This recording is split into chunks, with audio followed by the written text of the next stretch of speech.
Frail shit. Cause when my coat come in, they gotta use the scale that they weigh the whales with. That they weigh the whales with. Cause when my coat come in, they gotta use the scale. Frail shit. Cause when my coat come in, they gotta use the scale that they weigh the whales with. That they weigh the whales with. Cause when my coat come in, they gotta use the scale. Cause when my coat come in, they gotta use the scale. Cause when my coat come in, they gotta use the scale. Cause when my coat come in, they gotta use the scale. Cause when my coat come in, they gotta use the scale. Cause when my coat come in, they gotta use the scale. Cause when my coat come in, they gotta use the scale. Cause when my coat come in, they gotta use the scale. Cause when my coat come in, they gotta use the scale.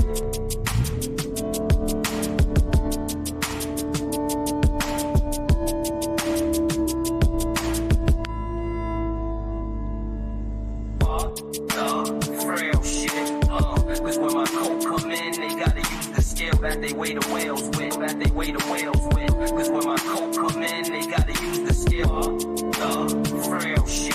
Cause when my coat come in, they gotta use the scale that they weigh the whales with. That they weigh the whales with. Cause when my coat come in, they gotta use the scale. Cause when my coat come in, they gotta use the scale.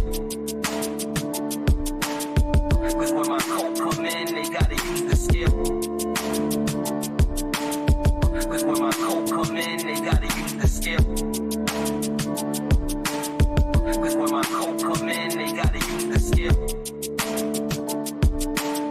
Cause when my coat come in, they gotta use the scale. Cause when my coat come in, they gotta use the scale. Cause when my coat come in, they gotta use the scale. Cause when my coat come in, they gotta use the scale.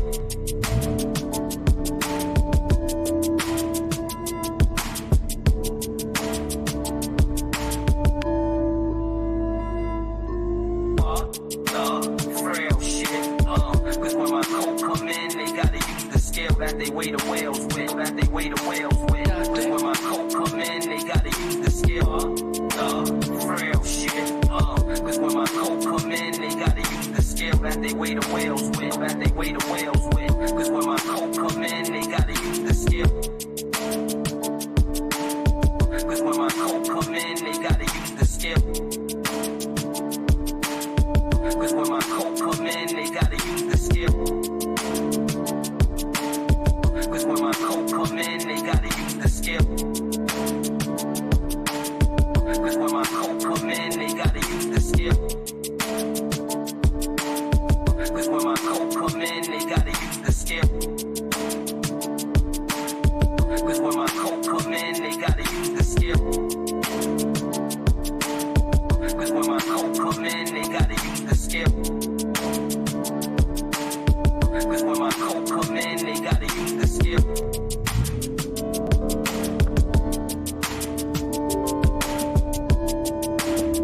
What do you mean by insecurity? When I say insecurity, you have, what's the word? You know, I got third grade education. Well, let me ask you a question. When you have a fear, when you have a fear of something. Okay, now if so, you're saying a man is secure if he allows other men around his woman. He's secure. He's secure within himself. What makes him secure that he allows men around his woman that he know That nigga a fool. What makes If she choose to go that way with that man, then she's never been for me. That's up to her, and I move in the way that I need to move. What makes him secure though? Because he knows that he can't control her, and so if she cheats, it is what it is. That makes him secure. Period. So damn, for real. You know I love you've been rocking with me when they had 10 people watching this motherfucker. Go ahead, ask your question. What's your question? Well, you know, just in terms of even an old friend, you know, just considering what was being said, I think Illa has a point. I think you guys have a point in terms of he been a friend for a long time. In my head, I'm like, the fuck that mean to me? You know, like that's just how my head, like when I be thinking this shit, I'm a husband now, right? Or I don't. What you did generally, I don't. It is what it is, right? But what can he do for her? Can she go to him for the support? Can she go to him for money? None of that shit. I'm gonna let you finish answering. Can she go to him for money? No, she can't. That's my job. Can she go to him for spiritual guidance? No, That's your job. Shit. exactly. Can she go to him for protection? No. Like mandingo fighting, things of that nature. The strong boys would be taken and separated from their family, stuff like that. Yeah, and they were they're used to. Yes, that Okay. happened. So when we're criticizing black men, if you think it takes a couple generations to change, right? And we just went through some of the things you acknowledged happened to black men and were targeted specifically just 2 generations ago with your your generation. And then we come at black men like we did it all to ourselves. You don't think there's an apology of some sort in order? Let me be clear. Let me be clear about something. Shit. I did not ask him for his pension because that had children outside of our marriage. You left him for free. You're not Y'all always get on here. listening. So shut the up. You're not Don't listening. always get on here. You're not Try to listening. dismiss women. Stop You're trying to not be in listening. abusive relationships, whether it is You are not physical or listening. not. Bro, if you had 2 people sitting there, right? They had a one night stand. He put the rubber on, and you got to tell one of them they was wilding, and one of them they was wilding. You would say the woman was wilding. Mm-hmm. She should have made that nigga put a condom on. Yeah, especially because niggas' dicks be dirty.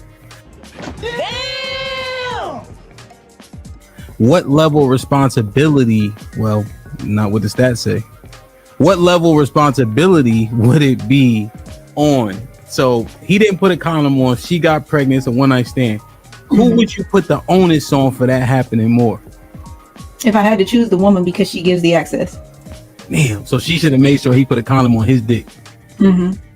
Damn. Like that. Wow. Look like Mr. Fantastic was right. Brother. Okay. Damn. So putting a baby That on need to be a mom is huge for women. So depending on who the woman is, a woman with a kid is less desperate to have a baby with any goddamn body. Okay. All right. But you're saying she's 28. The clock starts getting louder and louder. Mm-hmm.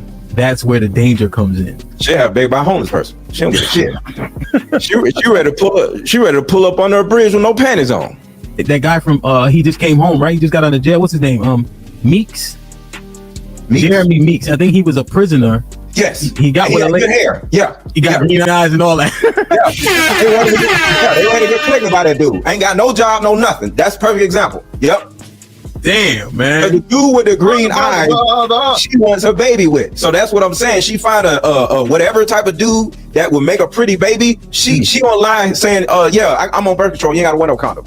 Nigga ain't got no job, no nothing, but he got green eyes. She had to bust it. What I would recommend is you you get a job, right? You work it, maybe in an industry that you could thrive in.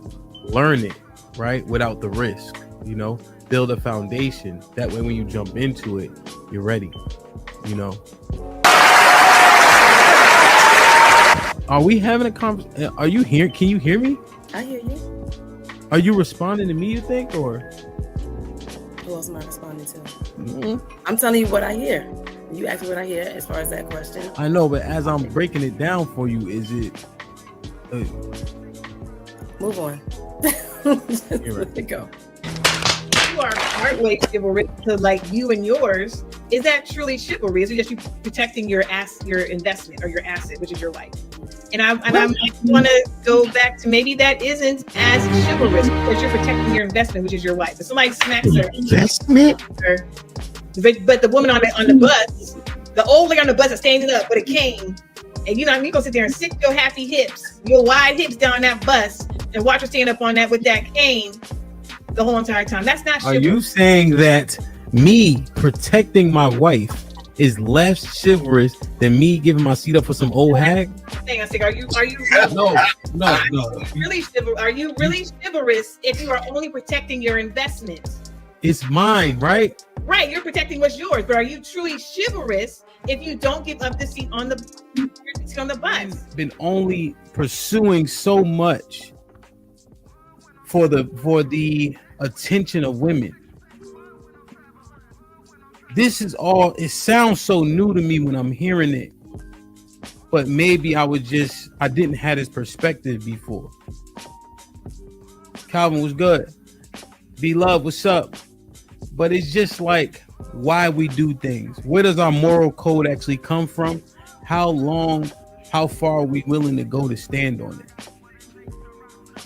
Does your moral code have contingencies? You know, I have the clips queued up, but I'm just thinking through it. You know, the double standards. How long can we? I thought they just were a thing, but I guess they have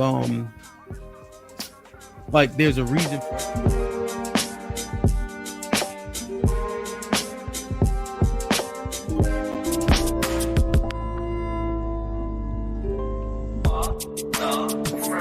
What do you mean by this? That they weigh the whales with, that they weigh the whales with. Cause when my coat come in, they gotta use the scale. Frail shit. Cause when my coat come in, they gotta use the scale that they weigh the whales with, that they weigh the whales with. Cause when my coat come in, they gotta use the scale. Cause when my coat come in, they gotta use the scale. Cause when my coat come in, they gotta use the scale.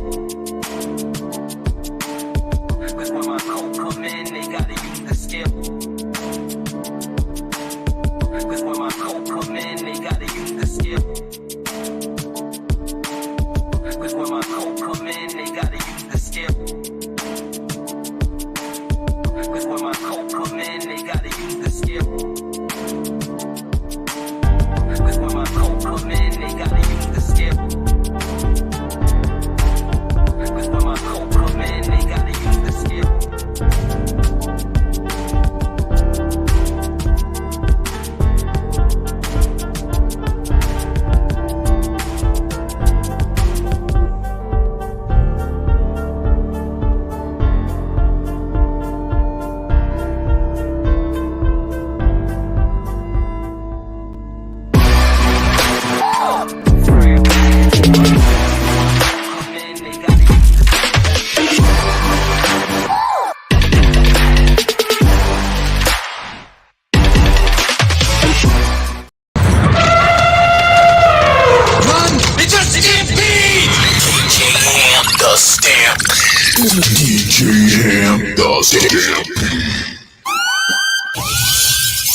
Yo, we here to get the same people in the building.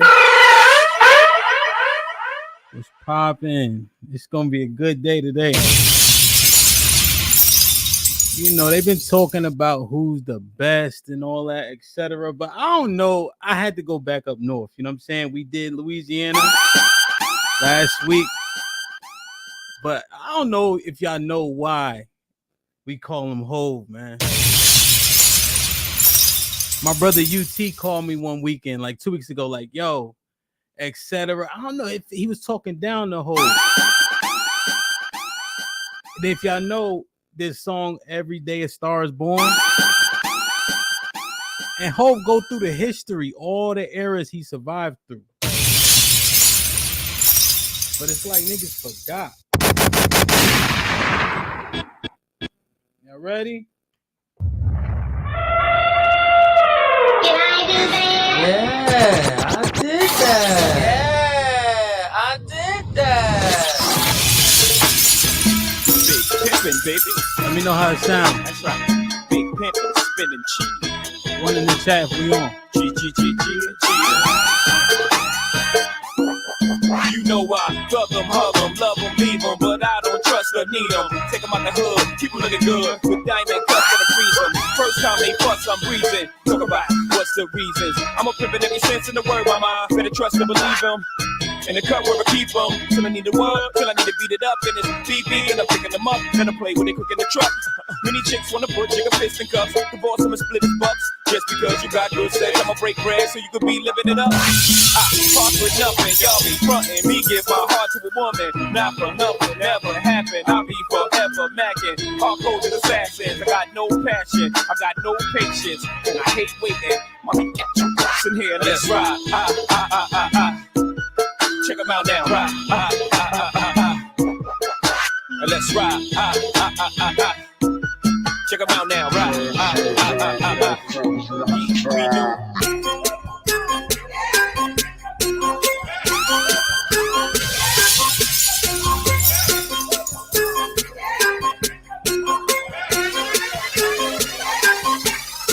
So I ball so hard, motherfuckers wanna find me. The first niggas gotta find me. What's 50 grand to a motherfucker like me? Can you please remind me? Ball so hard, this shit crazy. Y'all don't know that those shit phase. And as we go, 0 for 82 when I look at you like this shit gravy.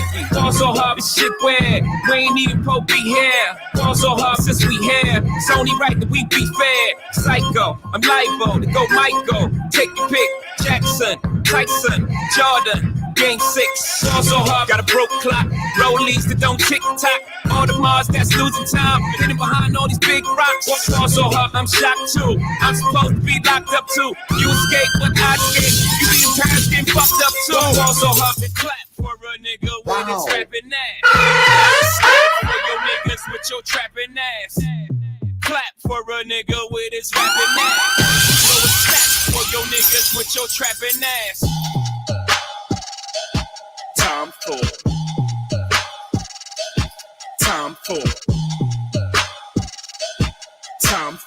Something like a street, you gon' be my lucky star.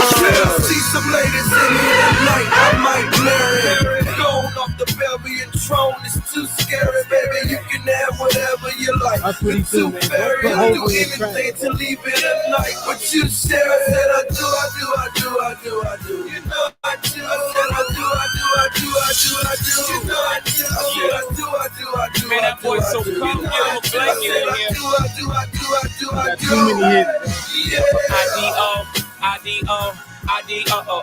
I beat on, promise to treat this game IDO. Honor the code, not bring drama to mama's peep hole. Life's a bitch, but she's the only love that I know. So let's after the I do's, let's do Mercedes. Let's tie the knot, let's grab us a pot, let's make a baby. Looking back, I don't know who threw this bouquet to me, but I walked down this aisle faithfully. Cut that cake for me. Jay-Z, take this unlawful lady to have in the hole, into the task force role, to hug her every corner till I get ash from the cold. Until I'm a master fortune, too much cash for me to fold. Fold under pressure, I would never, ever. Your secrets I treasure, for better or worse, you'll always be my first love. To death do us part, to lock us up. Take the baseline out.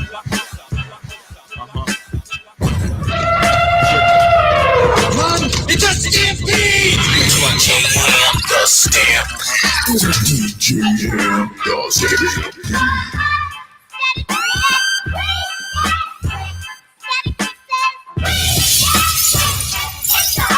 From standing on the corners bopping, to driving some of the hottest cars New Yorkers ever seen, for dropping some of the hottest verses rappers ever heard. From the dope spot with the smoke block, picking the murder scene.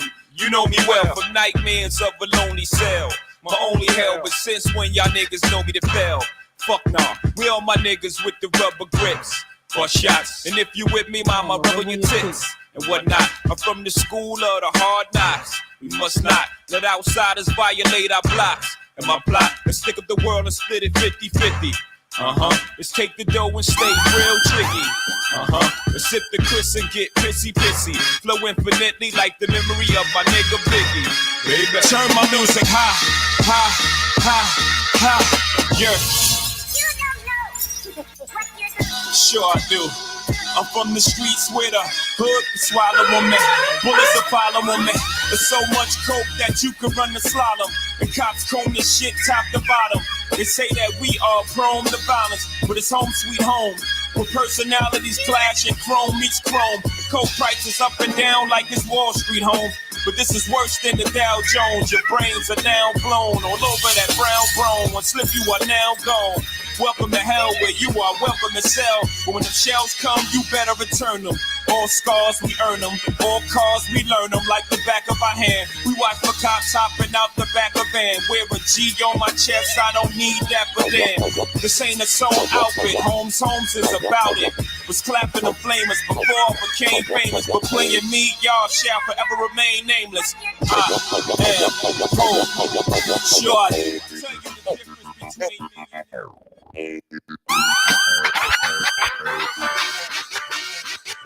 catch up, niggas. Damn, singing them hoes. How you gave them that? Or the Marva K with the alligator strap.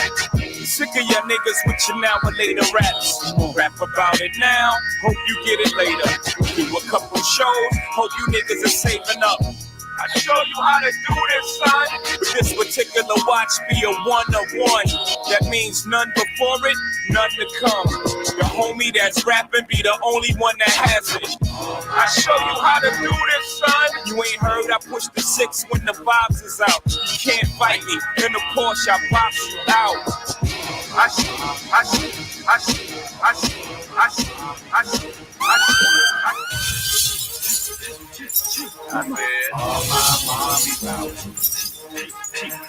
I'm gonna play everything for y'all. Y'all be sleeping on hold. They don't know. All my mommy vouch. Hey yo, I got a resolution. This year I'm playing. Forgot about this one. 6:15 this year. Yeah, you can stay tonight. We can go bowling. It ain't like before.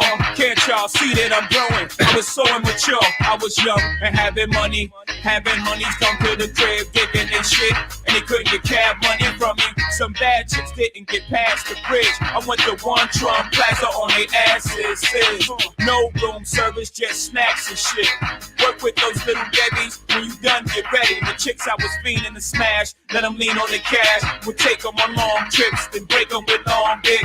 There was no such thing as strong relationships, but I'm off that player shit. I need a chick that practice Tai Chi, that still can buy weed, to give me some good head, and I'll make her remind me, even if they don't understand the flow, they understand the dough. The ladies going, promise you'll never let me go, promise you'll never leave me, promise with bro, they going, even if they don't understand the flow, they understand the dough. The ladies going, promise you'll never let me go, promise you'll never leave me, promise with bro. The only thing, bleak, sting, bleak, sting, bleak, sting, bleak, sting, bleak, sting. Yo, bro, you gotta let it bump. Like that, yeah. Come on, bring the chorus in. Everything, yes, I do anything for you. I do a bid, lose a rib, bust a cap, trusting that. Run up the heaven doors, exchange my life for yours. Leave a stake out the door, mi casa, su casa. Just remember to turn the lights off in the hall. My brother from another pop, minus one shot. We need no G money, man. We all we got. From the stoop to the big dudes, stopping us from playing hoops. And us getting mad, throwing rocks off the roof, straight thugging, man. I thought we would never progress. But look at us now, man, we young execs. My nigga Dame, my nigga Big, my nigga Ty, my nigga High, my nigga Gotti. We your body, all is right with the world. No matter how pretty she is, you never like it, my girl. That's how we run. You ain't around, I spank your son. Keep him in line. If he should die, I keep him like mine. God forbid. Keep this in mind, my nigga.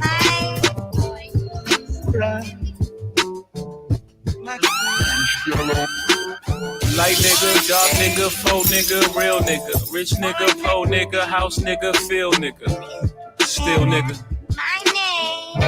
still nigga. I like that second one.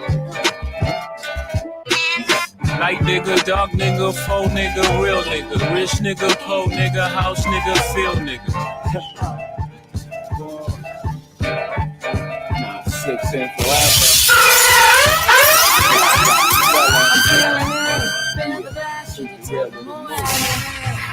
Legs pushing up on the stage. Feel the high that you get from the line. If you feel it, raise your hand in the sky. I know you're feeling it. Crystals are nice, I like the toes, I keep on spilling it. Bone crushers, I keep it close, I got the skill for this. On my back, the flyers closed, looking ill as shit. Transactions illegitimate, cause like it's still a bitch. And then you die, but for now, life, close your eyes and feel his dick. Since diapers had nothing to live for like the Micahs, but making sure every nigga stay rich within my cipher. We paid the price to circle our success, they turn my mic up. I'm about to hit these niggas with some shit that'll light your life up. If every nigga in your clique is rich, your clique is rugged. Nobody will fall cause everyone will be each other's crutches. I hope you fools choose to listen, I drop jewels, bust it. good dude. I know you love me like cook food, even though it gotta move like a crook move. We was together on the block since free lunch. We should have been together having 4 seasons brunch. Come on, man. We used to use umbrellas to face the bad weather. Wayne who, now bro? we travel first class to change the forecast. Never in bunches, just me and you. I loved your point of view cause you held no punches. Still I left you for months on end. It's been months since I checked back in. We're somewhere in a small town, somewhere locking them all down. Rain, change, all down. I can understand why you want a divorce now, though I can't let you know it. Pride won't let me show it. Pretend to be heroic, that's just one to grow it. But deep inside it, so sick. I can't see him coming down my eyes, so I gotta make the song cry. I can't see him coming down my eyes, so I gotta let the song cry. I can't see it coming down my eyes, so I gotta make the song cry. I can't see it coming down my eyes, so I gotta make the song cry.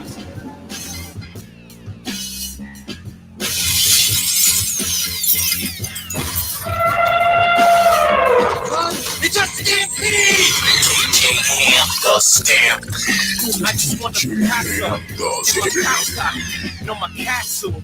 I'm a hassa, no I'm an asshole. I'm never satisfied, cannot my hustle. I want a brothel, no, I want a brothel, no. I want a wife that fuck me like prostitute. Let's make love on the million, the dirty hotel with the band on the talk to me, man. It's your boy Young Hope, you turn the motherfucking noise up. We can get right into the proceedings this evening. Headphones starting, bring it down a little bit. Okay, now we working with it. The boy face up in baseline, baby. Mom, welcome to New York City. It's your boy Young Hov. Kanye West on the track. Chi-Town. What's going on now? Can I talk to y'all for a minute? Let me talk to y'all for a minute. Just give me a minute of your time, baby. I don't want much. Let me talk to these motherfuckers. Guess who's Bizak? Still smelling crack in my clothes. Don't make me have to relapse on these hoes. Take it back down to taxing the road. When I was hugging it, niggas couldn't do nothing with it. Straight from the oven with it. Came from the dirt. I emerged from it all without a stain on my shirt. You could blame my old earth for the shit she instilled in me. Still with me, pain plus work. Shit, she made me milk this game for all this work. That H to the is O, V to the is A. For shizzle, my nizzle used to dribble down in VA. Was hurting them in the home of the turbans. Got it dirt cheap for them. Plus, if they were short with cheese, I would work with them. More than weed, got rid of that dirt for them. Wasn't born hustlers, I was birthing them. H to the Izzo, B to the is A. But she's eat my knees, keep my arms so breezy. Can't leave rap alone, the game needs me. Haters want me clapped and chrome, it ain't easy. Cops wanna knock me, DA wanna box me in. But somehow, I beat them charges like Rocky. H to the Izzo, B to the is A.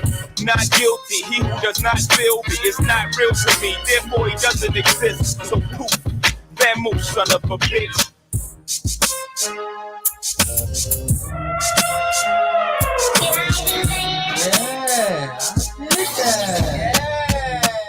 Ice out, niggas.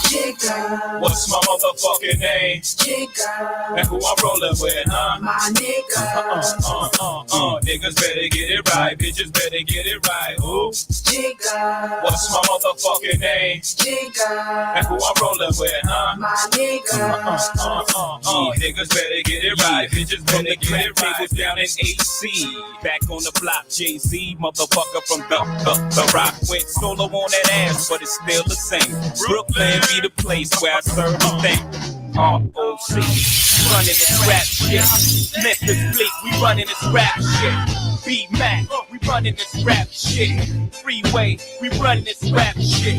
Owen Spark, we running this rap shit. Listen me, we running this rap shit. Take over, the break's over, nigga. God MC. Me, Jehovah.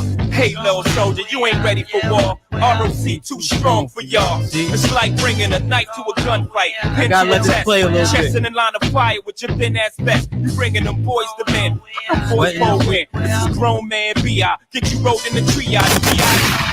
Chain long enough, Dunny. The peeps ain't strong enough. Fuck up. Rockefeller is the army. Better get the Navy. Niggas will kidnap your baby. Spit at your lady. We bring nice to fist fight.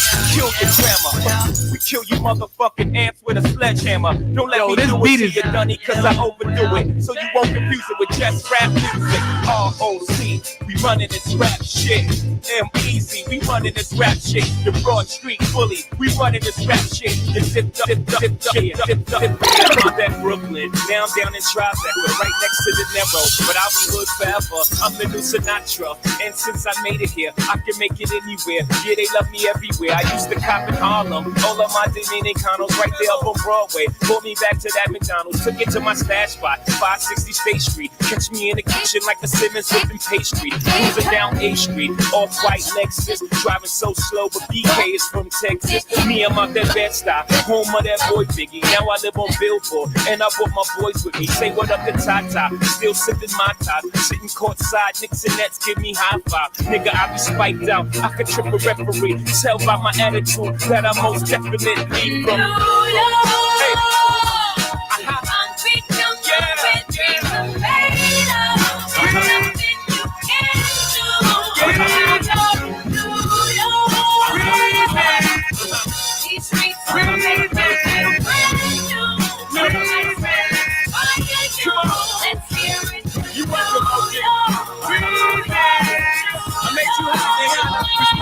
Good girl going bad. Take 3. Action. No clouds in my stones. Let it rain. I hide the plane in the bank. Coming down like a Dow Jones. When the clouds come, we gone. We Rockefeller, we fly higher than weather, and G5s are better. You know me, in anticipation for precipitation, stack shit for the rainy day. Allow Jay, Rain Man is back. Allow me to sunshine. We on my name is Ho. H to the OV. I used to move snowflakes by the OZ. I guess even back then you can call me CEO of the ROC. Oh, fresh out the frying pan into the fire. I be the music biz #1 supplier. Fly it in a piece of paper bearing my name. Got the hottest chick in the game wearing my chain. That's right. Oh, not DOC, but similar to them letters. No one can do it better. I check cheddar like a food inspector. My homie Strick told me, dude, finish your breakfast. So that's what I'ma do. Take you back to the dude with the Lexus. Fast forward the Jews with the neck. Let me tell you, dudes, what I do to protect you. Shoot at you actors like wreck.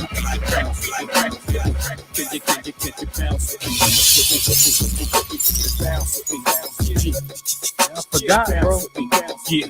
Can I hit it in the morning without giving you half of my dough? And even worse, if I was broke, would you want me? If I couldn't get you finer things like all of them diamond ring bitches kill for, would you still roll? If we can see the sun rising off the shore of Thailand, would you ride in? If I wasn't driving, if I wasn't a 8-figure nigga by the neighbor jigger, would you come around me and would you clown me? If I couldn't flow futuristic, would you put your 2 lips on my wood and kiss it? Could you see yourself with a nigga working harder than 9 to 5, 10 to 6, 2 jobs to survive? Or do you need a baller? Do you can shop and get a baller? Brag, tell your friends what I bought you. If you couldn't see yourself with a nigga when his dough is low, baby girl, if this is so, yo, can I get a fuck you to the bitches from all of my niggas who don't love hoes? Turn the lights even lower. Turn the lights even lower. Can I get a fuck you to these bitches from all of my niggas who don't love hoes? They get no good. Can I get a to these niggas from all of my bitches who don't got Turn the lights even lower. Over. Memphis Bleak. Beanie sick, check it, yeah. Drive all night. Top with mine. Ride with mine. Drive by and whip. Ride with mine. Break day on the hottest block with mine. Just cause I love mine. Chill with the crew. Real with the crew. 4 million soul, look, still with the crew. Break bread with the fam. To the deck with the fam. Duck, cops, shake fans with the fam.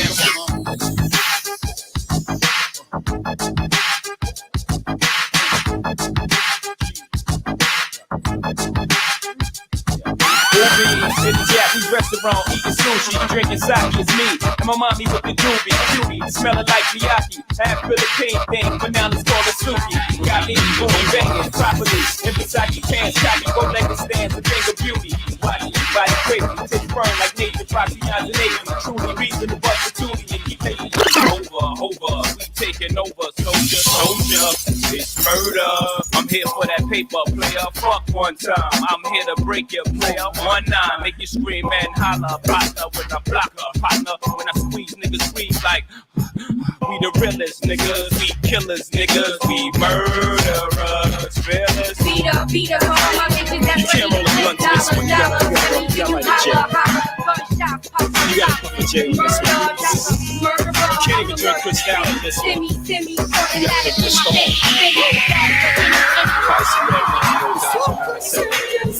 This is for the grown and sexy. Yeah. Can I get my grown man on for 1 second? I see some ladies tonight that should be hanging with Jay-Z. Jay-Z. Excuse me, miss, what's your name? Can you come with me? Possibly. That's right. Can I take you out tonight? You already know what it's hitting for, ma. I got whatever outside, and you know what I'm sitting on. 50-50 venture with them S-dots kicking off. Armadale popping now, only bring a nigga more. Only thing missing is a missus. You ain't even gotta do the dishes. Got 2 dishwashers, got 1 chef, 1 maid. All I need is a partner to play space. I love bitches, love bitches, shy bitches, rough bitches. Don't matter, you're my bitches. Gold diggers with your eyes on my riches. Can't knock your hustle for reals. Alright, bitches, I'm game tight. See it all through the platinum French frames with the French name. And the same night, pull you and your tight friend. Lift your little dress like light wind. Then I slide right in. You know the whole repertoire. US to the SSR. Sexing in the Lexus car. Match wits with the best of y'all. The rest of y'all like vegetables in my present. Lights out, ladies. Come on, baby, come on, ladies. Come on, man. Come on, baby, come on, baby. I took you out of Jacob in clusters, busters. They wanted to rush us. Love the way you sparkle when the sun touch you. When you blush, you turn blue if your grade is right. You can light up the whole room, turn the day from night. When the summertime is in, and the tops are down. You around my neck, we lock the whole block down. I'm your sleeves, down that I understand. I'm all you ice, everybody freeze. I'm not trying to give you love and affection. I'm trying to give you 60 seconds of affection. I'm trying to give you cab fare and direction. Get your independent ass out of here. Let's go. I'm not your man, not Ralph Tresman, not Ronnie Romance. No, ma, I'm trying to hit you, then put you in the middle of the round like I'm Roberto Duran. No, ma, let's go. Come on, man. Bounce. I'm just playing the shit that we can bounce. I ain't even. Let me. Hold on. Bounce. Yeah, let me get that. Shit, relax your mind, let your kind be free. You're now rolling with them thugs from the ROC.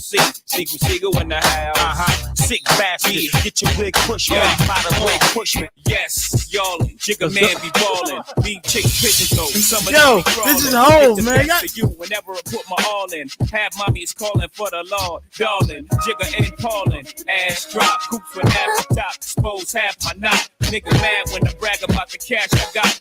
But I'm used to having reason. I'm going guttering. I ain't the type to ever chase your box. I'm the type to interior decorate the watch. I'm the type to sling heavyweight on the block and every state. 5'3", Carolina blue kicks, hottest nigga on the block. Used to Willie bicycle since I was 6. High school, the crossover, wave the weight kicks. Music is the same shit, gave away hits. So my get it together or forget it forever. When I go at you hard, I can get it together.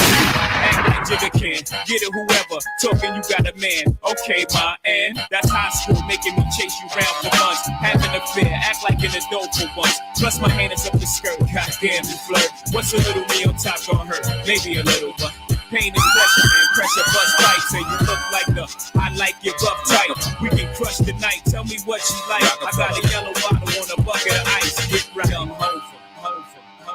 Rockefeller. Y'all know what this is.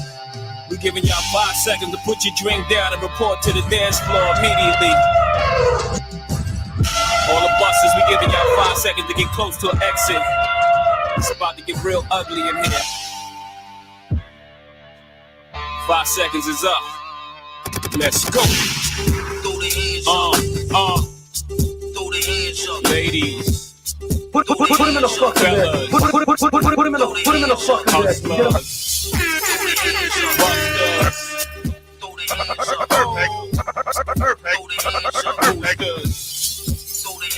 Mac, you know how Mac come through on the club. I gotta let these get this shit on right here. Cop Fritz spray the club on the dub. Cop Fritz suit snub in the club.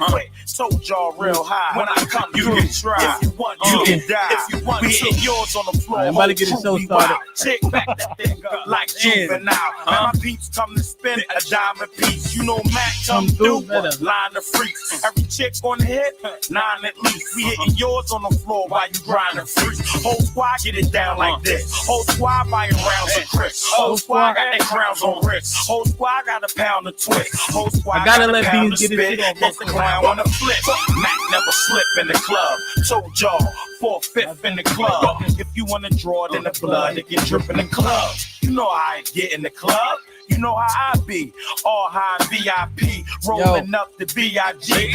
And he all licked up, talking it to his man, gotta come and pick him up. Got bitches in the back, bouncing the jiggle. What? You got your hands up and I ain't even stick y'all up. Everybody get it up. 12 a.m. on my way to the club. 1 a.m. DJ made it a rub. 2 a.m. now getting with her.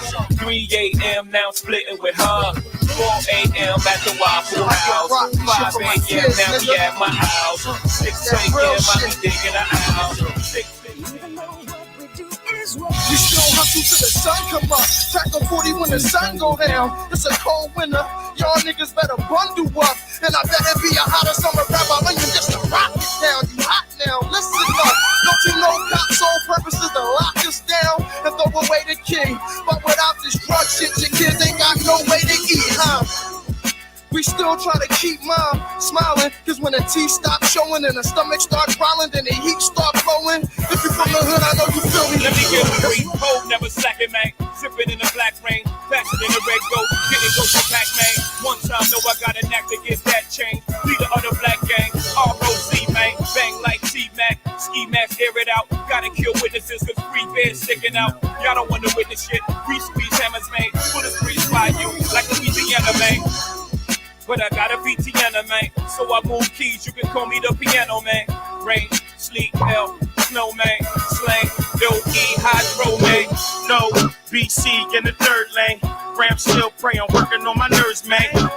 Like son, you gotta get your soul clean before they learn. I keep it fresher than the next bitch. No need for you to ever sweat the next bitch. With speed, I make the best bitch see the exit. Indeed, you gotta know you're thoroughly respected. By me, you get the keys to the Lexus. But no driving, got your own 96 something. The ride and keep your ass tighter than Versace. That's why you gotta watch your friends, you got to watch me. They connive this shit, the first chance to crack the bank. They'll try me, all to get is 50 cent francs. And papayas from the village to the valley. Time to kill it on your belly, no question. Have more black chicks between my sheets than that. They say sex is a weapon. So when I shoot, meet your death in less than 8 seconds. Still pounding in my afterlife. Laughing, my shit is tight. Who you asking, right? Ho.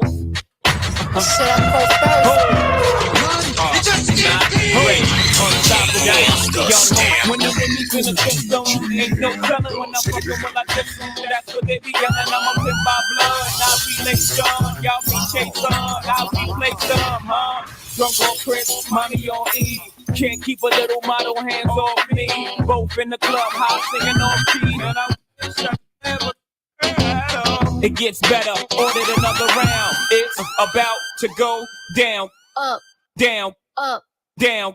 Once upon a time, and I heard that was ugly.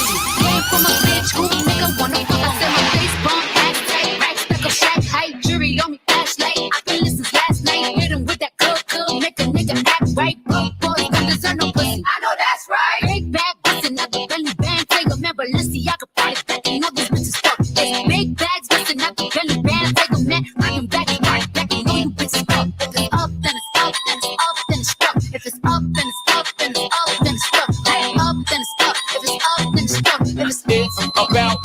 go down.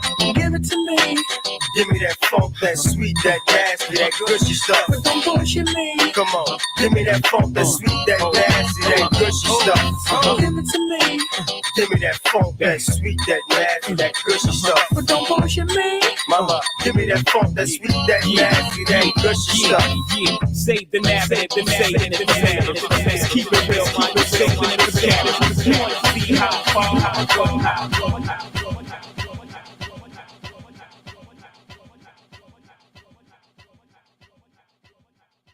All that, that's why I get baguettes 5K. Run! It's just stampede! DJ Ham the Stamp. DJ Ham the Wow. Shit like that, shit like that, shit like that. Did I do that? Yeah, I did that. Yeah, I did that. Like, share, subscribe, tell a friend and tell a friend. Hit that like button right now if you can. That helps the channel the most. Yo. Wow. Yo, they forgot about Hove, man. They forgot about Hove. Rough Riders next. Yo, UT, man. You inspired me to do this, man. Yeah. Hold on. Let me see something real quick. Like, look at this right here, y'all. Y'all welcome, man. We got 200 people. I gotta play this, right? Hove know what's going on, man. Every day. And you say New York City. Platform, platform, platform. Hey. And you say New York City. He gonna name all the rappers. I gotta hit it. Hey, I seen Mace do it, seen Ye do it. X came through, caught lighter fluid. Still I came through it. Platform, but I'm the blueprint. I'm like the map form. I dropped another classic, make Puff pass it. Nobody could touch Puff back when Puff had it. Wayne scorching, I'll applaud him if he keep going. Pass the torch to him. 50 came through, like hurricanes do. I thought it finished this ass to Summer Jam 2. I had the Illmatic on bootleg. The shit was so hard, thought we was all dead. Come on, man. Wayne can't fuck with Hove, bro. I'm just telling you that. And he acknowledged Wayne. Niggas fuck with Wayne, but this is Hove, bro. I'm sweating and shit. Like, share, subscribe, tell a friend, tell a friend. Hit that like button right now if you can. That helps the channel the most, man.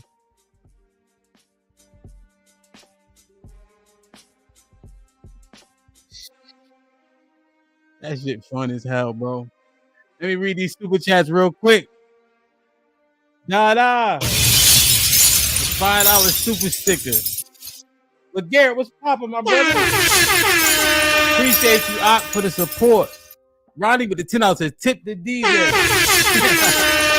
like that. Salute, like my that, G. like that, like Nick, what's poppin'? You already know, bro. Classic. Uncle Rick was goody. Of course. King of New York, man, for sure. Kiki, salute. Been a member for 6 months. Kiki with the $2 says Hove will always be Hove. That's a shit like that. Shit like that. Shit like that. Shit like Jonathan was popping.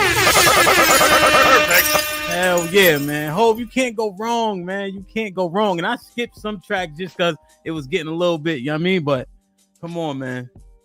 Lady O was popping with $5. Gotta tip the DJ for the set. Hove is the GOAT. Yo, Uncle Rick was popping. You already know what the $5 is. Get in your bag. Yo, Dada, appreciate you. Bobby with $2 is hint. What you use? Pioneer, CDJs, Newmark, Rainmix. It don't matter, bro. Anything.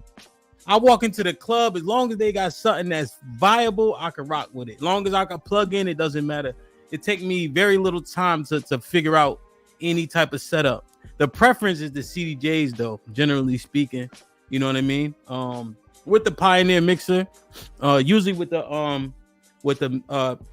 hot cues in the middle. I prefer that mostly, you know, but it don't matter. Whatever I walk into, I'm gonna figure it out and get busy. Because there's so many ways to skin that cat, you know what I mean? Right, I was DJing since 2006, so we ain't have all this shit, you know, that make this shit like simple, you know. Sophisticated Jerk with the 10 ounces. Best Stop Brooklyn in the building. Myrtle Ave. You already know. My man Cortez from there. You call it Murder Ave and shit. As Abe with the 20 ball. So I thought you said YouTube won't let you go get off. I told you to do this at least 8 months ago. Yeah, man. I have to edit it out though. That's why we got to keep the stream under 6 hours. So it'll demonetize the video, but all the support, like what you see now, still good. But just in terms of the ads and all that, it'll go to the music in which I play. You know, Sophisticated Jerk with the 10 ounces. Drop in What You With by Jay-Z. Oh, Who You With? I played it. Hey, listen, Sophisticated. I don't take no requests, baby boy. But I'm glad that we was thinking alike. You know. Sophisticated Jerk said, "Oh, at the 40 Perfect. Brooklyn, man. Indeed, my brother Marcellus in the building. What up, buzzing, bird, flip a dozen. Holla at your boy. You thought your cousin wasn't? Yo, salute, bro. I gotta do Dipset for sure. Thank you for gifting the membership. Whoever received it, please maintain it. T. Lee's with the $2 says, "Go outside, man." I think I posted I had a short up today, man. The Real Books was popping with the $3 super sticker. Hey, yo, what's good? Appreciate you. Dollar Washer with the $5 East Trenton raised me. Oh, you already know, man. Damn. Hey, yo, with the $2 says, see? Hey, yo, missed it last year, man. You missed it. I mean, last week we was in Louisiana. See, we gotta move it around that. And then, if I'm not mistaken, the week before that we was in California. See, y'all gotta get to know more music. Locked and loaded with the $5. Let's go, DJ Hamp. Salute, Brooklyn, stand up. Indeed. Omar. Yeah, you know Siegel. I had to let Siegel rock, man. Omar with the 20 ball says. Perfect. Shit like that. Indeed. Shit like that. Indeed. Gunny with the 20 ball. He said, had to donate for that fire session. Salute, my brother. I'm in the car dancing in my seat. DJ Hamp, the Stampede. Man, it's just a stampede. Wow. Homeboy, salute for the mix. How the GOAT. Hove the GOAT. Yeah, he everything you want in a rapper. That's a fact. Tony was popping. L for Hove. Wait, what? Put him in the fucking bedroom. Get him out of here. Come on. Maybe I should do a side by side with them. Almond Eyes with the 10 ounces. Thanks for the set. Appreciate you. Straight fire. You hit all the bangers. Hove the GOAT. Indeed. Dada with the $5. Gotta do Fabulous next, Hamp. I may have to do Fab. I might have to do Fab and one more artist though. Well, no, I guess I could. It don't gotta be a super long set, you know, but it's a lot. Yo. Do y'all put a 1 in the chat if you remember the Soul Tapes? Man, the Soul Tape, niggas they don't get it. Here for the T, salute for the $5. Hey, you definitely did that. I appreciate you. Ricky with the $2. DJs have a playlist. That's why it's a set. Yeah, generally speaking, when I go to the club though, I DJ from my all folder. So you could actually make crates, so to speak. So you have folders, you could put songs into them. You know what I mean? But when I go to a club, because you never know what you're gonna see. But generally speaking, once you get the vibe, you can go into a folder, you know, and get where that crowd is. You know what I'm saying? Cali, thank God it's Friday. Hampton Team DR people, salute, man. Appreciate you. Shit like that. Like, share, subscribe, tell a friend, and tell a friend. Hit that like button right now if you can. That helps the channel the most. Maybe I'll do that. I kind of want to stay up north. Fred, go to sleep, Fred. I might have to. Damn, let me see where I'm gonna go next week, man.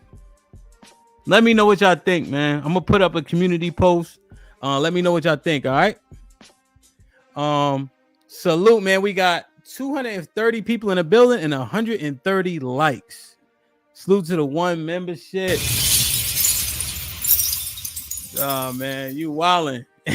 You wildin'. You wildin'. Man, oh man. Oh, bro, if I go G Unit, I'm gonna have to do it with my shirt off. That's the only, like, if y'all want G Unit, I gotta do it with my shirt off. That's the only thing. I got to. Yeah, I do DMX for sure. Yo, I was thinking about X, yo. This I gotta sample this, man. If I do G Unit, I gotta do it with my shirt off, fellas. I'm sorry. You know what I'm saying?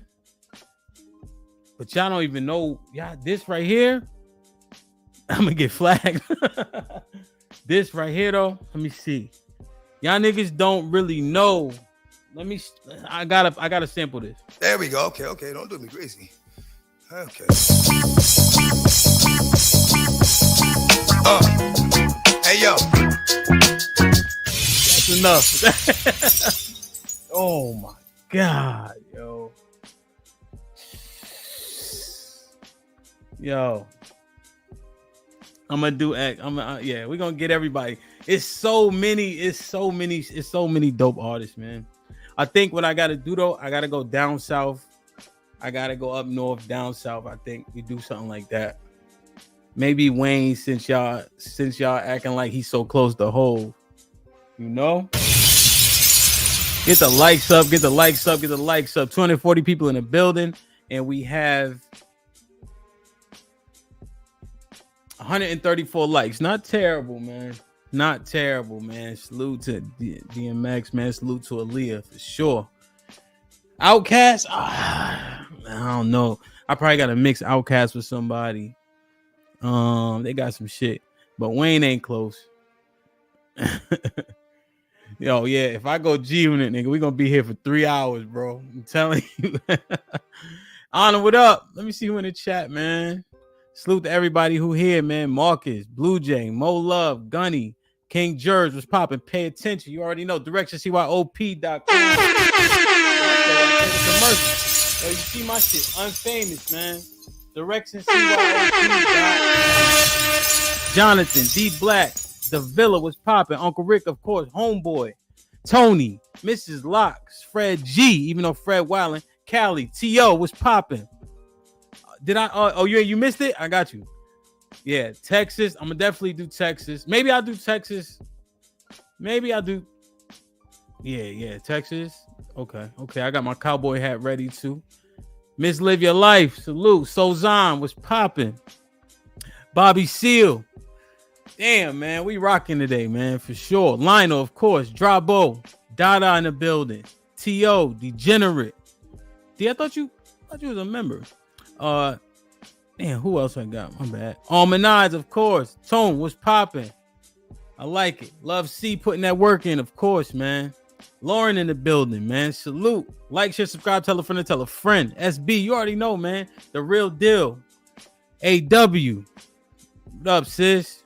Let's do it, man. Ratchet City, you already know. Tony, you was in here wilding too, talking about some Lil Wayne, man. Come on. Put him in the fucking bedroom. Get him out of here. Black Conquering King, my brother was popping. We here, man. Mel, you already know. Gunny. My bad. I'm just going through, man. That Hov got me like, you know what I mean? Ronnie, my bad. I think I missed that one, didn't I? Fifi, Vet Life. Jilly, what's good? Yeah, we in here, man. We in here. Impress, salute. Damn, man. All right. Like, share, subscribe, tell a friend, hit that like button right now if you can. That helps the channel the most. Coldplay. my favorite is Imagine Drag. What is it? Hold on. Let me see. This is my favorite White Boys. I ain't gonna lie right here. Just a young gun with a quick fuse. Imagine Dragon Fire. I ain't gonna lie. Of course. Come on, Lou. I'm a real DJ, Lou.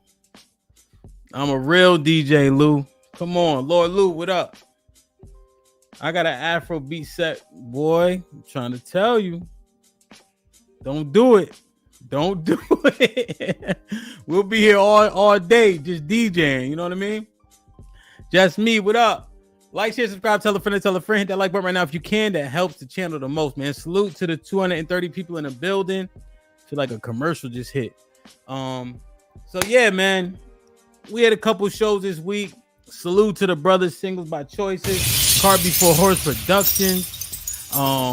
Salute to the women's POV with the Limp Bizkit shit. But Yeah, and my piano, we could do that too, for sure. Yo, I'm feeling bothered, man. Well, see, I'm hyped right now because of the whole shit, but I'm feeling real bothered by how we seem to be conducting ourselves, man. I feel like I just want to drop the link, you know?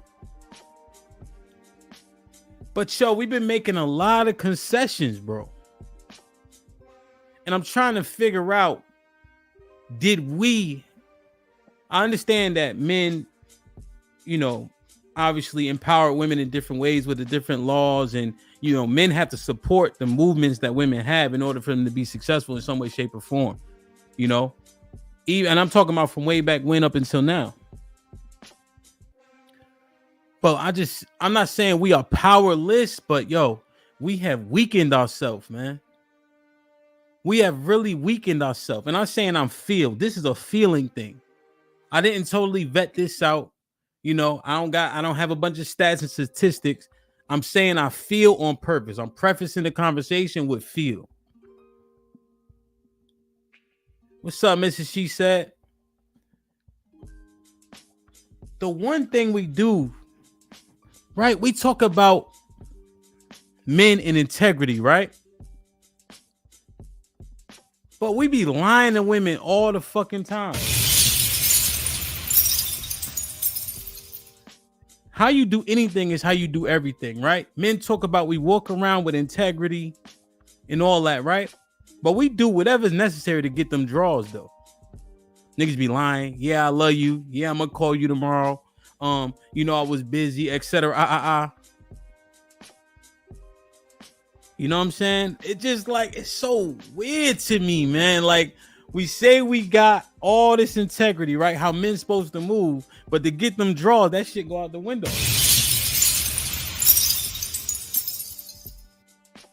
Double tapping on pitches. You won't do nothing with her, right?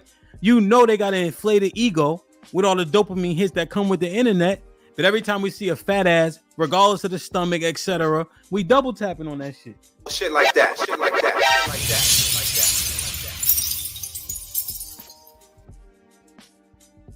that. Like what y'all think, man? It just we say y'all obese. We always telling the women, right, all the time. Y'all obese. Y'all this, that, and the third. But they be obese in them pictures you double tapping on. She thinks she good because you like it.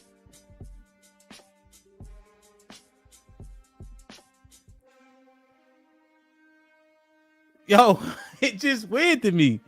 Yeah, see, Tribal Chief ain't really listening. He come here to talk about what he want to talk about, right? That's fine. I understand, Lou. That's why I said I feel. You feel me? I'm saying I feel, right? You know, we never want to start out with that, right? But this is how I was feeling, bro. I haven't even looked into this drizzle shit I've been seeing, but that shit looks fucking crazy. Tribal Chief, that's why I love you. Yes. But your integrity, a part of your manhood go out the window. Tricking for cheeks, double tapping for cheeks, lying for cheeks. Bro, this shit crazy. Shiesty, what up? Live your life. Yo. Yo, y'all help me out, man. I said I feel before I even started talking. Feel me? But let me show you about the lies we be telling, right? Women don't protect our feelings. Men don't protect each other's feelings. But we make sure we protect the women no matter what. Even if it eats at the integrity.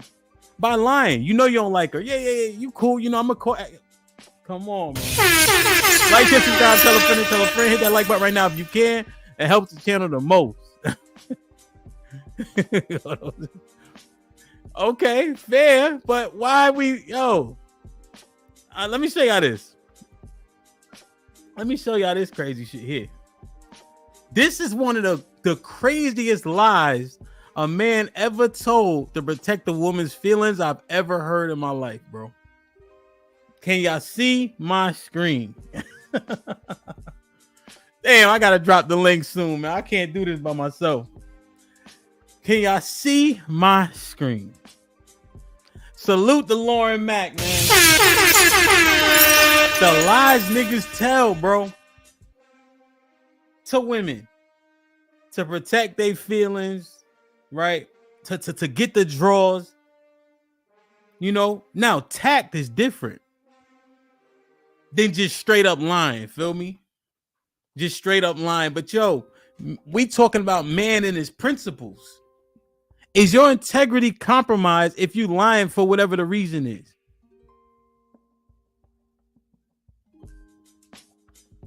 Yo, we losing strength. We losing strength when we doing shit for vagina that we don't got no business doing. I'm gonna get the tricking in a minute.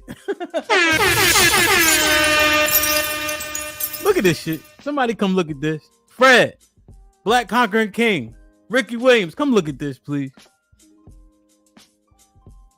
Other women. So that it's not even a conversation that should happen about whether or not we are able to provide or perform sexually for you all on a daily basis. So is this pure speculation or this is experience? Look. This part right here, my brother Terry. You can't stop human nature. Stop it, right? I hear it all the time. Like, I understand that our loins, right? We can't gird them up. We can't control ourselves, right? Pussy is too important. It's calling us. You know what I'm saying? It's like crack. I understand, man. I heard it. I heard it before, man. You can't fight it. So you compromise. Because I did it before. We compromise our integrity for vagina. No, I understand, man. That's why I'm hurt. Let me play this. Experience. Yeah. Experience personally and experience from other women. Stories, telling their stories. Relax. How old are these men? Usually Word, mid Lou. to late 30s. So Early mid is 40s. 34, 35. 30. Yeah, I'd say like 34. Call it 35 to 45. So y'all, we getting your chats. Well, generally speaking, just chat them. If you can ejaculate, No. all right. This shit here. Get it up half the time. So that it's not even a conversation that should happen about whether or not we are able to provide or perform sexually for you all on a daily basis. So is this pure speculation or this is experience? It's experience. Yeah. Experience personally and experience from other women. Stories, telling their stories. Relax. How old are these men? Usually mid to late 30s. All right, let me get so Early mid is 40s. 34, 35. He's speaking. Did you ask you a question? Sure. Now, have you had this experience? Yes. Stop talking like Christopher Walken, my nigga. Because I'm trying to think of. I mean, it wasn't. Lauren, you're not Christopher Walken. You are not Christopher Walken. Yo, you not, bro. You know, frequent. It was just once. But it happened. But he had like a real reason why Here come the lie. Here come the lie that Lauren got told. it didn't work. Tell us about it. Without implicating the company he worked for, he got shocked, and that didn't work anymore. Okay, so it was a sometime he worked No, it didn't work. at all. Well, I mean, it was still stuff in there. It just didn't. No, I don't know what that means. I don't speak sign language. It I mean, what does that mean? didn't You're come gonna out. talk today. You're gonna talk today. God damn it. That's one thing you're gonna do. What didn't does come that out. mean? What's Lauren talking about? It didn't come out. It's just it didn't. He said it was popping. I mean, he has a kid Your now. dog? Which I thought What do you mean come out? Come Oh, on, man. Kang was good. Try, I'm gonna read it in a second, bro. I don't know how that happened because, as far as I know, it didn't work. So I was shocked when he had a kid. Are you now? Make sure y'all got it. So the dude told Lauren his penis ain't work, right?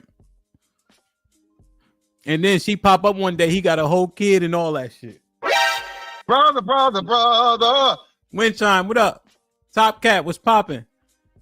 All right. So she doing all this dumb shit. She doing all this. Oh, this shit didn't work. Whatever. He pop up with a kid.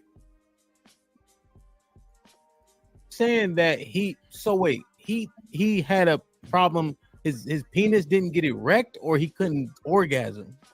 He couldn't get erect to orgasm. So what does this mean? That's what I'm saying. What are you talking about? Watch this. I ain't letting her slide with this. About Gotta get it out. get It what shoots out? back. What do you mean, bro? It shoots. Doesn't it shoot? He couldn't No, ejaculate. it don't shoot. He couldn't ejaculate? No. That's what So- he told me. I never actually witnessed anything because I stopped talking to him once he told me. So wait. So y'all can have intercourse, but he would never ejaculate? I don't even know how that would work because it didn't work. Like it didn't. Lauren, come on, bro. Why you talking in riddles, nigga? Yo, Lauren tried to talk like Jesus, nigga. Yo, she trying to confuse us on purpose, man. But I'm gonna walk this shit down. That's a real person.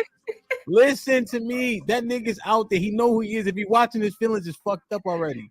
So go ahead and just talk. Could he get erect? No. Okay, so you never laid with him. Brother. Because No, he actually, told we you became friends after that because we had the conversation and I didn't understand what he was saying. he So- told you that. Yo, listen, my penis don't get hard because Lex I Sniper, allegedly what got up? shot. Yeah, what's up? That's what he said. And we had the conversation and I didn't understand what he was saying. He So- told you that. Yo, listen, my penis don't get hard because I allegedly got shot. That's what he said. And I said, bruh. And it kind of just left after that because I started talking to him like he was a man, like I was a man. So it was just, we became friends. So now he got a kid. Yeah, he got it. But sound I don't like- know what happened. It sounds like he hit you with a honey bun. That nigga lied, bro. Fellas, stop lying, man. But watch, I'm gonna walk this shit down, man. I put the definition of what a honey bun is, right? Okie doke, set up, crossed her, right? Put her in the fucking bathroom. Put him in the fucking bedroom. Get him out of here. Come on. Uncle Jeff, what up? Dating for you to do that though. They said. It was a lot of dating for you to do that though. Honey bun. I don't know what happened. It sounded like he hit you with a honey bun. It's possible. It was a lot of dating for you to do that though. They said, Nahar said earlier, I think it was Nahar, him not getting erect. What y'all think about this? Oh, I remember that. Is code for he not that into you.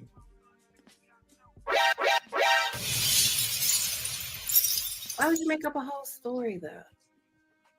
He won't let you down easy. I was so curious. It was a long conversation. Maybe he ain't wanting them cheeks for real. That would have been fine. Shit. Look, huh? Look. You see what Dana said? Bullshit. They don't believe it, bro. Fellas, this is our fault. They don't believe it. There's no way we could not want some cheeks.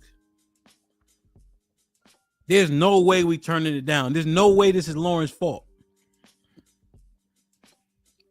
Because we've been lowering our level of integrity to win cheeks. Of course, I've been to the war. Right? Think about this, right? We having fun with it, right? But think about it. We've been acquiescing, tricking, spending money, lying for cheeks. Dana said bullshit. She laughing like that's impossible.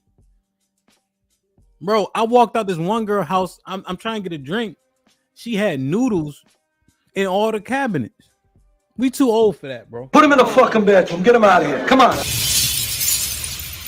But we've been lying for cheeks. But Dana, watch. Well, look, watch this. Huh? That would have been curious. It was a long conversation. Maybe he ain't wanting them cheeks for real. That would have been fine. Bullshit. Huh? They It's always impossible, right? have a cheek. We still cool to this day. Yeah, no, he put you in the friend zone. That is perfectly fine. Brother.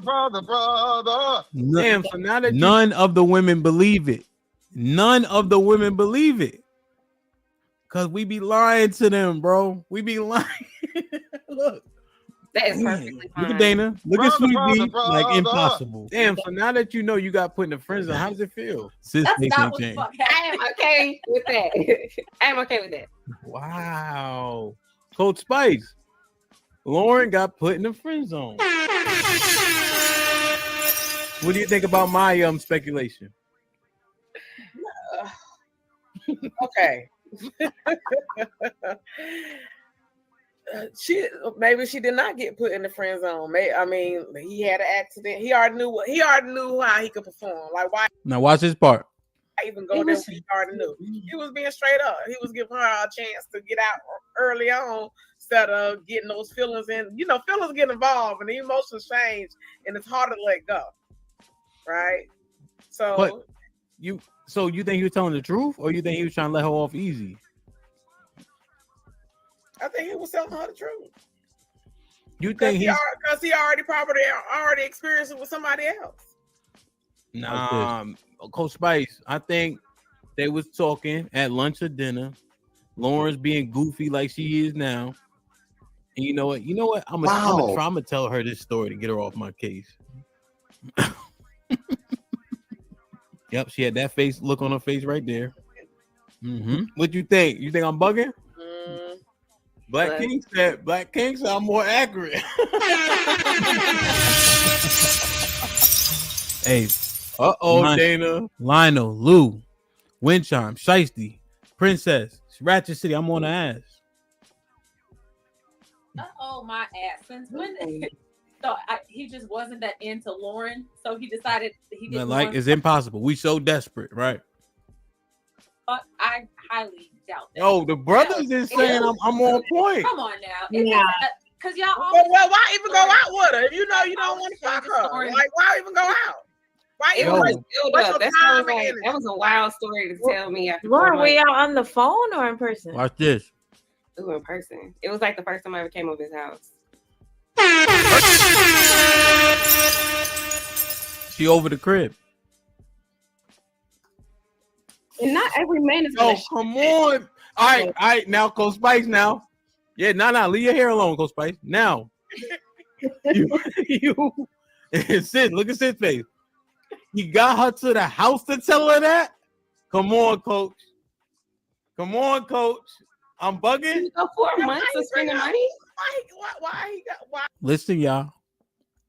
After 4 months of spending money, he got her to the crib. Waited all that time to tell him that his ding-a-ling wasn't working. Right? But I'm trying to tell you, man, niggas be lying so much. Integrity has fallen to where there's no way possible. But he just would have told her the truth. We wouldn't even have to have this conversation. Why do that? Yeah, why do that? He could have told me that on the day of birthday. Yo, Coach Spice, but listen to my break, my understanding. He was dating her for 3-4 months. He was getting cheeks everywhere else because he wanted to take Lauren personal, so he wasn't pressing her to get no cheeks. So then finally, she comes to the crib. She do something. Maybe her socks was dirty. You know, women be wearing mismatched socks. It's all types of shit that turn nigga off. How was his crib? His crib was nice. Coach Spice, I'm bugging. Why you trying to get me in? It's your first time. It's your first time, Coach Spice. Fellas, look at the extent that this brother went to. House nice, house clean, tricking on her for 4 months. Got her to the crib to say this? No, bro. But he chose to tell this crazy ass lie, have kids later.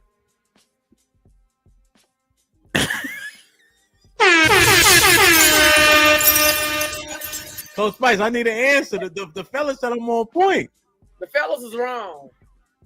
She came over there with them dirty ass socks, bro.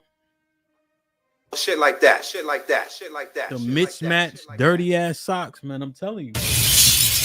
Like, why even waste her time and energy? You already know that. If you already been talking to her for 3 months, why invite her over if you already know that you don't want to? Coach Spice, I hear you, right? But that's the game. So this, you know what? Oh, Coach Spice, you smart. She was using the nigga for 3-4 months, not giving him no play. So he got her over there just to hit her with a honey bun. Yo, Coach Spice is a fucking genius. Bro, look at this, man. That part, you know, we just exploring and we having a good time with it. But yo, the point is integrity, right? Does it go up or down, right? You know, in terms of our experiences with women trying to obtain sex from women, that we just lying, telling tales, even to the extent of trying to save her feelings because she came over with them dirty ass socks that he wasn't feeling. Like, yo, I'm telling you, man. Fellas, it's like I'm just assessing. And like I said, this is how I feel. I'm him, what up? This is how I feel. Devin, what up? And I'm saying feel, and I know we get in trouble when we say that. Right? So I'm prefacing with that on purpose. Are we giving up too much power, man? If you don't stand for nothing, you fall for anything. What you think?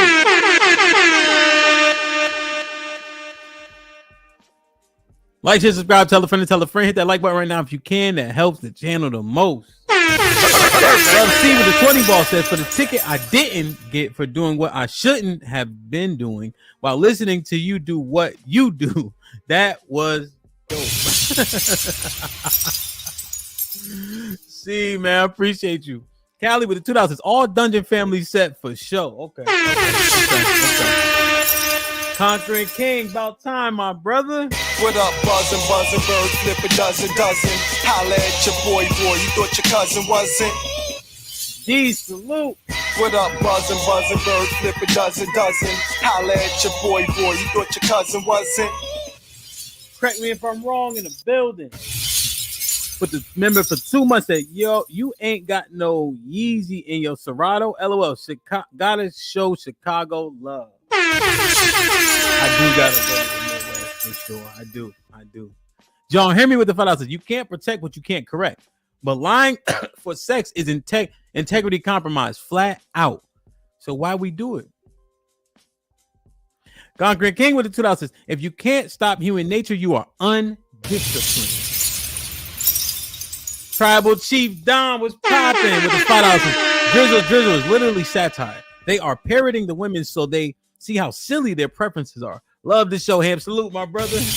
Okay, and then click the link. I know I'm getting more info. Correct me if I'm wrong with the $2. They still falling for the "it's not you, it's me." Put him in the fucking bedroom. Get him out of here. Come on. Yo, he should have just told Lauren Ass the truth. Yo, them dirty socks and all that. You come here slummy. My house clean and neat. Nah, man, I ain't fucking with it. Instead, he went so far to break down his integrity, talking about his penis don't work. Wow. Put him in the fucking bedroom. Get him out of here. Come on.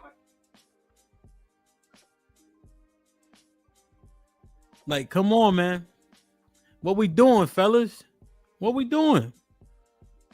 Double tapping on pictures, telling them what we want, when what they want.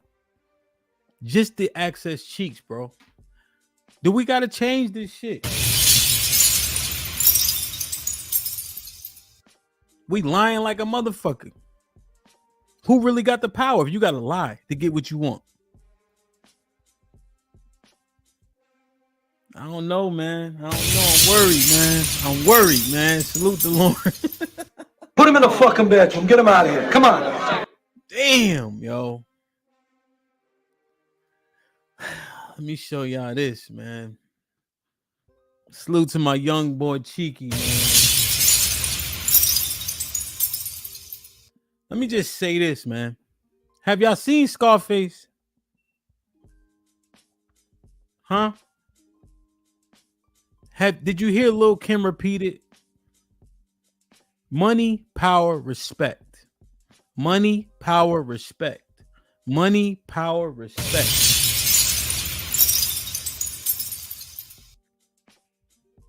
With providing provision and protection comes authority. I'm bugging.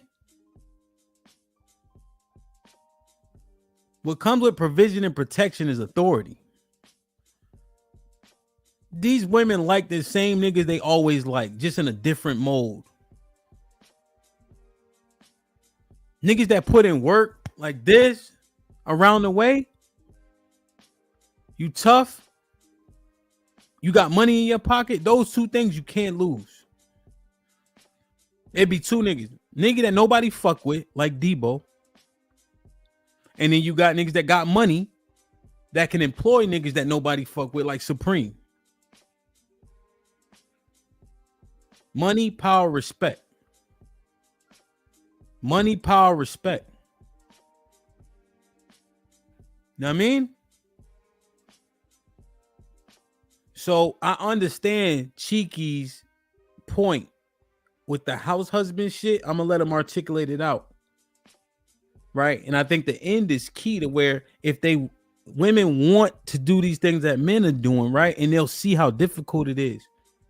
But you relinquishing so much power. And maybe I'm using power on purpose. You relinquishing so much power by trying to make them understand, by making them do, like by allowing them to do it type shit. And again, I'm saying I feel on purpose. I'm saying I feel on purpose. But I understand the premise of him saying it and etc. Right? I understand what he's saying. But he's gonna articulate it well here as well. The house husband shit. Feel me? Where your glasses at, Mr. Fantastic? Georgia boy, what's poppin'? If everybody's saying it, it's what you hear. Man. I'm always saying, can stand on that square and you can support these women, and it ain't glasses at Negro. God damn. It's no longer. And more men need to wake up. I see my guy down here, the house husband. Like say, if that's working out, I don't know. I'd love to hear more about that. But hey, it's a lane forward. Listen here. That drizzle ish is funny as hell to me. I ain't know that train. However, I understand it. Just because I would never do it, don't mean I understand it. But yeah, there's a lane. You got all of these masculine boss chick women, and they starting to say it now. One woman came up and asked for a house spin by name. She said, "I want a house spin." Well, here's my thing. What? I would think what's your desired outcome? I don't want to get ahead of ourselves, but if you a house bin is crazy. For a house bin, like what are you desiring? Are you expecting your woman to submit and stuff like that? I don't know. Hell no. So salute to Cheeky in the building. Go ahead, Cheek. What it is we understand that traditional marriage and traditional roles from women is no longer acceptable for most on a societal level. For the most, like there's not that many women that's wanting to play that role. So the best thing to do is switch it up, switch it all the way up. Instead of accepting or trying to fight and make women change, because I don't care what you say about women. There's some things that you learn, which is they're very resilient. And if they don't want to do something, they're not going to do it. They're not. You can't force them to do anything unless you're going to go to jail. So whatever you try to force them to do, there's protections against that. And whatever you want them to do, if they don't want to do it, it's not getting done. So the best thing to do is, like y'all was saying earlier, is do what you think best fits. And to be honest with you, let me ask you a simple question. How many times have we heard women go, man, being a housewife or being a wife or a mother is the hardest job in the world? Aren't men supposed to take on the hardest jobs in the world? It's 24/7. It don't stop. It never ends. You always have to do it. You don't get any rest. That sounds like it's fit for who? Well, I'll say this. You know what? I'm not going to give you too much pushback because, like I said, we all about results. I would like to see this practice for maybe a decade so we can get some stats on it and see how it's working out. Here's my We question. won't be the one. Go ahead. Do you think that a husband will be more susceptible to mental, psychological, and or physical abuse? Well, that's the beautiful thing about the laws in the United States. Okay. You got to be in the position of not having the money to get the money. So let's say I get a divorce from her. What does alimony go toward? It's gonna go to you. Okay. Where the kids gonna go if I take care of the kids? And men say they want their kids, right? Yeah. So God who gets bless. the kids? Yeah. If you with the kids more, you're gonna get the kids. Yeah. Okay, so now we're starting to solve some of these problems that manosphere men and red pill men and men in general have been speaking about. Now let's talk on this. Now, as a What y'all think about that part? Flip it. That way, if shit hits the fan with the divorce rates being what they are, you get the kids because you're taking care of them all the time. You're taking on the brunt of the housework, right? Because it's a job that never stops, allegedly. And you would get the alimony. Is he wrong? Because those are the complaints. Men lose in divorce because of X, Y, and Z. But if she's the breadwinner, you would get alimony. Shout out to Kevin Federline. Right? Logically, it makes sense. It would literally stop the complaints that men have. It would solve it. Right? Is he right? Is Cheek right? Logically. Cheek, what up? Is he right? You stay in the house, you take care of the kids, you cook and clean. She go out, make the money. When shit hit the fan, you entitled to alimony potentially, depending on obviously the the level of income. The kids are largely allocated to the person who they're around the most because that's what it has to be credited upon, right? Logically, it makes sense. Now he breaks it down further as we go, but if somebody just clip this, he's right.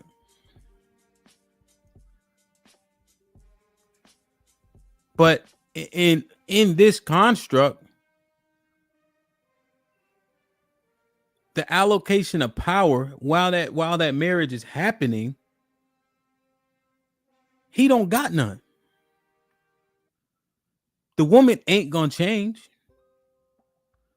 But the argument is we ain't getting submission being traditional.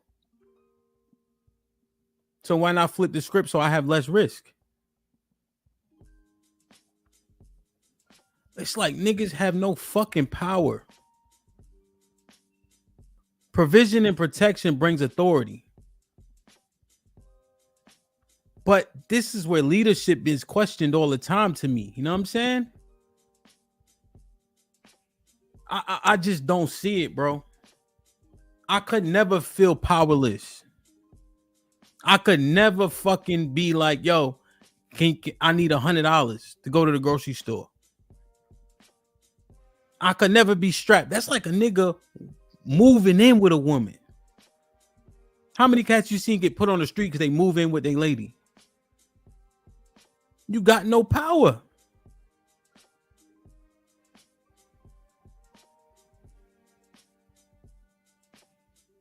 And I'm just talking about pop. And the thing is that I don't know, man. Like I said, I prefaced it with this is how I feel.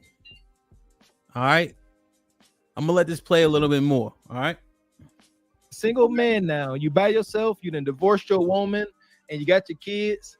Mm-hmm. Now, how like golly, like where do you stand amongst your peers? Like you gonna be like, You know how men are. You're like, hey, brother, what you do for work? And you like, I just chill, take care of my kids because I done sued my wife for alimony. So wait. When did we ever care about what men say? I thought that was part of being a man, and standing on your own square. No. See, and I don't agree. No, I don't agree with that. No, we should not be sitting here talking about we don't agree with what our we should not sit here and say we don't care what our respected peers think of us. That's crazy. That's crazy. Wait. So when you respect that's why I said your peers. You should care what your circle, how your circle feels about you. Okay, how so they you mean it like your close circle of friends, not just men in general. Yes.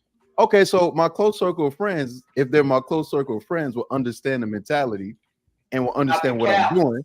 And they wouldn't give me no. They would be like, "Damn, brother, teach me your way so I can get." Come on, Chief. Birds of a feather flock together. Granted, you're not gonna be no Israelites like him. They're gonna be like, you need a circumcise, and then you got a stoner. Like, wow. Wow, that's great. This nigga, this nigga, yo, put him in the fucking bed. That's crazy. You're like, where your brick at, son? Where's your sacrifice? What an asshole! I can't believe he's doing this. Damn, man. He lost service, man. How that straight feel, Hamp? Yo, hey, Mr. Walker, I was just sitting over here. Nah, you had to say something. You was I'm like, eating, come on. Mr. Walker, I'm eating gummy bears. And called it straight. Wow, damn. Nah, I did hit to stop the cat, but you know, Mr. Walker, this is what I get when he's saying that. He said this before, right? It's cool when they do it. It's a problem when I do it. Fuck them. And I feel that. I feel that sentiment. I get it. Like we said, but what's your ultimate desired outcome? That we're moving. I was gonna say this, Ham. We've been up here. One thing we haven't talked about, which I'm surprised, which is one of our larger talking points, is the whole who's paying for it? Single mom, stepdad conversation. Yeah, so it's I'm just surprised you didn't touch on that. There's always a time and place like right now. That's definitely something we wanted to touch on before we got out of here today. You know what? I was so caught up in all the questions I was asking. I ain't even like, you know what I mean? That's on me. So that's the bulk. Right. That's kind of the bulk of our show. Let me forward it to you. Why these women are single by choices. You know, most of them coming up here with children. And my bad. I'm not muted. Can we just say one thing before we move on to that? My bad. I want to ask Chief a question. Yeah, we're not moving on this yet. Hold on, Mr. Payne. Could y'all hear it, or was I talking over it? Could y'all hear it? Could y'all hear it, or was I talking over it? Do I need to rewind it? Okay. All right. I wasn't saying too much. They got this insurance thing to work for this commercial building. They got all these insurance fucking requirements. You know what I mean? Hey, you didn't say hi to nobody. I said hi when I came up. Hello, man. So hold on. Let me. He lost service, man. Yeah. Nah, you had to say something. You was I'm like, eating, come on. Mr. Walker. I'm eating gummy bears. And called it straight. Wow, damn. Nah, I did hit to stop the cat, but right? It's cool when they do it. It's a problem when I do it. Fuck them. Yo, and the thing was,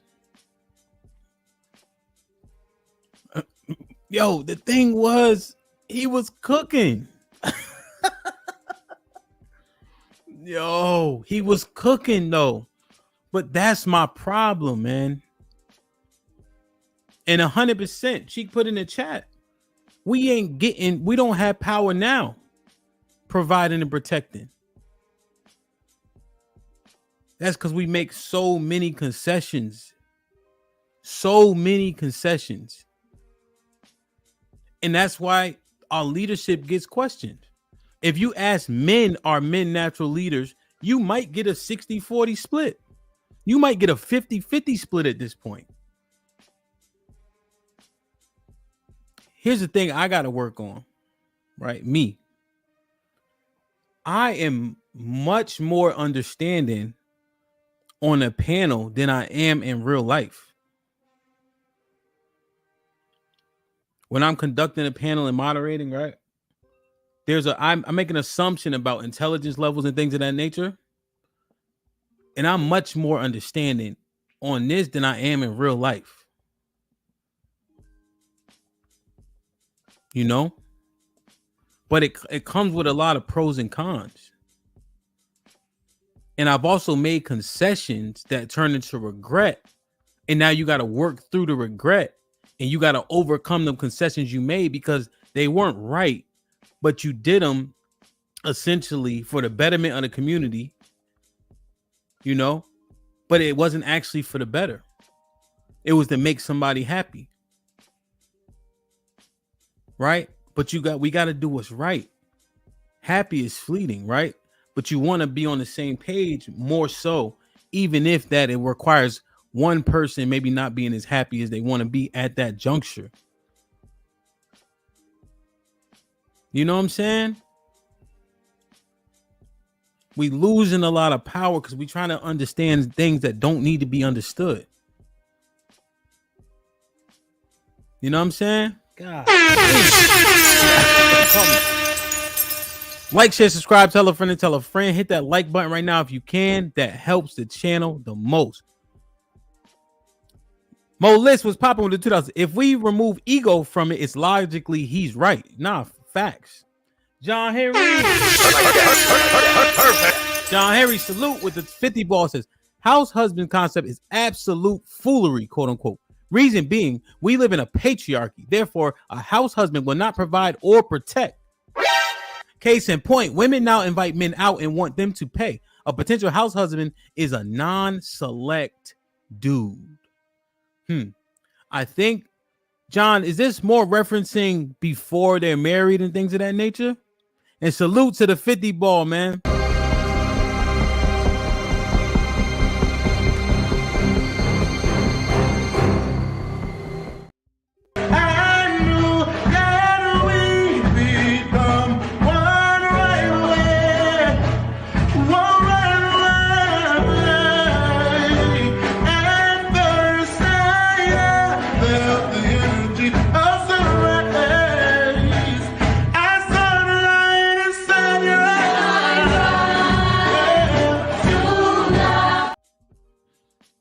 Salute. The thing about it is, let me ask y'all a question. Is the world still crazy? Is it an evil world we live in? Shout out the Future. Like, where are we? Is the world crazy? Is it scary? Is it dangerous? How you see the world? Or is it kumbaya? Everything shits and giggles. Which I think. Because I would venture to say, right? If you had the option for her to stay in or you to stay in, what's the protective option? Facts, Tony. Right? What's the safer option? If you had a choice for her to stay in or you to stay in the house. Right? Just wondering, man, because if you had that option in terms of protection, who would you choose to have to not go out in the world every single day as an imperative? And shit can happen anywhere.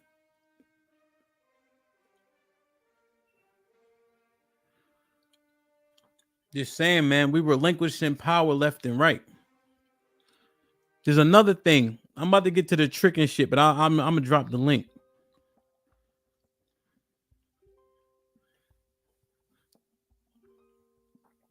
Right? The we gotta assess this analyzation, man. You get a woman, right? So we talking about leadership, power, influence, right? Being a man. You know, it's in question now more than ever. Because we saying a lot of shit that we wouldn't do functionally. When I coach football, I want the best players, the best assets that can do the things the right way in the best way most often, as consistently as possible. I've chosen players that didn't necessarily have the physical attributes, but they had that motor. Right? They had a motor. They had testicular fortitude. Right? They could shake shit off. They didn't have that diva mentality. And they put wild work in consistently. Undersized kids, they earn scholarships because of the motor, the drive, the effort, the technique. You know what I'm saying? You pick the best kids that fit the system. Right?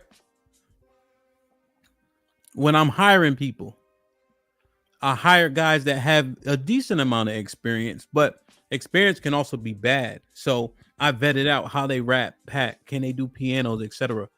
But I may hire a guy from scratch because of the work ethic, and they can be taught. You know, so both, right? But I'm picking intentionally so that these people can help me, so the kids can help the team be successful. I'm not picking nobody who's inept in any other place I lead. So there's no fucking way sex, silence, and a sandwich can be the only thing you want from a woman. If she's a help meet, it's a team effort to an extent.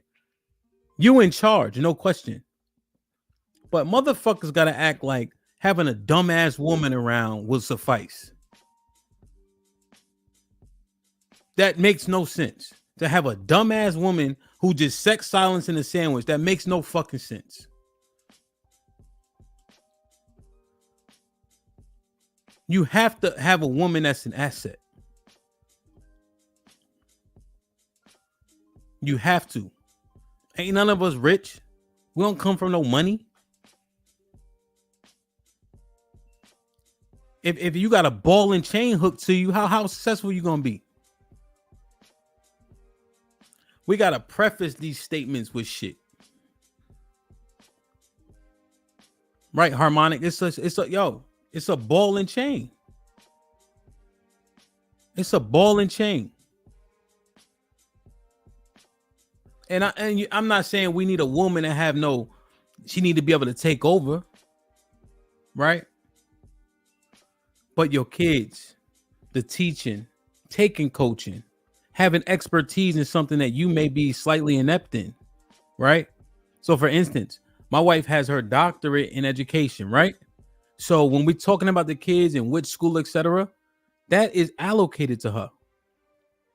My guys, I'm not saying I don't think they can really do anything better than me in terms of the field, but they're very good at stuff.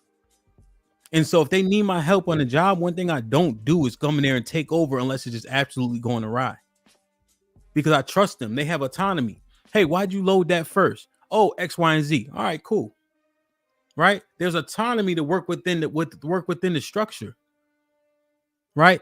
The more people can maximize the autonomy that you give them, the better off the whole company, family, community is. Right? Discernment. Imagine having a woman that can't fucking discern. We keep a lot of shit in as men, generally speaking. She got to be able to see that. Know when to engage, how to engage, when to come to you, when to bring an issue, problem.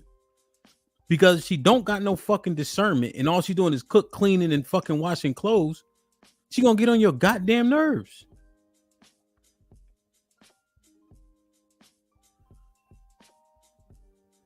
And I just was wondering, like, yo, that's why our leadership is questioned so much, because we do not put a lot of context around sex, silence, and sandwich. But that shit's stupid, bro. Know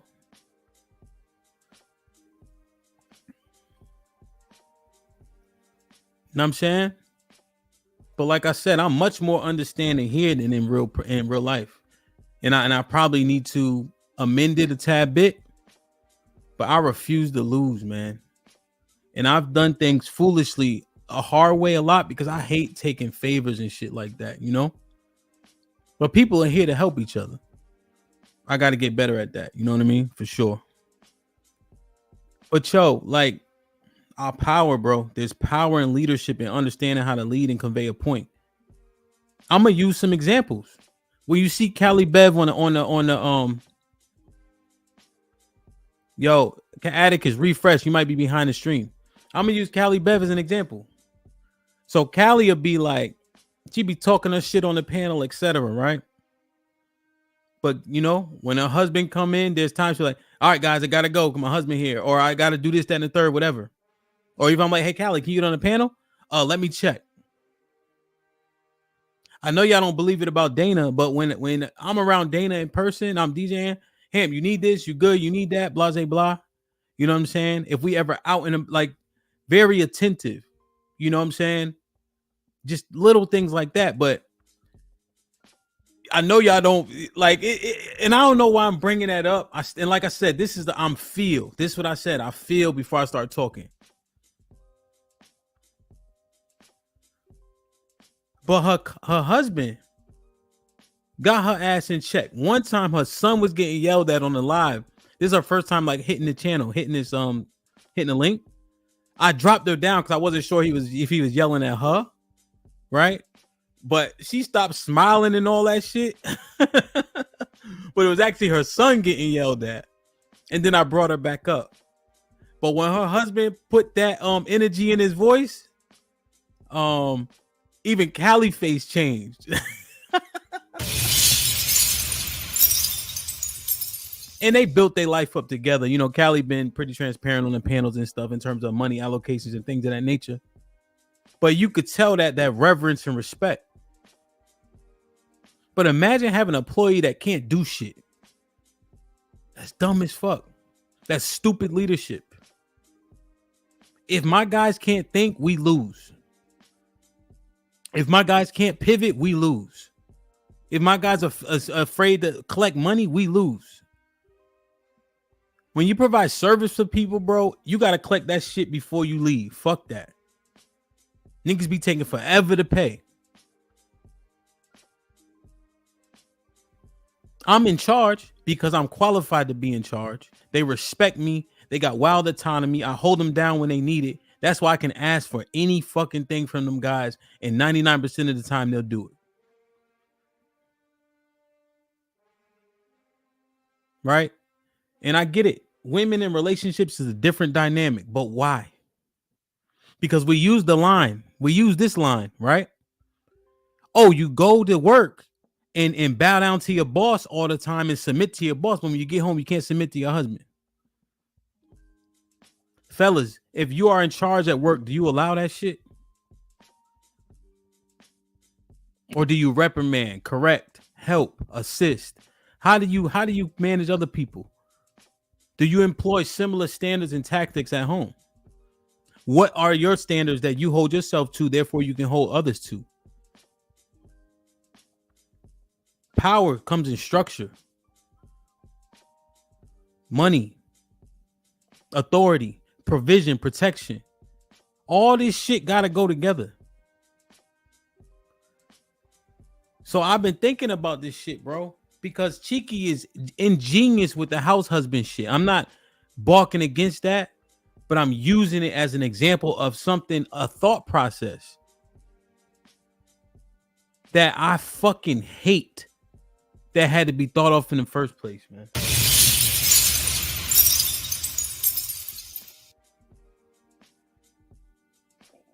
You know? And then I had to, like my wife, I'm saying, those are your feelings.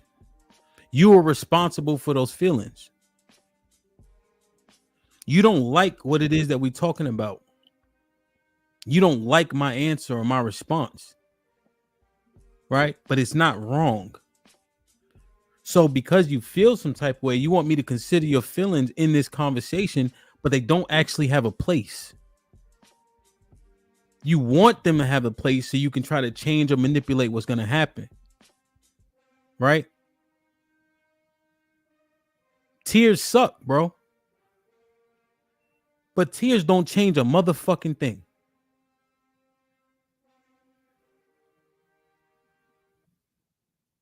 You know what I'm saying?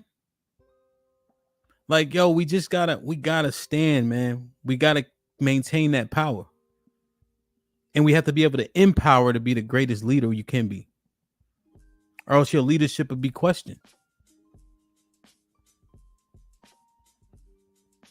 Right? You don't have we keep demanding shit. But I think we got to get to the point where we can command shit.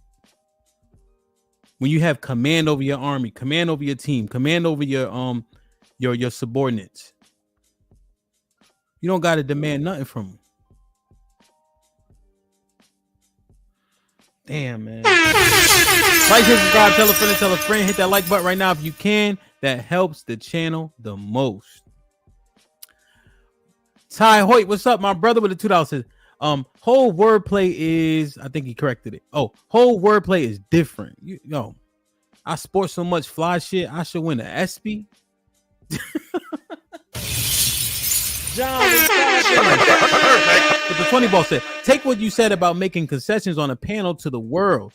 Ellipsis. Controlling, even for the good is toxic in our world. It goes against our independent world. I like that, John. I like that. Correct me if I'm wrong with the $5. Do you think a house husband, hardest job in the world, can bypass if a man don't work, he don't eat? No. If I understand your question, no. You see niggas get kicked out left and right. No. That's too much power to relinquish, man. But like I said, I feel is how I preface this. I'm about to drop the link. Yes, follow up. Yes, quote unquote, before our parentheses, before marriage. All right, cool. Based on the house husband concept, quote unquote, having the woman be the provider, the woman ensures protection and provision. How does that work for quote unquote her as a provider if he's still expected to protect? Come on now. Yeah, man. I get the argument would be, well, you can still protect the house, etc. You sending her out in this earth every day. I think there is a simple segment of protection that you can't provide. I don't know, man. Good. I gotta drop the link.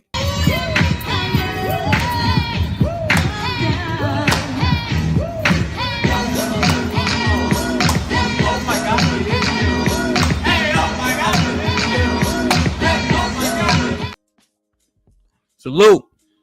Luxury Buckle has been a member for 3 months. Salute says, it's 2024. The world and economy is changing. Knowledge workers are the future, and women are constantly educating themselves. The future is female. No. But the point is, women are great assets, man. Like, great. And women also said on my panel specifically, they rather have a male boss. Because the combination makes a whole lot of sense. The inclusion of women is the future for sure. People are resources, generally speaking. And it makes no sense to get a woman that can't be a resource. So salute to Bucklist for being a member for 3 months. Son Kiss, Shalom, salute. Like, share, subscribe, tell a friend, hit that like button right now if you can. That helps the channel the most. Tricking, bro.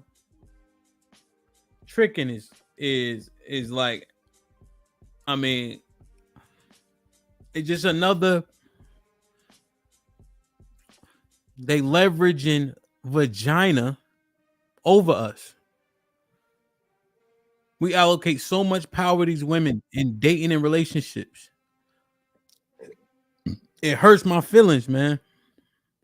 But like I said, I feel. That's how I preface this entire conversation.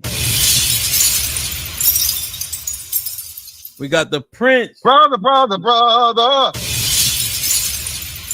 We got the General. Yo, why you say BABG, man? Why you keep changing this shit? This is me, brother. You know what's crazy? What? Since you changed my name to that shit, anytime I log into my my fucking StreamYard is up there, so I have to change it as I change it wherever, motherfucker. So, when you go different places and shit, my own shit. Like, the hell? I don't care, man. They be like, Mr. Fantastic. One day they can be like, the guy, the Prince guy. They be like, oh, Mr. Fantastic. Be like, yeah. brother. See, Lee was popping. So, Mr. Fantastic, man, what you been here since the beginning or nah? Yeah, I was watching a whole joint. Yeah. Tell them niggas to stop saying Wayne is better than Hove, please. Oh yeah, come on, stop it. Nah, Wayne not better than Hov, man. Wayne Shit like that. Shit like that. Shit like that. Shit All right, like that. now that we got that out the way, what you think, Mr. Fantastic? We relinquishing a lot of power, man. What you think? You heard I've been talking enough. Well, no, man. Yeah, shout out to Cheeky. Listen, I understand the thing of on the role reversal and pretty much having women see the perils of men and the hardships and whatever, and now they're somehow going to have sympathy and change everything around. And his theory is correct for the most part. The problem is you're not going to get enough men to participate in it. You know what I'm saying? Enough men are not gonna, because like I said, I don't want to be in a position as to where I'm not the breadwinner and I'm not the protector, provider, all those different things. And you know what I'm saying? My old lady's going out. And that's not even just for, image purposes or ego purposes. Like you said, Ham, it's just like it's been proven a woman cannot work like a man can work. You see what I'm saying? Just from hours, just physically, right? And then mentally, and now to put up with a lot of things and being out here in the world, corporate world or whatever, even entrepreneurship, women just aren't built like men to handle stress. So now, you know what I'm saying, you're home and you're doing all the normal nurturing duties and household duties and stuff, right? But how does she then still, you know what I'm saying, when she gets home, she's still supposed to be the nurturer. She's still supposed to be the soft one when she out here working like motherfucking, working like the man. So, you know what I mean? That's a part of that. But I did want to address, I missed the joint when y'all had the whole, the first topic. Listen, man. Hey, man, hopefully Lauren ain't like goddamn. brother. And Mr. Fantastic that night, man. So I fell asleep. You know what's ill, man? Mr. Fantastic, on that one too? YouTube saved her, bro. But that was the night YouTube, like I was in the chat earlier. Yeah, it glitched out or something. Yeah. YouTube saved her, bro. Go ahead. God. Yeah, damn. man. You know what I'm saying? Hey, buddy, hit her with the hit her with the honey bun, man. The Young Thug. Something wrong with the pussy? Listen, ladies. Listen. Wow. Lori, I love you, Lori. But listen, ladies. Listen. Hey, that pussy need to be clean and pristine. Okay, ball. Hey, ball head. Ball head on the first motherfucking introduction. You hear me? Listen, I let that thing better be motherfucking shining and got the candy paint on it, baby. You hear me? Listen, Lauren. Shit like that. Shit like that. Shit like that. I'm gonna take that trip to the wax lady. All right, first time that man ain't trying to pull out no weed whacker, man. He has to get to the, you know what I'm saying, find the motherfucking pussy out here, man. But nah, man, that aspect of it, bro. Listen, yeah, man, bro. Most dudes ain't in the act, bro. We know how that shit goes. So Lauren, I don't know what the hell it was. Something happened, but maybe Buddy had the bubble guts in your favor. Like, hey, you know what I'm saying, that Nick, you know what I'm saying? But listen, man, that shit right there does not happen. I mean, even if it's bad, like, you know what I'm saying, niggas will go tell a bitch get in the shower, man. But I don't know, man. Yo. But that's what I was saying, Mr. Fantastic. A man in his power, the structure of a man is what makes him powerful to an extent. Integrity and all this other shit. And niggas be, including me, be lying our asses off to get some cheeks. Once upon a time, man. Once upon a time, man, like you said, it's by any means, right? By any means necessary. By any means necessary. But as you get older, bro, I think a lot of dudes grow out of that, and it just is what it is. Hey, this how I'm coming, and if you fucking with it, you fucking with it. If not, you know what I'm saying? Yeah, Cheek, I said it's how I'm coming. That's a double entendre, brother. I'm glad. Brother. Yeah, it wasn't even that. That's this how I'm coming, goddamn. Either you fucking with it or you not. You know what I'm saying? And I'm just like, how you do anything is how you do everything. So I got to question myself back. And I would say I was a little younger, but I was just a lying ass nigga. Yeah, I love you. I'm going to call you tomorrow for sure. I remember your name. Lying like a motherfucker, Mr. Fantastic. Brother. They in my phone as the park on 14th. I don't know their name, bro. Like, yo, I'm just integrity, man. A man without integrity, what kind of man is that? Yeah, man. That's a, you know what I'm saying, that is a handicapped man at best. I'll say that. Weak You know what I mean? ass Like nigga. yeah. You know, if you don't stand for something, you'll fall for anything type shit. You can't have that, man. Yeah, yo, I'm lying over vagina. Say that 5 times fast. Sound like a weak ass nigga, bro. What, Cheeky? Hello, panel. Hello, everybody that's on the panel. Everybody in the chat. You've been starting with me all week. Salute. Man, look, man. I tuned into the look. I've only joined your panel. You know, I've been away from YouTube. That's true. But That's twice. But twice. You wasn't even on your own channel. I know, that's what I'm saying. But every time I click like in, that, and see shit what's like that, going on, my name being brought up with house husband. I'm like, all right, bro. What do y'all want, man? Yo, man, I'm trying to. No, it's not. It's not. So when I was breaking it down, the conceptually is sound. However, that man got his balls cut the fuck off. I'm so tired of people using that as an excuse when most of y'all niggas is castrated already. You got a man sitting next to you. You got a man sitting next to you who believe if you were married, you were simp. So why are we talking? Like, I don't understand. So it never fails. There is no correct answer to this thing besides do what you think is the most beneficial. No, you men who have already done these things, and this is why I hate listening to y'all sometimes, right? Because you did all the shit you already admitted to. You wasn't an ain't shit piece of shit ass lying ass nigga, and then you got somebody who wasn't that or isn't that, which is me, and you get the same results. You do realize that there are people who've already said, man, I went through these hoes and then I got married to a virgin. So why should I not be like you? You getting the results, you doing all the fuck shit. Why can't I do what you do and be right? What's a man without integrity? What's a man without morals? What's a man who lie to women? A regular nigga who gonna win at the end of the day. Apparently. I know, but look at this though, Cheek. Look at the results actually, though. The results are bad as fuck, actually, unless the only result that you're looking to get is vagina. That is what most women. Okay, so let me as a man who's been patient, we're not getting vagina. You said what now? A man that's been patient about not getting vagina, right? I haven't. You know, what do you think I think about women? You think I just got there because they have more to offer than vagina, or what do you mean? I'm confused by your question. You're saying a man that's only going after pussy, basically, is that's, what. Sorry, what I mean is the men who are acting like I used to. The result is just pussy. The results aren't good for the community, for nothing. So what I'm saying now is, even for a person who wasn't looking for those things, what do you think the end result is? I wasn't looking for that. Yeah.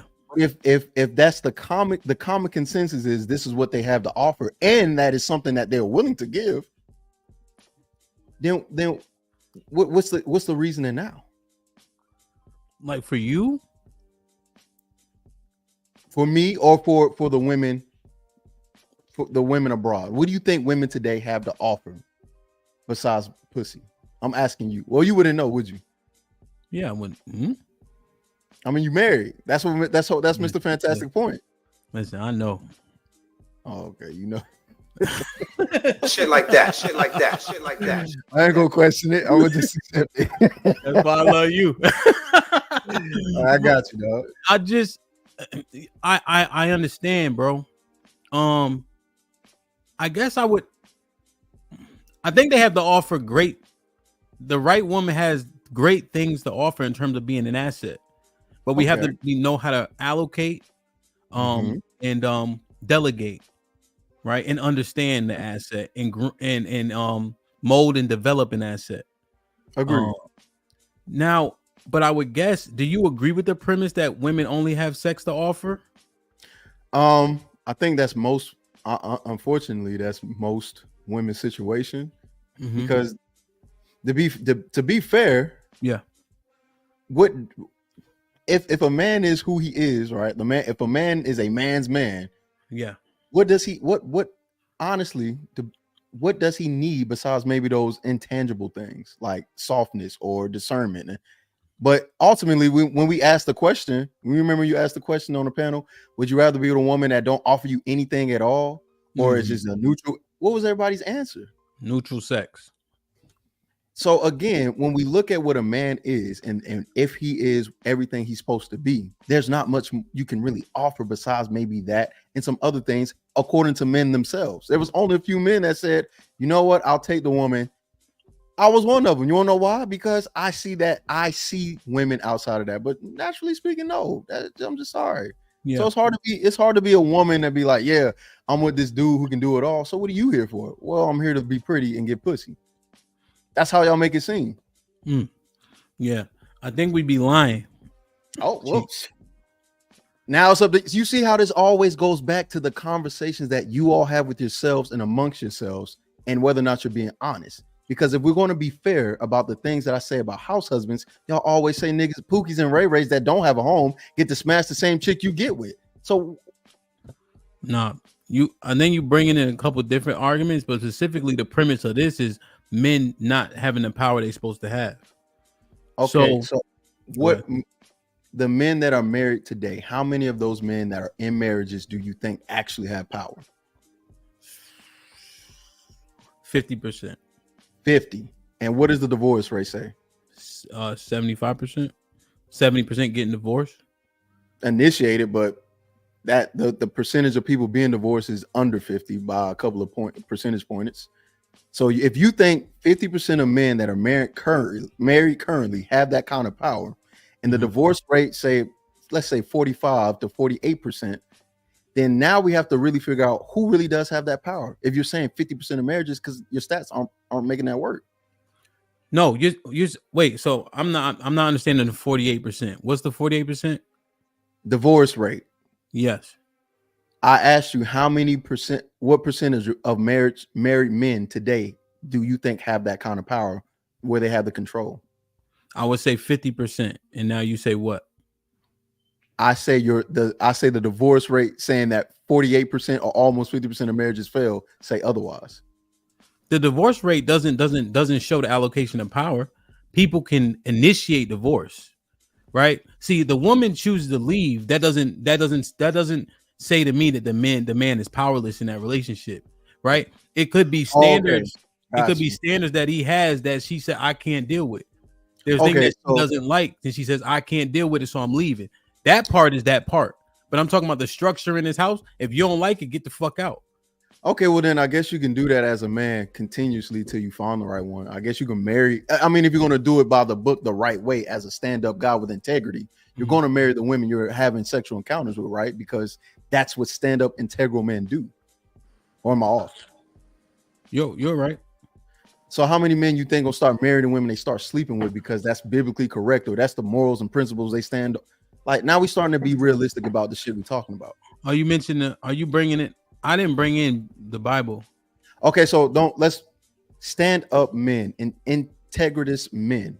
Okay. Their behavior, are they sexually reckless?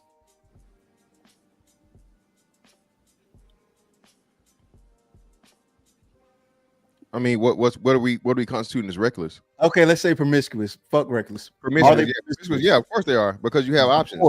Yes. Is that well, here's the thing.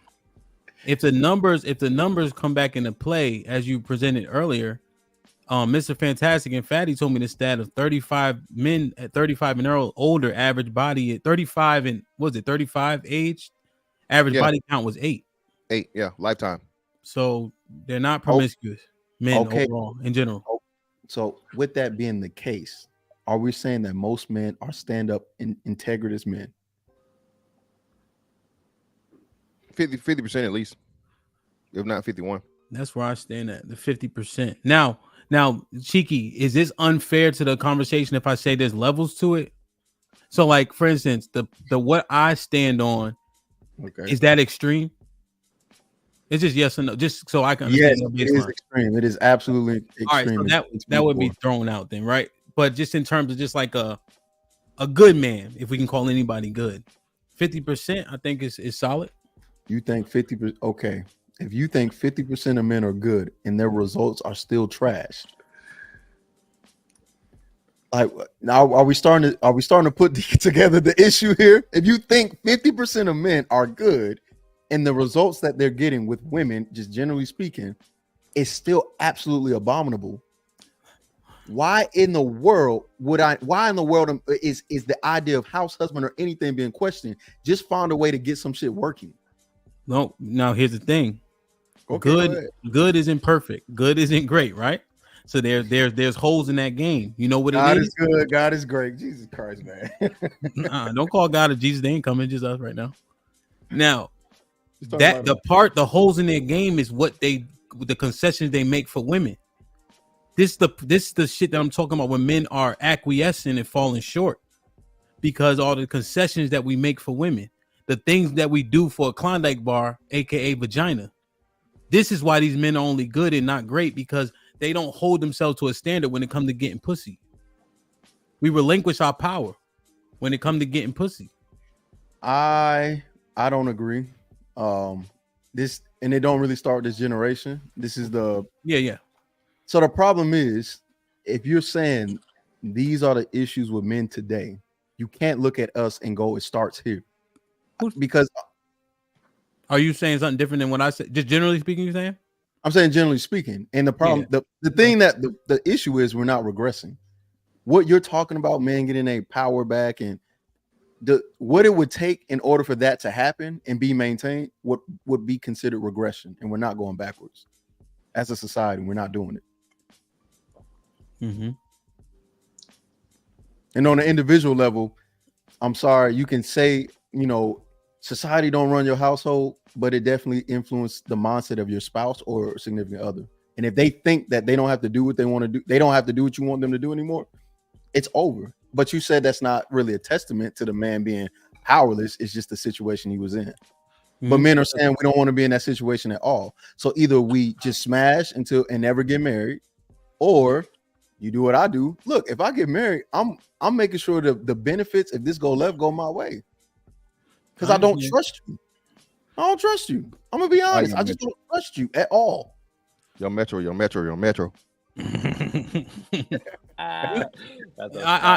What are we so fucking powerless to our penises though? Seriously? Even if you're not powerless to your penis, you don't want those results. Which ones are those? Nobody wants to get divorced and lose and potentially could possibly halfway. Nobody wants that. Yeah. So if anything, let's say you're not a slave to your penis, right? And you're sexually disciplined and chaste or whatever as a man, you still don't want to get divorced. You still don't want to go through that process of losing things financially, losing things emotionally. Man, who want to do that? Yeah. And then not only are you going to experience it, but you're not the one who wanted to end it. Yeah.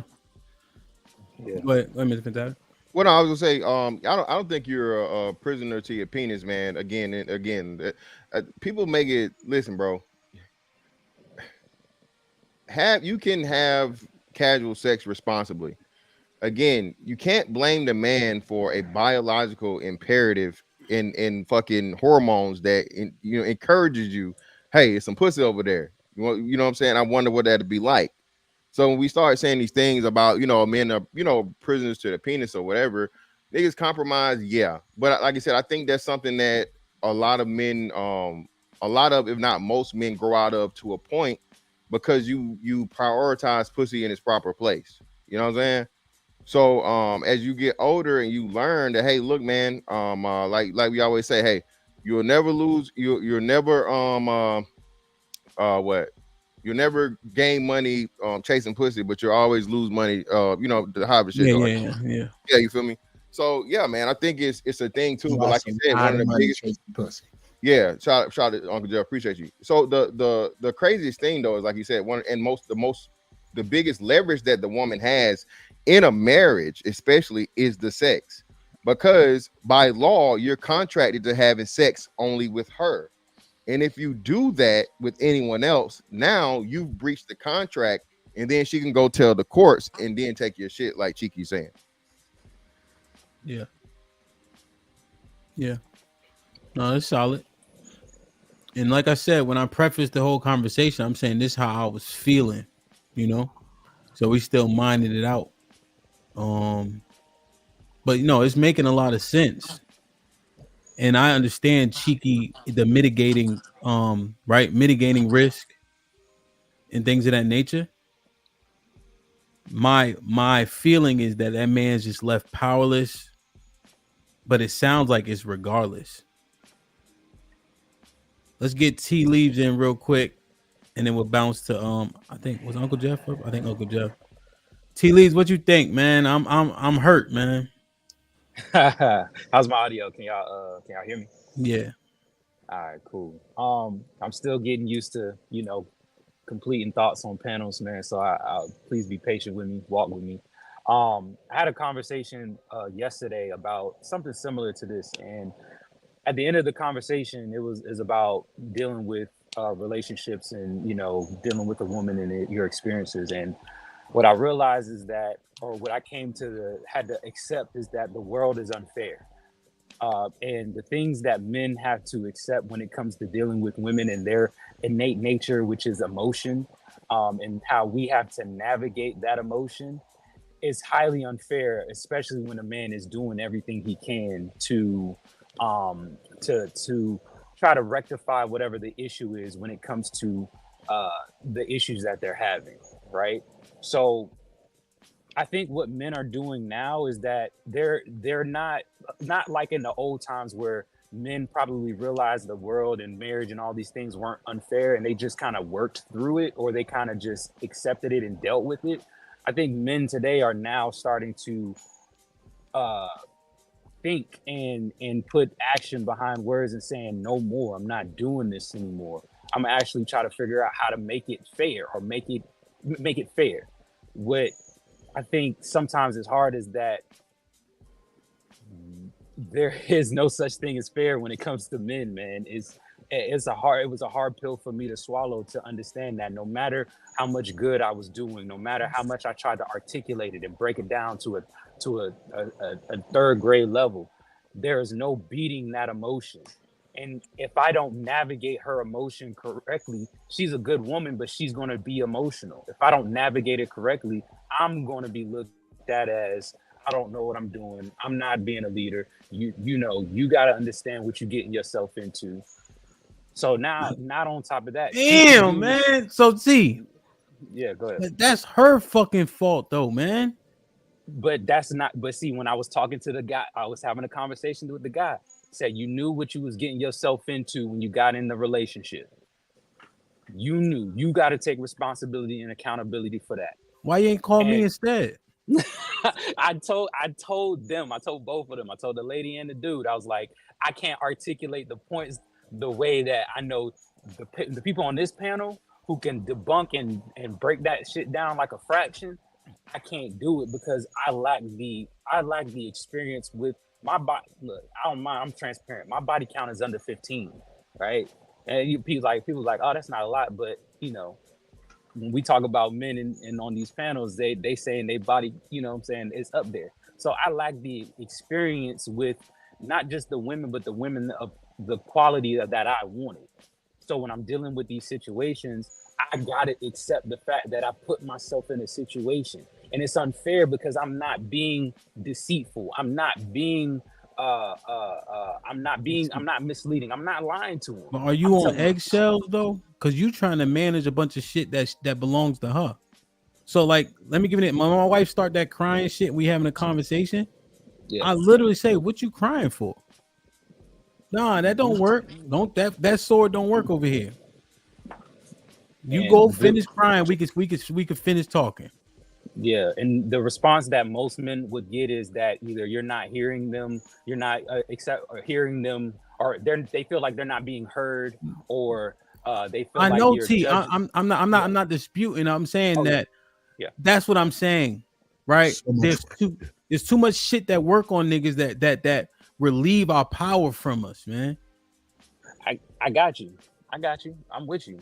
And it's not about being mean. Now, I think I'm fairly mean. Like, I don't know if I'm like super nice in general, but I think my kindness is higher than like niceness, if that makes sense. But if we handling business, the business is gonna be handled. Your feelings get involved doesn't help the business, it hurts it. So let's continue the conversation structured so that we can get through it, and then we can deal with your emotions after about how you felt and why you felt that way. I'm not saying ignore them, but see how quickly men acquiesce? But the gaslighting starts though. I'm sorry to cut you off. So The gaslighting starts. So, and if I call out that behavior and saying, "Hey, I'm telling you the truth.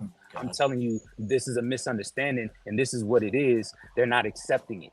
They're still in their emotions. And then once they're out, like the advice was told, "Hey, you have to wait until that woman calms down and then come back to the conversation after, and then she's going to understand." And that's what's been happening. After I've told the truth and told what happened after the fact, she understands now because she's not in her emotions. She gets where I'm coming from. And it's like, yo, that's not right, because you was just tearing me a new one, pause, no Diddy, tearing me a new one when we was in the initial argument or initial back and forth, right? So now I have to sit here and be like, all right, I gotta wait until she calmed down in order to have the conversation with her. And this is I thought it was unfair. But when you realize that with men, this shit is just not fair, it's a tough pill to swallow for a lot of dudes. Some dudes want to change it and do something about it. So that's my plan. I landed. Yeah, no shit. No, I mean, no doubt. It bothers me. Uncle Jeff, you could jump right in, pause. It bothers me, man, because I hate that for niggas. Like, I hate that. I hate that he even got to feel like that. You know what I mean? That's why I'm here. Huh? That's why I'm here. Yeah, like Uncle Jeff, God for me, sent me here to you today, young man. I'm gonna untie these knots immediately. And you can untie. See, Uncle Jeff, like, here's where my logic goes out the window. Like, you remember when I don't know if y'all saw the show, but Bub was talking like, yo, what if somebody got in your circumference when your kids is there? Is you gonna leave or stay? I'm getting in a fight 100% of the time. If you confront me, I don't give a fuck if Jesus standing there. If you get in my frame, right, and we got beef, it's going down. I fear for my life at that point. Yeah, I have a right to fear for my life, and therefore I have a right to move forward with deadly force, and everything around me is a weapon. I have every right, if you invade my space, to take this pen and shove it either up your nose or in your ear, or die with that plan. Now, let's back up a little bit, man. Well, I was just saying that to say essentially, like, this, it's just like men willing to concede too much, and I it's hard for me to understand it, specifically when we talk about relationships and power in general. Go ahead. You can say what you want. I was just kind of thinking out loud. Okay. Well, yeah, man. I'm first off, what's up to everybody in the panel? Shout out to Cheeky, fantastic, Boom, yay, all y'all, man, brothers, Uncle Rick, everybody. Tea leaves. Your problem is that you don't understand your value. Okay. I don't think you're having a problem with relationships. Your problem is with math. Okay. Counting all the dudes that women don't want, they outnumber us by 2 million. That's just the black ones. That's not counting the rest of the world lining up to fuck you. I strongly suggest that this is not about her at all. This is about you using soft tactics on hard women, and it don't work. We're ignoring where we are right now. I think it's very comfortable. I think it's convenient. I think it's actually a bit arrogant to consider yourself a house husband when that thing that you're sending the woman out into is about to fucking collapse. And I hate to aim this, brother fantastic, shout out, man. I hate to aim this. I know. No, I hate to aim this at you, but you, like me, bruh, you just got out of this, man. I guess I look at this with men different, because at one time I was in Pohang, Korea. I was 500 miles from men who were trained to kill me if they were supposed to. This man on the screen with me just got through serving this country, and he was supposed to die if necessary if some dude whose kids never even got close said so. He can't have a man to the left of him or to the right of him that would relinquish his energy to a female. And the problem is this, is that this thinking, this way of being, Hamp, in order for me to be wrong, Nostradamus got to be wrong. The Torah got to be wrong. The Bible got to be wrong. The Apocrypha got to be wrong, because they all speak of this time when the man who lives in the whore of Babylon shall be effeminized before things change. This shit ain't going on, bruh. You think this shit going on in the Ukraine? You think it's house husbands over there? You think it's house husbands in Iran? No. And those are the enemies of the people who have built this thing that you dudes are comfortable in. And I welcome you. I welcome you because anybody looking saw you coming. As a matter of fact, a man by the name of Aleister Crowley, who started an occult religion that worships the devil, one of his tenets in the book he wrote is that do as thou wilt shall be the land of the law. And what you are saying, Brother Cheeky, is do what you want to do. What we are saying, what the men, remember we had this conversation before, because you think that house husbands should be allowed to walk freely and not be talked about and not be ridiculed. And I said, you're exactly right in public, because that's rude. But when me and the niggas who can fix a flat, the niggas who can put the power on when you turn it back off, the niggas that can move a piano, the niggas that are not willing to relinquish our power to people who it takes 4 of to move a fucking couch, are gonna talk about you like a raggedy dog. We gonna laugh, brother, and talk about y'all soft asses the way we see you when we're by ourselves, which is our right, because I really can't wait to see these dudes negotiate with the males coming across the border who are of military age with nobody else but them. When you have to deal directly with dudes who didn't get trophies from making it to the car to the field, I really want to see how that's gonna go down. This is the ability, the biggest part of this is that the ability to temper crisis is destroyed by your paradigm. By your paradigm, what leaves in your house is feminine energy, and you just there. You're mopping fuck. You're there for that. When you relinquish that, when the shit hits the fan in the very moment, the time between when the shit hits the fan and you have to activate is not enough time for her to get into her feminine and allow you to do what you have allowed to atrophy, which is your natural masculine energy, by sitting up at the house watching TV on your stomach, kicking your feet while your girl at work. So while we're on the topic of atrophy, right? Yeah.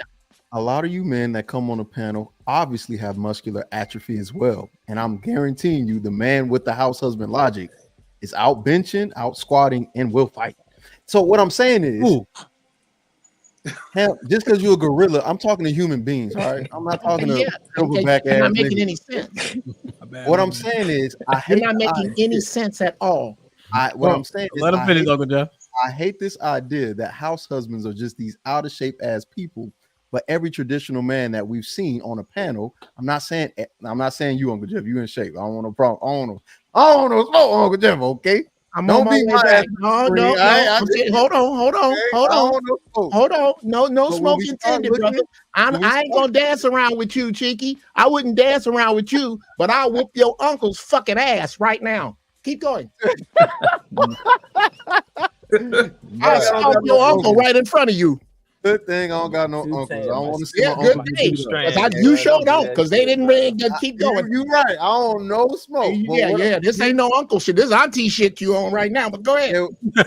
And I appreciate you for being patient with me, sir. You know what I'm saying? Teach your young brother the right way. All right. So what I'm saying is, every time house husbands come up, y'all niggas like to make you can't be as if you can't go to the gym and be in that position like you would expect your house quote if you were to have a housewife. The idea would be she would be in shape as well. But anyway, what I'm saying is, with the gym. Hold on, brother. Here's the problem with the gym. I'm not talking about how many push-ups you can do or how far you can run. I am talking about the ability to, when the shit hits the fan and your body gets hit immediately with a shot of adrenaline, which puts you into your fight or flight response. That's not about reps. That's how a fat man will walk up and eliminate a dude in shape. It has nothing to do with that. I'm not talking about that. I am talking about the natural energy that you are letting run your place. When the shit hits the fan, you're gonna have a problem right in that split second, brother. And it ain't got nothing to do with how much how many you do. Go. All right, go, Cheek. Finish the thought. Go ahead. You're all right. This again is what I'm talking about. He's talking about flight or fight responses, but if you've never been put in that position, most people freeze up. Now, most of y'all niggas never been in fight. I'm not gonna go there. All right. So here's what I'm saying. I've never been in a fight. Look at this. Put your hand down. So I can put my hand up too. All right. What I'm saying is, keep going. What I'm saying is, we're talking about put your hand down, dog. It's like, goddamn, we know you crawl on your knuckle. We know you sit on ass. Put your hand down. Wow. God, you nails you're done, a fucking gorilla. You're not showing us nothing we didn't see already. Just put your shit down. Stop intimidating that man with your hand. Go ahead. What I'm saying is, we can't start attributing these things to a certain sect of men because of an ideology when that's just the natural human being. Most people are not, brother. And yes, we can. Let me finish, right? Because you've gone, right? And it's my turn to finish. I'm sorry. That you saying that a man being put in a position to be as a quote unquote housewife or whatever, a house husband, is going to affect his mentality. But it's not. It's your history that determines that. If you've never been in a fight and you don't know how to handle that situation, or you've never been in a firefight or a gunfight, most people freeze up. That has nothing to do with you being in a position. That's everything to do with your experience. Okay. All righty. I don't want to interrupt you. I want to make sure you're done with that.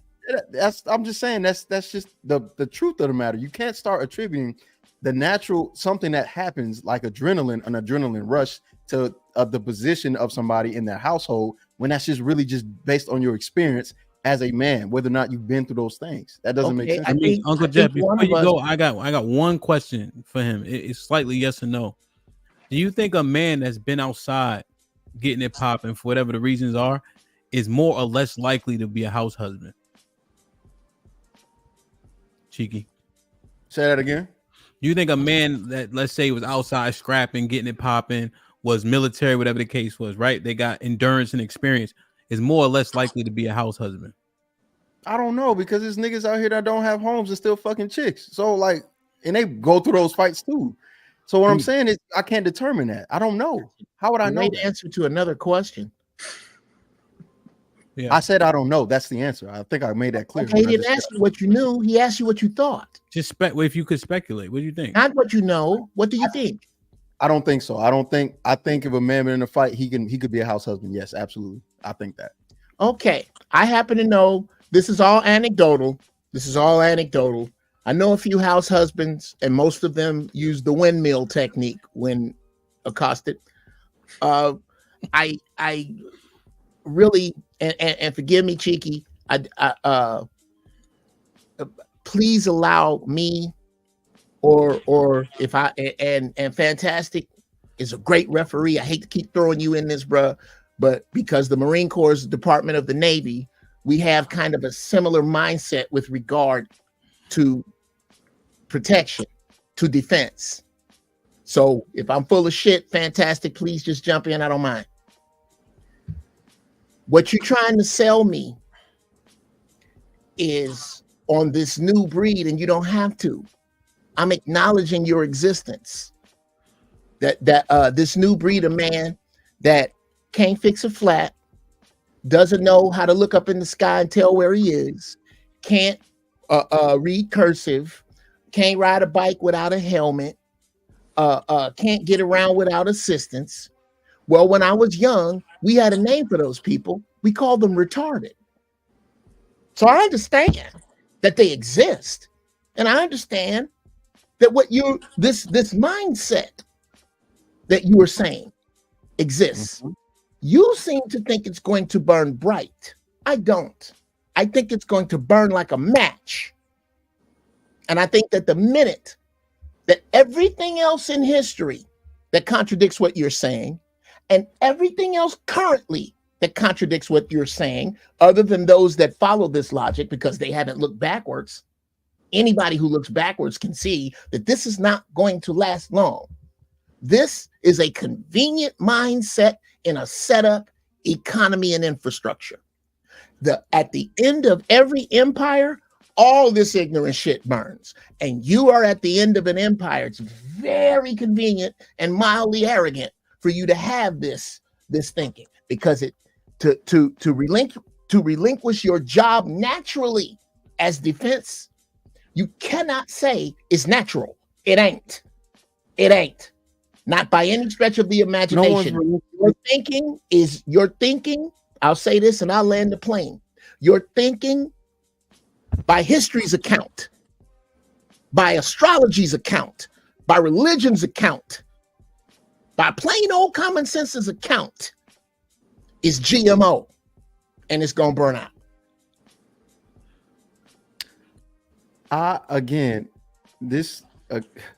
This comes from somebody who's older, and I understand that. And I got all the slight jabs, the Riri. We're in the smartest, most intuitive, world-breaking, history-creating generation ever. Now, you don't know what whenever we start having conversations about Riri or retarded, or that's when I start, because the IQ of today's human being is higher than of yours. It's just what I'm gonna say, to keep it very plain and blunt. We need to stop trying to make these shots, right? And just have the conversation. 1, 2. We don't know. We've never seen women in there's never been a position of society where women have rights, are able to work, or have any type of voice, have any influence. This is this generation. So you can't sit here and say history says. We don't know what history says, because this is the first time we've ever had this happen. No man before now ever thought that he'd have to compete with a woman to get a job, to do the things that men have done regularly. Niggas have factory work. Context on that. What year did that start? Just so we know the time frame you're referencing. Women's suffrage started in the 60s, but Okay. the hype and the stuff that's happening now, fine. It started in the past. The things that women are now able to do. Hold on. No, it matters because I need to understand what he's referencing, regardless if you guys disagree. He's saying, when did men start dealing with having to compete with women? What year you starting at, Cheeky? He's saying 60s, which would be so if he's talking from the financial and workforce situation, he's right. He's correct. Okay. He's being lazy. Click another tab and Google. That's all you have to do. It's okay though. It's okay. Hey, but listen. It's not gonna nullify his point if he's off by some years, right? But it speaks to his ignorance on the point, brother. But I'm just looking at his. Remember, it's his point. I'm just understanding his reference point. That's all. What years he thinks? Okay. Wait, can we please identify the windmiller now as the man who said, this generation? Stop windmilling. Just let me finish, please, sir. Okay. Thank you. Now, with that being the case, what I'm saying is, never in any point of history besides modern or current history have we had not only worry about men as competition, but women, and women also get the backing of government officials to make sure they are where they are. We're the most competitive we've ever been. Women make up 50% of the workforce. Our economy is based on them. And if you want to ignore that and completely disregard it, you can, but then that speaks on your ignorance and not mine. So how about this? We start thinking about things in a bigger perspective and think about things on a democracy level. Because the countries you start naming are not even, they're not democracies. Exactly. They're dictatorships. You name Russia. You start naming these countries that have their women in check, they don't have rights. Those women aren't able to do the things these women can. And that would be rights in Norway. They don't do this shit. Keep going. That would be considered regression. Women have rights in Sweden. They don't do this shit. Women have rights in Germany. And guess what? Those ideas of a house husband are accepted. Now, what are you saying? I'm saying that they're supposed to be accepted now. I'm saying absolutely. I accept it. I didn't say I didn't accept who you are. I just recognize who you are as per history, and that you are amongst the first generation that has decided, and specifically Black young people is the first generation that has decided to negate everything that has come before them. And I don't know any generals, pilots, electricians, fuck it, bakers. I don't know anybody who does that, but you're right. And I see you, I recognize you, I recognize where you are in history, I recognize others who have recognized you, and I say the same shit, that at the fall of an empire, which is where you sit, what you are saying is folly. Go ahead and say it, but it doesn't make any sense to me, brother. It doesn't make any sense at 2 a.m. when you hear a noise. It don't make it. There's a lot of places where it just doesn't make sense, and you can add it up like you like. I welcome you. I'm not as chewing you, but I told you again, when I get with my friends by myself, we gonna talk about y'all niggas like y'all got tails. Now go right ahead. Y'all gonna gossip like bitches and then say that the young generation windmill. Bitches that can fix flats and knock niggas out. But that's how that goes. That's crazy, bro. Oh, it's bananas, us bitches. Yeah. That is crazy. Us bitches that can kill with our bare hands. Absolutely. These same young niggas can beat your old ass. I don't get this. Who can stand up. Those of us who don't let our women pump gas. Us bitches. Yeah. Those of us, bro. Yes, those of us who have an actual plan always for our families in any situation. One another. Now all of a sudden the old men are the only ones that can kill. Over here, those of us over here who understand that their word is supposed to be first and their woman's word is supposed to be their words go first. Their woman word is first and theirs is final. Yeah, us bitches. You can talk about us bitches all you want, but I guarantee you, you give me 5 of us bitches and we meet you new men in a parking lot under any crisis. And I'm not talking about getting your ass whooped. That's an easy one. I'm talking about a fire. I'm talking about a flood. I'm talking about an immediate emergency.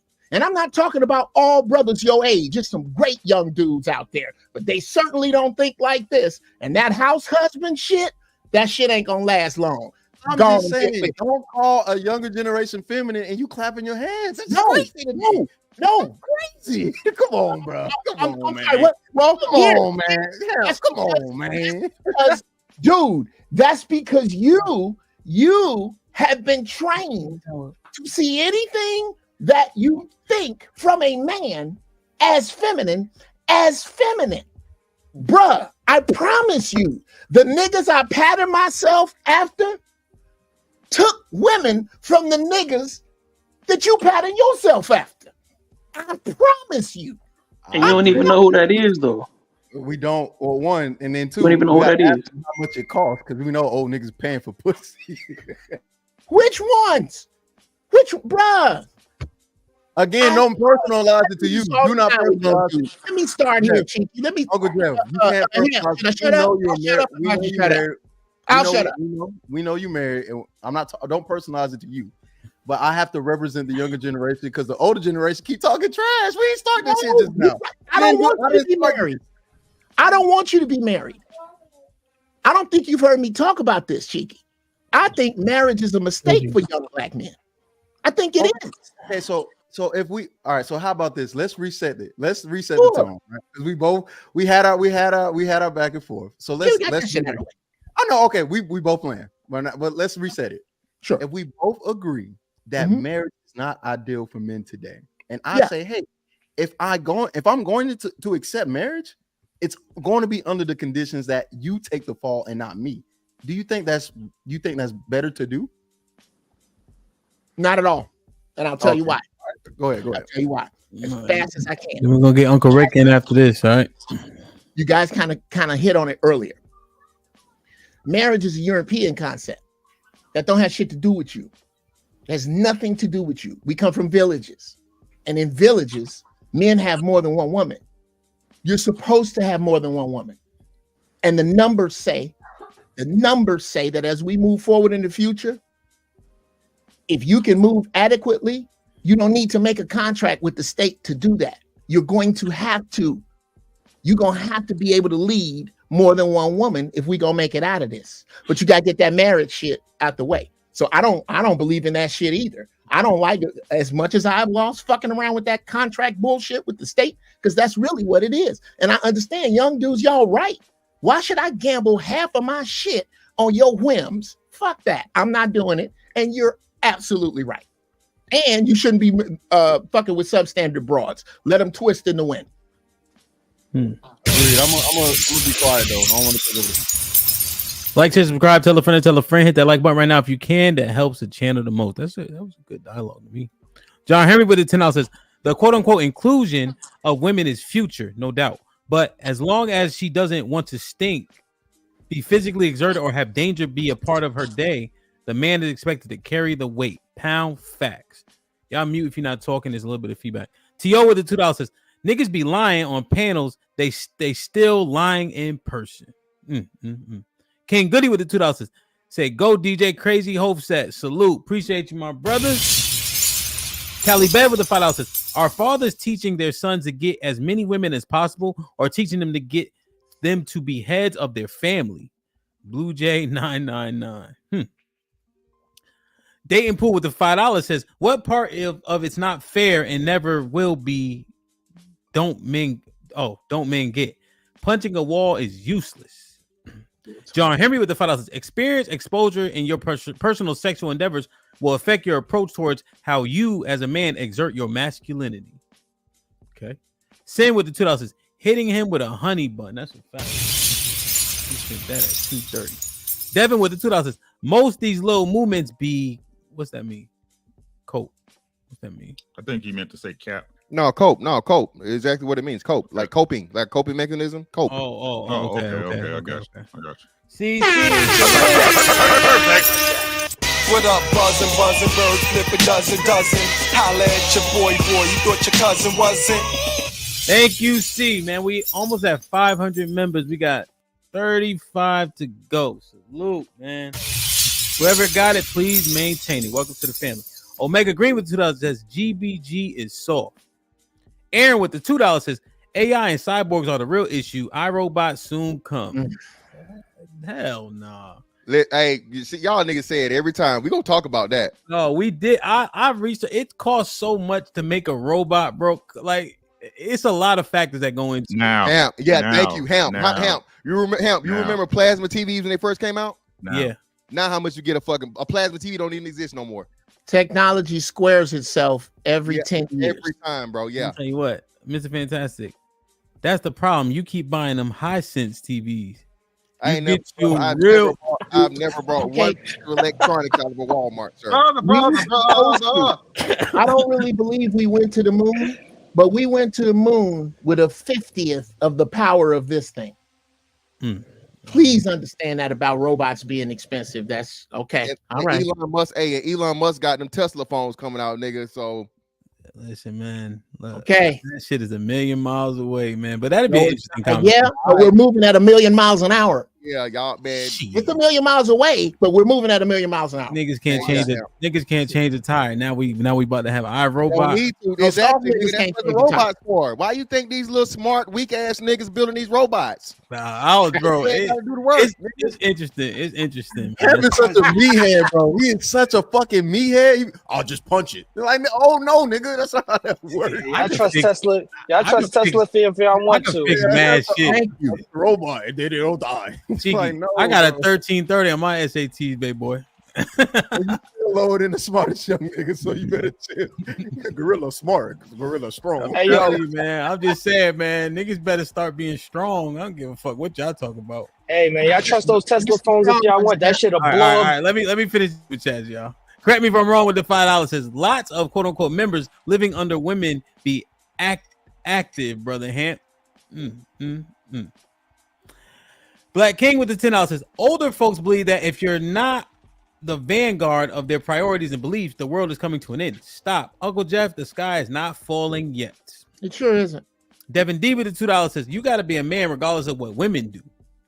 Omega Green with the $5 says, Ham, I rock with you, but it seems like you're trolling the audience by letting uninformed, dim-witted people like GBG pontificate all over the place. Damn. God damn. How did I get implicated in that? They had a good back and forth conversation, Omega Green.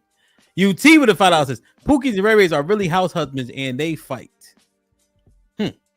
D with the $2 says wasn't Jake Paul beating y'all old brothers up?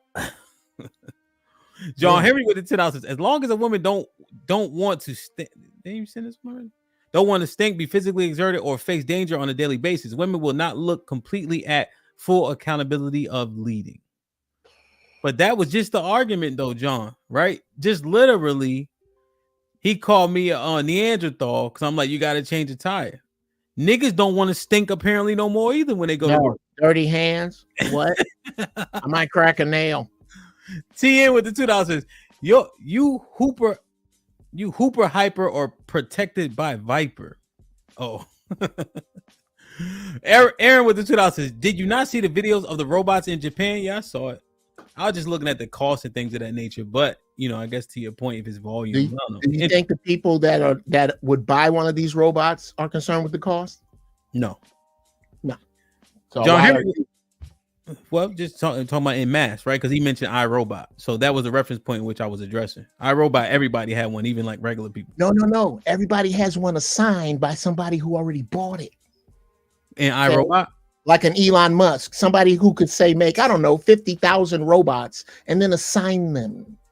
It's not about what you can afford. It's about what can be manufactured by the people who decide who has what money. Once they decide they want to do some shit like that, bruh, they do some shit like that. Yeah. Shit like that. Shit like that. Shit like that. Shit like that. John Henry with the $10 says, this current generation is primary generation engulfed in misinformation, disinformation, social media persuasion, and rejection of observable reality. I'm concerned for the future. Hey, yo, Hemp, let me know when I'm up, man. You know what I'm saying? L. Nix was popular with the fellas. Hemp sound like the cab driver who laughed at Uber and Lyft. Yo, nah, man. Overwork. No, because I was looking at the actual cost of those robots. But when you guys bring in different information, unlike y'all niggas, I can change my opinion if I hear better shit.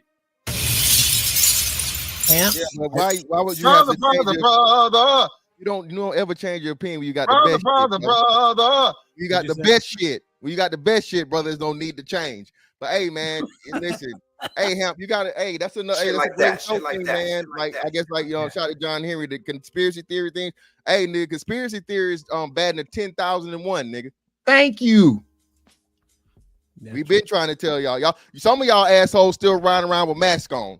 If you got a mask on right now while you working in this live, go ahead and run your face into the hardest fucking wall you can find. Brother.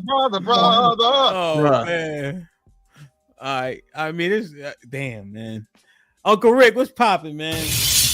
You could jump in on what they was talking about, or you can go into what I was talking about fuck earlier. What they was talking about. I'll give good goddamn. What's good, everybody? How y'all doing? Shit. We talking about So I was talking about men losing their power, man. The acquiescing, what we do for a Klondike bar, aka vagina. It's disheartening. Yeah, man. It's part of the game, though. Right? Everybody say they want to change the game, but nobody take the steps to do so. Right? When it comes to the stuff everybody talking about, that like the outside shit should have nothing to do with what you and your girl got going on. Y'all should have an understanding amongst each other of the rules of the game that you two are playing. Okay? So if you love that person like you say you do, the truth is going to be paramount, because not only does it help you, it improves that other person. And your person should know that you're not telling them the truth to hurt them. Now, if we're being honest about situations, we know women love to be lied to because they're liars themselves. So they love to hear lies. Okay, that's first and foremost. But we can't help the nature of the thing. What we do is learn to accept it and work around it. All right, let me tell y'all the story. And this is what I mean by, gentlemen, make your fucking beds, bro. Be correct. Fuck being right. It's not about being right. Be correct. And let me explain. Let me give y'all a quick story of my life. Some personal shit y'all can hold against me later, right? Our oldest daughter, me and my wife's oldest daughter, right? Got on drugs, lost her kids, right? Lost her kids. We can't, like everybody expect grandparents to do what they expect grandparents to do. Jump on in the bucket and take the kids, right? Yeah. So we went and we got temporary custody of her children, right? Now, me and my wife, we're older. We're in our late 40s. I was about to hit 50, right? So her, because my daughter was married and both of them got caught on drugs, right? Both of them got addicted to drugs. Now my daughter's husband, his sister was willing to take possession of the children. They're a younger family. Y'all with me? Yeah. Right? Now my wife was fighting me tooth and nail. On the verge, listen to what I'm saying, guys, on the verge of us breaking up because she said I didn't understand what her grandchildren meant to her. I said, no, you should let them take them kids. We did our job already. You hate me in this moment, but this is the correct thing to do. The right thing to do would have been for us to be grandparents and suffer and take the children, and you know what I'm saying? Yeah. Right. But now that they over there and they're with their aunt being raised with their family, my wife said what you did was correct. We use these examples, right, about women when they say, well, they listen to their boss, right? Their boss give them their paycheck on time, goddammit. You have to pay a woman with your presence. You have to have the foresight, right, to look forward and make the correct decision, even when everybody not liking you, even when your girl don't like you. I thought we were supposed to be men. Ain't nobody said shit about fair. This shit ain't gonna ever be fair. The fuck y'all talking about? Y'all think it's fair when women got to take care of their children 99% of the time? When they're the ones who got to wake up at night? I understand there's some people that do it. Let's keep it a being, but we all know, Hamp, the majority, right, of the caretaking is done by the mother. You think that's fair to them? Is what it is, though. It's part of the game, right? Mm-hmm. And the whole problem is you niggas don't want to play your part in the game. You women don't want to play your part in the game. Once everybody just admit that they're selfish, right? But that's not going to happen because, like I said, people love to lie. What Shit like that. What are you standing on? What does your lineage mean to you, right? What do you want to exist from you when you leave this planet? Most people don't give a fuck, and that's why we at where we at now. I relinquish the mic. Shit like that. That's what I'm saying, man. Hey, yo, what you think, bro? Uncle Rick just said a word in my opinion. What you think? Salute to the panel. First of all, yeah, Uncle Rick, yeah, he cooking. But I was trying to keep up, you know, as I wrote some shit down on address some of the other things. I think I noticed when Cheeky brought up the hoes house husband scenario, I was under the impression that it was satire from the jump, like he was being sarcastic. I thought the whole point he was making was that if women want to be, if they want to be the boss chick or head of the house so bad, then men should step back and let them. I thought it was being satirical. Uncle Jeff, I don't know him like that, but just watching his body language, it just felt like he was trolling you. You know what I'm saying? That's why he kept that whole dialogue going. It was like, I think it was unnecessary, but I don't think he's being very serious. Who? When he say house husbands or whatever. But Cheeky? What's that? Cheeky wasn't being serious? Yeah, I don't think he's being serious when he say this. How many times you seen him? I seen him a few times. I be listening to him, but I watch how he communicate, and I don't think he be 100% serious everything he say. No, I think he says things on purpose to get the. He's dead his serious. brand. That's his concept. But it's a concept. Conceptually, he's dead serious. That's his original concept. House Husbands is Cheeky's creation. So Yeah. he is, even though I'm pretty sure, like you're saying, I don't think he's 1000% on it, but the concepts of it, he's 1000% serious. And like I said, he minds it out very, very well. He does. I don't know. It's almost the same as the Daryl character. Like, that's a character, man. They got to be a character, man. Like, I just, it's hard to just take these dudes serious when they say some of these things. Anyway, but so let me. Hey, yo, the thing about the ending of the concept is if you relinquish those things to women and let them foot the bill, so to speak, and take those roles, they would want to give it back to us. Yeah, so that's what I took from it. I didn't take it as him really seriously saying that men should just want to be in that role. That's what I'm saying. So I understand that, like, the overall point he was saying, like, because women are, I hear them say it all the time, that I'm tired of working. I want a man who make more than me to take care of me. They say it all the time. So we already know when they say this boss chick stuff and independent stuff, they lie. We know most of what they say is a lie. And then he brought up a point that that men and women are competing for jobs, and that's not true, because women are competing for jobs with us, but we're not competing with them. To make it make sense, the type of jobs that we work, women don't want to work. It's clear as that. So we're really not competing for jobs, like how they say it. Because if we were, then they won't still be running around here talking about the 50 cent, 40 cent on the dollar, whatever. What they call the wage gap and shit. They won't be gender still wage crying gap. about that. Gender wage gap. So I think that's cap. The hit on what was his name? To Leaves. Is that how you say it? Tea Leaves. Tea Leaves. He had made a comment, and I just want to say to him, women only gaslight men who they don't respect. Like a woman who respect and trust and is running in your purpose, she's not finna gaslight you. I'm just saying, because gaslighting is basically her insulting your intelligence. So if she insulting your intelligence, then she don't trust you as her leader. So once a woman gets to doing that, man, you got a couple options. You know what I'm saying? You need to let it be known that that shit ain't finna fly. You need to cut her loose. That's all I got to say on that. Yo, well, that part, bro. Stop the cap. Yeah, that's women's second language, Yeah, bro. women- Gaslighting is women's fucking go-to thing for everything. Women So, have yeah. an arsenal. I get AO. that. So it's like if you're on the mat and you rolling with somebody, right? To use the correct language, you're gonna use every weapon you have until you Not don't have necessarily. any. Not necessarily. So If you to lose, address what you just said, I'm a brown belt.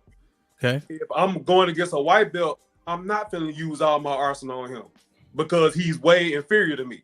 This right? is if So you I roll know it. how to, I know how to control him. Wait. You controlled what I was saying to you by making the hypothetical with a white belt, right? Yeah. But to Well, have a woman will more, be a white belt to me. but That's what I'm no, saying. not when it comes to communication, because they have weapons in their arsenal that we don't use, right? That's we don't true, use tears, just as an example, right? They have a weapon because our thing is physical prowess.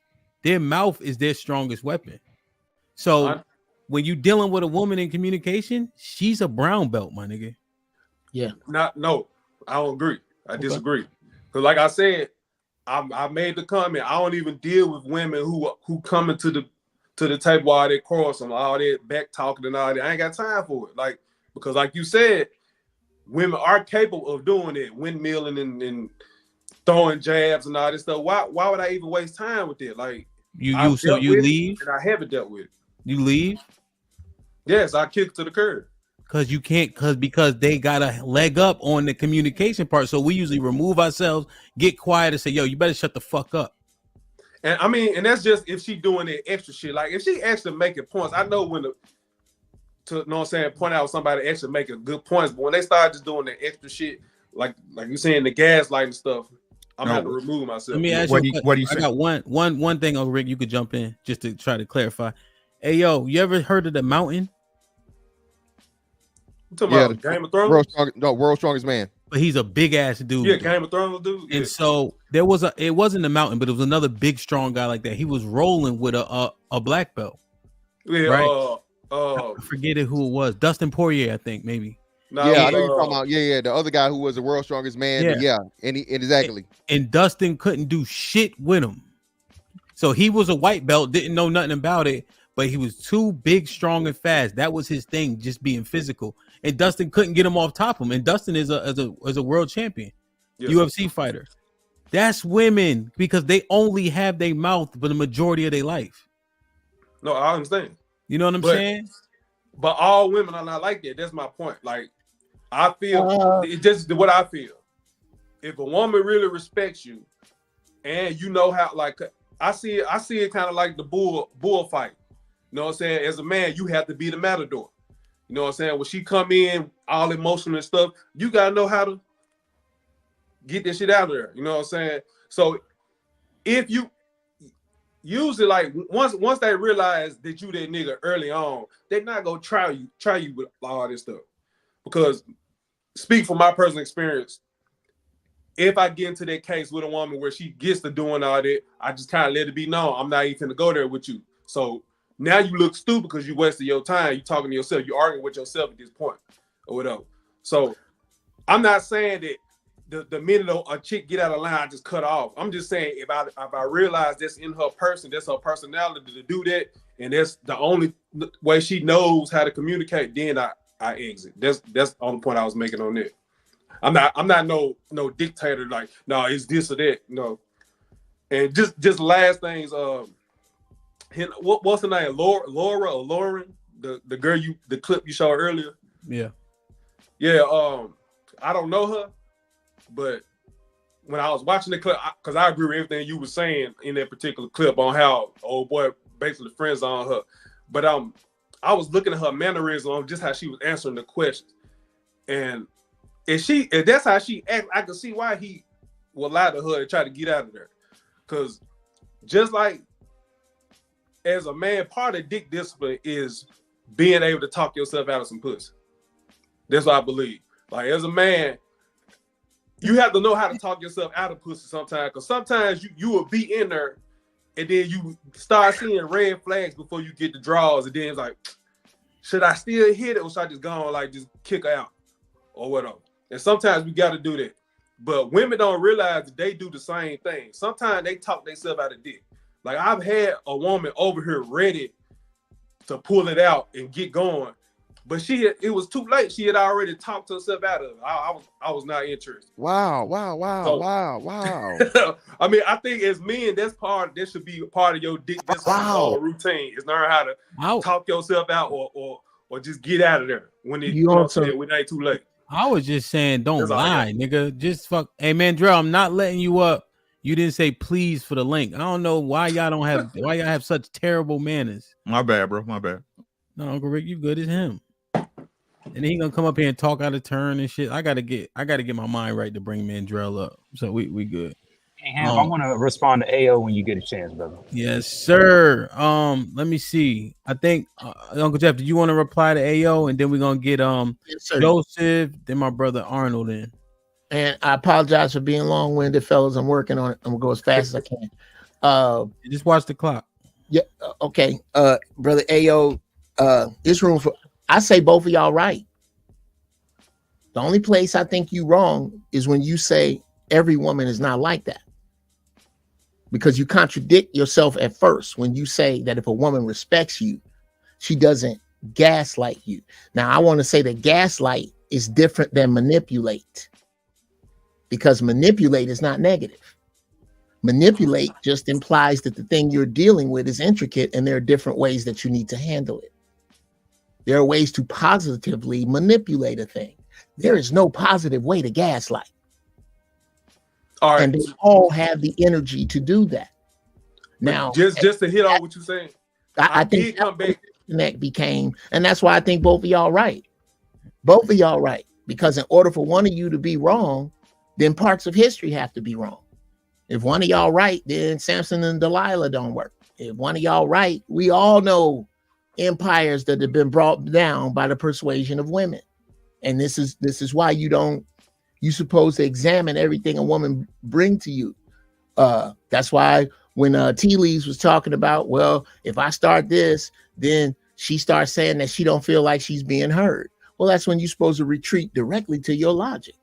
Okay, well, let's go back through it. You go back through it and you talk till you get tired. I'm going to take notes. Okay. You said the 5 things, right? They are still the same bullshit they were before.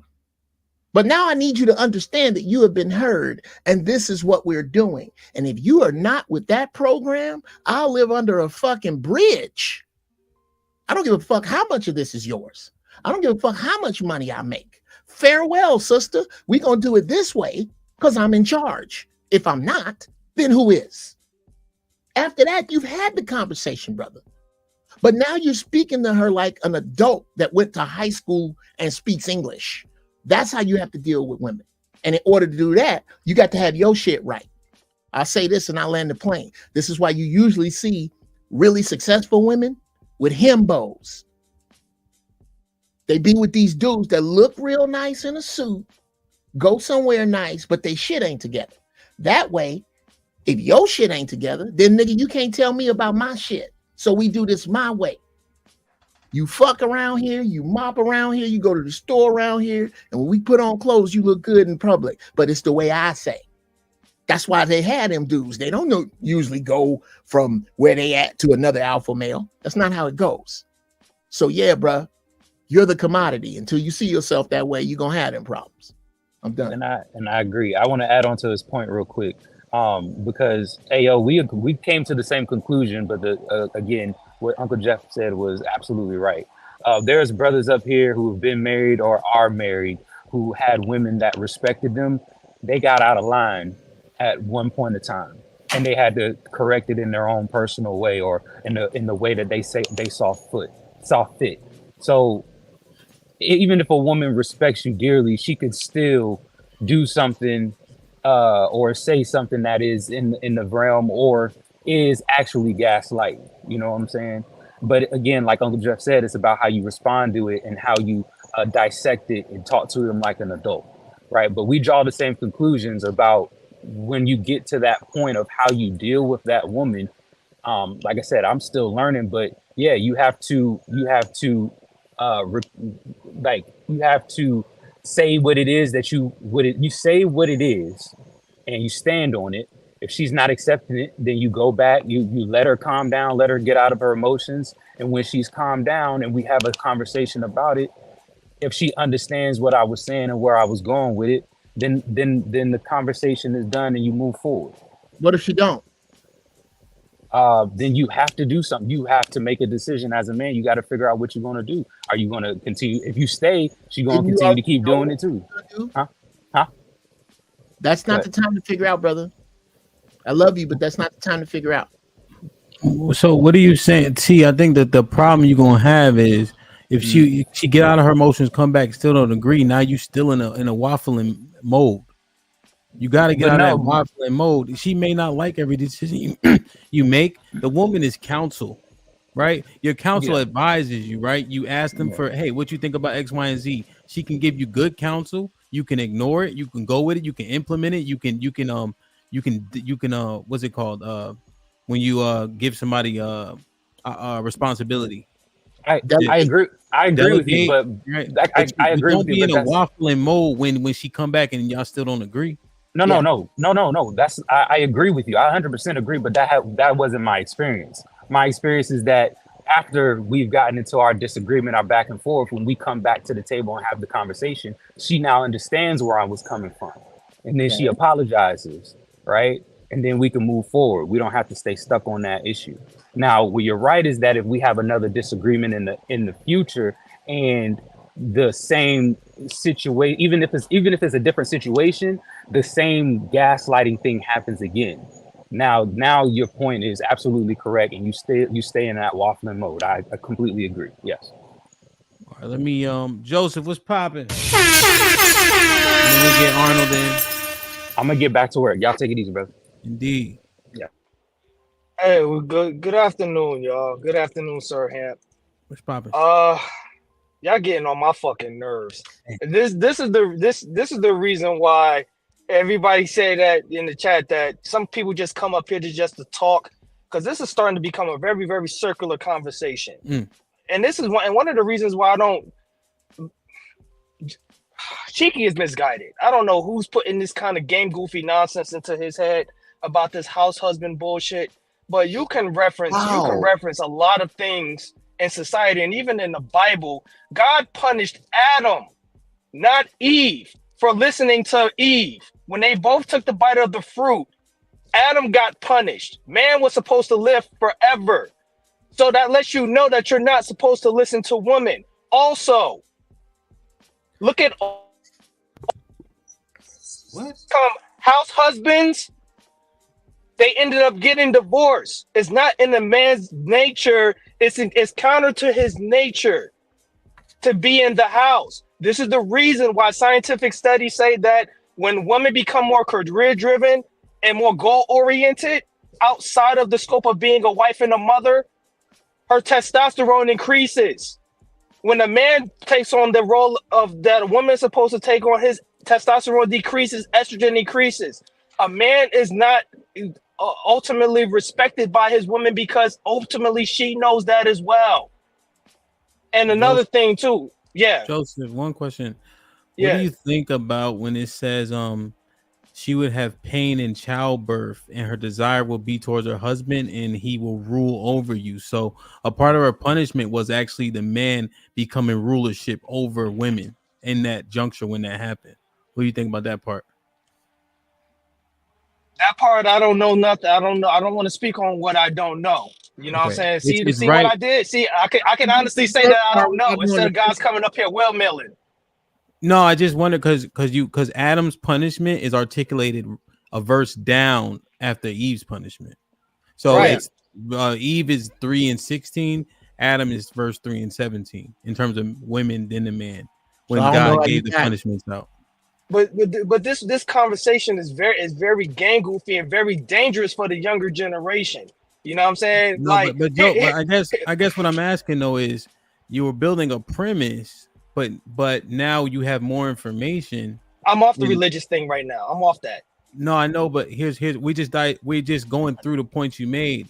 That part you were building your premise, and you started kind of with that part where Adam was punished and not Eve, but indeed Eve was punished, and she was given her punishment first. A part of her punishment was she's now subservient to her husband. Well, look at where we are now. So, you And know what I'm saying? also, Like that. also, Joseph, they were both punished, but Adam was held responsible. That's right? what I meant. That's what I was saying. So give me a second, bro. I'm not trying to shoot you down or nothing, right? So if we can use biblical text to try to downplay the woman's part or try to upplay the woman's part in her sin, why is it so hard for men to understand that they're held responsible for their wives and women? Bruh, because if I may, No, Uncle Jeff. Let him answer.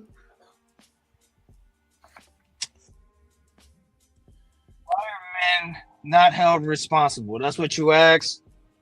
No, why don't we hold ourselves responsible and acknowledge that we're We responsible? do. We don't. How many times? How many times? Please, all right. That's listen. saying. Wait. Let me just say Oh this. my God. Please don't start. Don't call God. Shut the fuck up, bro. Let's just not start. Let's not start chiming in every time. All right. Go ahead, Joseph. Like I was saying, we do. I always come up here and hold men responsible. I always say that, you know, simp culture is the reason. And going back to Ham's point, see, Hamp, your monologue was golden earlier. These guys don't listen to men like you and me. And it's starting to get frustrating. As soon as you started talking about taking our power back, you put up a picture of who? Lauren Mack. Lauren Mack is very pretty. Yo, y'all come up here, y'all kiss her ass every time. And she's dumb as a fucking box of rocks. I'm gonna be honest, man. She's a fucking square. But y'all kiss her ass because she's pretty. And that's indicative of us giving us her power. What is woman's currency is attention. Y'all not gonna call her dumb because y'all only see her one way as pretty. That's what I'm saying. That's the reason why women don't like me, because I tell them that they're fat. I tell them that they're stink. They shouldn't be wearing weave. I tell them that they're dumb. So that's indicative of being a man, a sigma male, saying like, listen, you don't fit. You don't fit the requirements. You're not qualified. I got so much pushback for dumping a girl that didn't fit into my plan, and everybody gave me shit for it. So just one thing, right? One thing about Lauren, the reason why I invited her to the panel is because you can see her intelligence in her chats and things of that nature. When people get on panel, it's hard to produce information in a different way. There's a lot of cold feet that happen to people on these panels, men, women alike. People have actually articulated it. So I wouldn't surmise her in her presentation on the panel. Joseph. I'm just saying though, bro, like, yo, we got to keep it. The reason why the shit's going on the way that it's going on is because nobody's keeping it a buck anymore. Everybody's talking about this soft guy era shit, talking about this sprinkle and drizzle, pixie dust fairy shit. Bro, like, where is masculinity going? You know what I'm saying? A woman's nature, her nature, she can never get away from materialism, money, and now she's taking our masculinity. What the fuck is going on with men nowadays? What's your solution? Like I said, bro, be honest. Because here's the thing: once you become honest with yourself and you start being honest to these women, they're going to leave you. That lets you know, like, hey, you know what? That's a win for me because I didn't have my time and my resources wasted. It happens the same way with family, and it happens the same way with with so-called friends. Once you become honest with them and let them know what you got going on, they're going to leave eventually. And it saves you the heartache and the pain of having to pick up the broken pieces of your life. So what do? Just stay away from them? No, be honest with them. People don't, as much as people say they respect honesty, they don't like it because if you listen to a lot of people, oh, I don't like the way you said that, but you didn't hear the way I said you. The truth still stands, and the truth should not be validated by ignorance, in the words of the great Dick Gregory. That's my time. I gotta go. Arnold was popping. Well, let me get What's good, y'all? What's goody? What's good? Yeah, I guess like as far as Cheeky's point of view or his house husband is, we hunting in a concrete jungle right now. So we got to come up with new solutions. The house husbands is low key, is Pearl Harbor, it's 9/11. Sometimes you got to let something bad happen to show the new way. So right, they saying that they equal, okay, take a step back, let them be equal, let them fall on their face. That's the strategy. It's a new environment. If we only get married 70% of the time, we got to come up with a new strategy to get them in line. Because what we're doing is not working, and that's why I'm listening to you. You mean if we get divorced 70%? We get divorced 50%. We get only 30% of us are getting married. Yeah. Okay. But and do you think that it's inevitable that we relinquish power? You think we even had power or control in the first place? I think we have power on the society as a whole, but I'm saying that the way he's looking at it is, if they think that they're equal, give them a shot at being equal to show them that they're not. That's the whole thesis of the house husbands. Is that let them walk off the cliff, let them go into the woods and hunt. Yeah, you think that'll they're be not built for effective? that. I think it will. They're going to fail because we know they're not built for that. Do you think that you think men are natural leaders? I do. Okay. And you think that we're built for what exactly? I just want to make sure that I understand what you saying we built for. We built for that hard day at work where you sweating from the first hour to the 8th hour of your job that day. Where it's hard work and you wake up and go do it every day. We're built for that. Okay. So when Uncle Jeff articulates that changing tires, etc., is like a lost art, you think men are still built for it? Right. Go ahead. Like I said, the jungle is concrete now. So we got to think about it in new ways. Me and Cheeky, we feel like we are masculine dudes. Yeah. Right. But we're recognizing that the environment is different now. And we're adapting. Okay. So what does it look like a hard day's work now? So a hard day work is the same work that the women are trying to get out of. Right? They say they trying to go software area. They don't want to do it every day. So even just working hard at a job that's mentally taxing is hard work. That's the new hard work. It's still hard to do that every single day. You know, a stockbroker, stuff like that. That's hard work. Yeah. I think do you think that these two things get conflated, physical and hard? Or you think that physical is hard work? Physical is hard work, and it's hard to debate that. But it's hard to, you don't see a lawyer and say he working hard. But they burn out. What if I made the argument that because my father writes concrete mason, right? And you know, he'd be up at 4 a.m. Nigga come home with concrete on his hands and shit like that, you know. And so there was a year where I just DJ'd the whole year, right? Nigga, you still sleep, XYZ, nigga, you pressing buttons, motherfucker, you know what I mean? All that shit.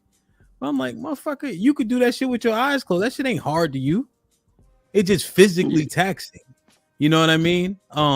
If I do a lot of, I do moving, right? And I usually do all the paperwork, but I don't stream on Wednesdays and Thursdays because that's when we do the big jobs in case I got to go out there. And I be having fun in the field for all intents and purposes because it's way better than dealing with these crackers on these phones and shit like that. You know what I mean?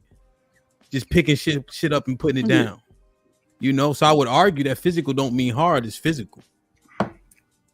Yeah, but I guess that it's universal as that's respected as hard work. Yeah, it's hard to win. Right? You see somebody doing that, you say, okay, he working hard. Yeah, fact. Nigga sweating and shit. It's not about that though. See, I think this is where a lot of men have a misconception, right? It's about the allocation of your fucking resources, right? It don't matter if it's easy or hard. I'm paying for every damn thing. Y'all hear what I'm saying? I'm paying for everything. It don't matter if my but you don't have funds to allocate if you don't work hard. No. If you don't work smart. If you don't work smart, right? Most people work hard their whole lives and die broke. Right? So but they were still getting to it though, Rick. But they still getting to it. Listen to what I'm saying, Arnold. Listen to what I'm saying. I'm not trying to argue nobody's point. I'm trying to make mine, right? Again, the misconception, right, is that it should matter how it looks to you, to your woman, about how you acquire your resources. Oh, he's now out there working hard. No, I work smarter than everybody. That's how I acquire my resources, right? And it's not the fact that she looks at you a certain way that you're working hard. The fact is whatever work you're doing, I'm allocating my resources for you. Right? So that hard work shit is a misnomer. What matters? I guess what I'm saying is that's not the point. I feel like that's not the point Chiqui's making as far as what's hard and what's not hard. It's the fact that the theory is that the women aren't built for that. Right? Whatever form you want to put it in, the women aren't built for that. Built for what? The jobs that men do, we already know that. To allocate their resources to other people. Oh, we know that. Like I said, nobody ever said this shit was fair. It wasn't never meant to be that's fair. The theory. We agree with you guys. We're saying that we're gonna go about it a different way. Listen to what I'm saying. Cheeky's idea makes sense, but it'll never work because it goes against the logic of men and women, right? It goes against the nature of it, right? House Husbands 2024, it's a new movement that y'all know about, but it's been niggas living with women since I've been little, and I was born in 73. Come on, bro. Right? And what happens? What happens in those relationships, right? And let me tell you the biggest flaw of the house husband's ideology. The laws don't support it. The goal is for it to fail, Rick. Really? Yeah. The goal is for it to fail. So listen to what the goal is for it to fail. So listen to what we're saying, right? I understand the plight of men. I understand. I'm a man. I see what men go through, right? But this is what happens talking about when you relinquish your shit, right? The power you have is minimal, but it's all you have, and you have to stand on it. You got to stand on it like you got fucking cement and steel shoes on, right? So if you got this, listen to what I'm saying, right? You have to learn to be correct as a man. I don't waver to some certain shit. Every man concedes. You got a wife, right? You got to keep your wife on your program. You got to keep her from going batshit crazy. You're going to concede some things. We're talking about little shit. Oh, you don't feel like cooking dinner tonight? That's okay. Let's go out, right? But the fundamental stuff that you're supposed to represent for her as a man, a leader, right? The man that come in clutch when shit got to happen, right? The rock when everybody's falling apart. You cannot let that shit go. You cannot allow her to fucking manipulate you when you are being correct as a man. Shut that bullshit down. What's the fuck's all that crying for? Am I doing you wrong? Am I moving as I say I should? Am I being the man I'm supposed to be? Shut the fuck up with that bullshit. And if she want to go, let her Hold go. on, Fatty. And if she wants to go, let her go. But like I said, I understand it's fucked up that she would leave a man, but shit, that's doing the right thing, right? It's fucked up. But that's part of the game. If not, we gonna keep staying in the streets doing exactly what's going on. Like I said beforehand, would y'all please pick a poison? Pick one. Let me see. Arnold, you want to respond? Then I'm gonna go Aaron Mandrell, then we're gonna get the Fatty. I guess he confusing me. As far as what you're saying, Uncle Rick. What we're saying is that your ideology right now is not working for the women that we're staring at every day. Okay. Right. So we could earn as much as we want to earn and stand on what we standing on. Right. And we're saying it's not working to the tune of 30% marriage rate. So we're gonna go in a different direction and try something new. Okay. Aaron with the $2 says the movies let us know what's coming. AI takeover. 12 with the $2 says Hamp, you could not have been. Tesla bot is 20,000. The Tesla bot is like an iRobot. Hell yeah. It could do all that shit like save people from drowning. Yeah. Wait. Hamp. Oh, all right then. Yeah, that's what I thought. Hamp, the shit has. I'll tell you this: the piston in the leg alone can lift fucking 2,000 push and pull 2,000 pounds, brother. No problem. No, I got you. What I'm just asking: can it calculate who less likely to die and then pull out the wrong person so the other person Not yet. Forever? Not yet. We don't know.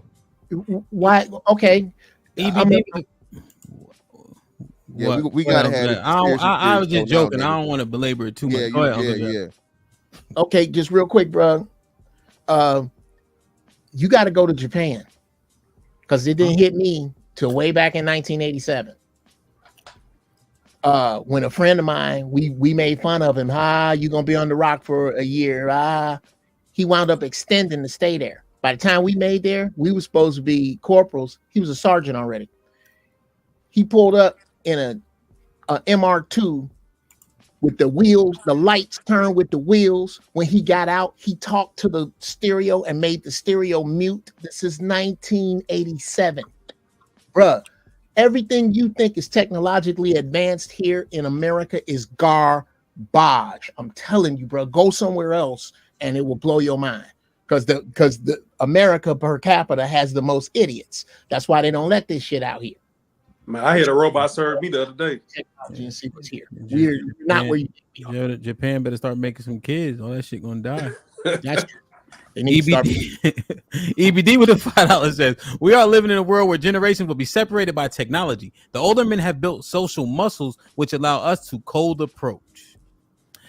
Roz, what's popping, Roz? With the he said, Ham, I love every discussion. They are so needed. Salute to you. Appreciate you, Roz. Uncle Rick, you are the truth. Exclamation point. Blessings to all the men on the panel. Thank you, Roz. Hope all is well, man. Matt P with the $2 says, facts, Ricky. Damn right. Mary, what did you say? Marry niggas unite. Married niggas up. Oh, that's what he always say. I'll be L Nix with the $10 says, we watch real live examples every day in these spaces. Men get told to step up by the same women who emasculate them in the same conversation, and the same men stay to entertain it. Why set yourself up? Shadow Dragon, salute my G. Appreciate you. What up, buzzing, bird flipping dozen. Holla at your boy. You thought your cousin wasn't? Indeed, bro. Appreciate you. Whoever got the membership, please maintain it. Aaron with the $5 says it's. Aaron with the $5 says it's not just women, it's all children who were raised under women who first got rights. So they don't want a direction. It's too many options, too many roads. Fred, salute for the cash out, my brother. Big Chug been eating, man. I say your cousin Aaron sent you this, bro. You know I get that nigga extra gummy bears and shit like that. So appreciate you. As A with the $2, Mandrell was out of order last time on the panel. Yeah, hopefully he'll be okay today. Pop with the $5 says, what should I ask on the first date? Are you a man or a woman? Yeah. Wow. American I need a Negro fourth grade $10 picture. I need a fourth grade picture. Jesus Christ. God That's damn. a crazy. That he got a point. That's crazy. Did you ever have balls? American Negro with the 10 ounces. If Jesus can't save these hoes, what make you think that you can? Are you say you are smarter than Jesus? Minister Jack. No say was popping with a 20 ball. Drop Joseph. That was disrespectful and unwarranted about Lauren. You have major anger issues that need resolving. Just Gems with the $2 says, Joseph, you are right about that girl. No. Shadow Dragon with the $2 says, but Joe was just simping for Lauren a week ago. Ranger was popping with a $5 says, Joseph, she not dumb. She just uses sarcasm and deflects. That's what many women do. Yeah. Good point, Ranger. Just Gems with the $2 says, babies and fools tell the truth. Aaron with the $2 says, physical, mental, even spiritual work is hard. Black King with the $2 says, women said they could do it, let them prove it. Just Gems with the $2 says, women don't want men at home because it doesn't feel right. Shiesty with the $2 says, most men soft before drizzle. Hood Haitian with the $2 says, 95% of Black American women voted for Joe Biden. Ty Hoyt with the $2 says, what grown man want to sit home? That's lazy as a motherfucker. Aaron with the $5 says, USA is testing ground. LGBT body shaming, the gender war, etc. is all experiment for turning us to cyborgs. Look into transhumanism. Movies show it. Like, share, subscribe, tell a friend, hit that like button right now if you can. That helps the channel the most. Aaron, what's popping? Panel, DJ Hat, chat. How's everybody doing? What's up with your voice, bro? You got a filter on your voice, man. Helium, Doc? Sounding like Chipmunks. Aaron, what's going on, Like bro? your nose devoid of funk. You got your.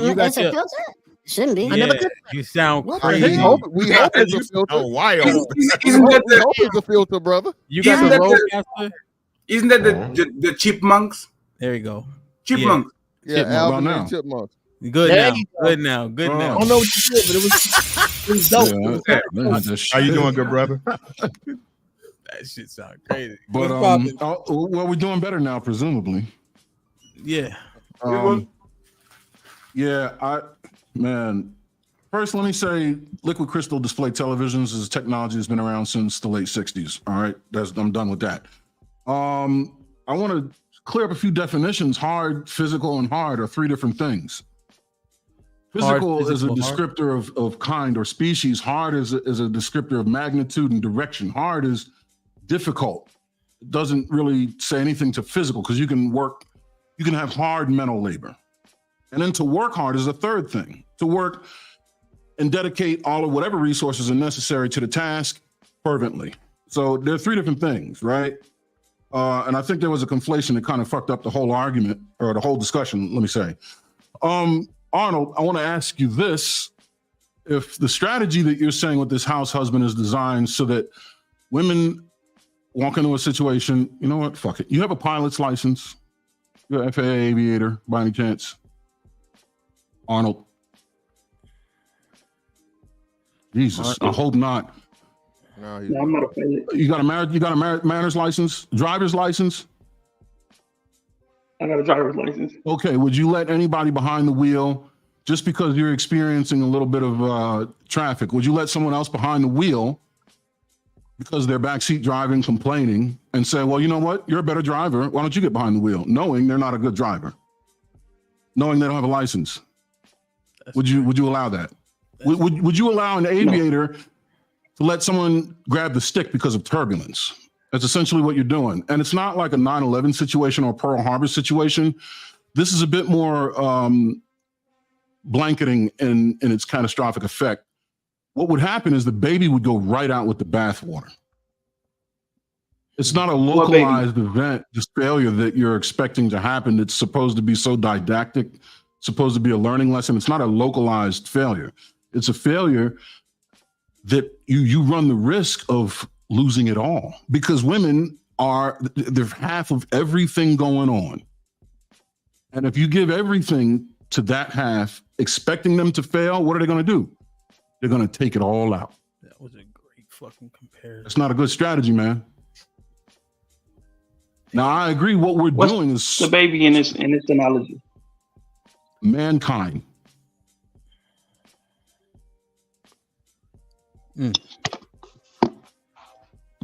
Now, the bathwater we're swimming in, sure, it could be a little bit cleaner, or it could be a lot of bit cleaner. Men have their work to do, 100%. And I believe the work that we need to do definitely includes being more recognizing of the role women play, the value women bring, and their emotions. All right. Now, I'm not arguing with you, DJ Ham. Earlier, you said tears don't do anything. I would say they do, because it was a woman's tears that put us here. A woman's tears are very effective.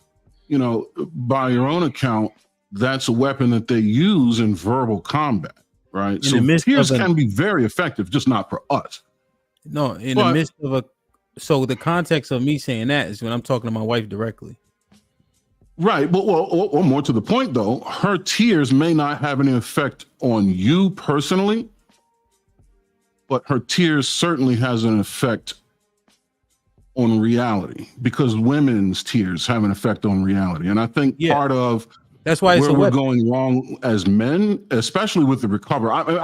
How we got here, the last guy did it, right? We got to do it better than the last guy, but we also got to recover from their mistakes. And I think one thing that is hindering us from recovering is such an iron-fisted approach where your tears aren't going to work. Just because they worked to our detriment in the past, that's not their fault. That's our fault. I think we need to leverage their tears in a way where we understand what moves them and then get them on board that way.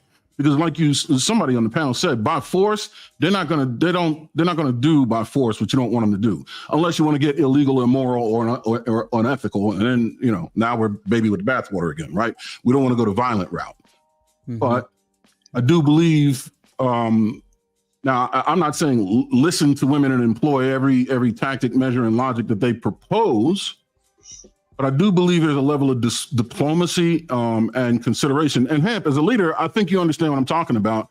In your household, you said that there are certain things that are allocated to your wife because as a leader, you understand those are they play to her strengths, right? And you got guys in the company that are good at certain things, and you lean on them, you exploit their talents.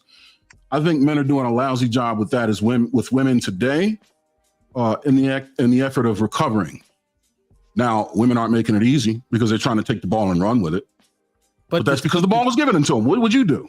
But when you go back to the tears, if you're using the actual example anecdotally that I was given, why would those be effective in those instances? Those are what happens when I got the boys doing up downs and they start crying. I don't give a fuck. We're gonna finish all 100 up downs, but they cry to get out of doing the up downs. So if my wife and I are having a back and forth and she starts to tear up, she wants it to stop. She wants to manipulate the situation. Why would I acquiesce to that? That seems to be the problem now in the first place. Understood. 100% well placed with respect to your boys. But with a woman, the tears. Yeah, you're right. You're right. That a lot of times is the intention, is to shut it down. Yeah. But I think to leverage it is to identify it as a marker where you're not really going to get through to her as much as you think you'd like to anyway. I think that's something that you can use to say, all right, I care about how you feel. It's an opportunity to build comfort in her, which, you know, and then come back to it later when she has a level head. Because if it's something that's so intensely detrimental to where shit has to happen right now, whether she's crying or not, you probably don't want her involved in that mission anyway. So it's something that can wait a little bit of time. You can give it a day. Potentially. Let her sleep it off and then claim the moral victory of compassion. Come back to her and say, now, I've been patient. Mm-hmm. I've been compassionate. I heard your feelings were important to me. But we really need to have this discussion. And I think now that she's calm and also she's more invested because you're invested in something that doesn't affect you or benefit you, which is her emotional state. Yeah, no, I understand the point. I also think men have been trying to employ that type of tactic, in which case those tears, again, allow them in that instance to get out of it. Right. You so when I say hey, listen, you're going to have this conversation. Uncomfortable is what you asking for. When you want to be on par and you want to be a part of every decision, uncomfort is literally what you asking for. So I don't give a fuck about them tears. Let's finish the conversation. Right? And then she makes this choice, Aaron. Rather sit back and I'm making the decision, or if you want to get involved, now let's get involved. You see what I'm saying? Go ahead, my bad. No, I 100% agree. I understand exactly what you're saying, and it makes total sense. Mm-hmm. The only thing where men messed up, you're right, because tears have been allowed to shut down the conversation.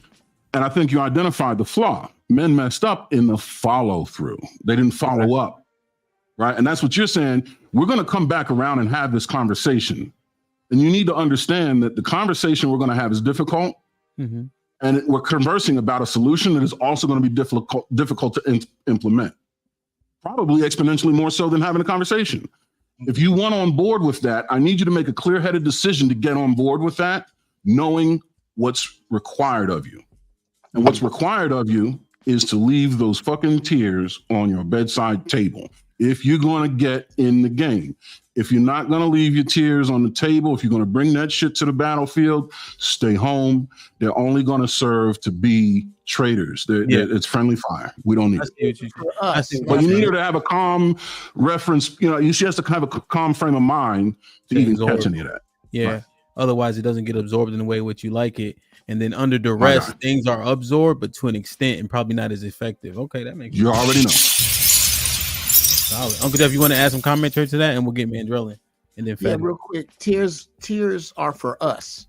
Okay, you talking about some shit I don't do, and we don't go to the movies a lot, and I'm a little harsh about blah blah. Okay, but when we're discussing the brass tacks of what is us, team us, and where we going, the leader is who you pick to tell you no. That's whenever you decide to join anything, whoever the leader is. If I join your football team as a young man, Hamp, I've chosen you to tell me no. At some point, you're gonna tell me no, we're not doing that. We doing this. No, you're gonna be here. You're the leader. That's who you chose. So let him lead. The problem becomes when we keep trying to lead unreasonable women instead of letting them go. Most women are unreasonable. Most. So most men are all going to be fucked up. Yes.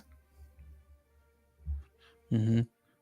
And in which case, those men in that case still can't relinquish they power, though, right, Uncle Jeff? It is what it is. She unreasonable. Either you get low, or you. What do?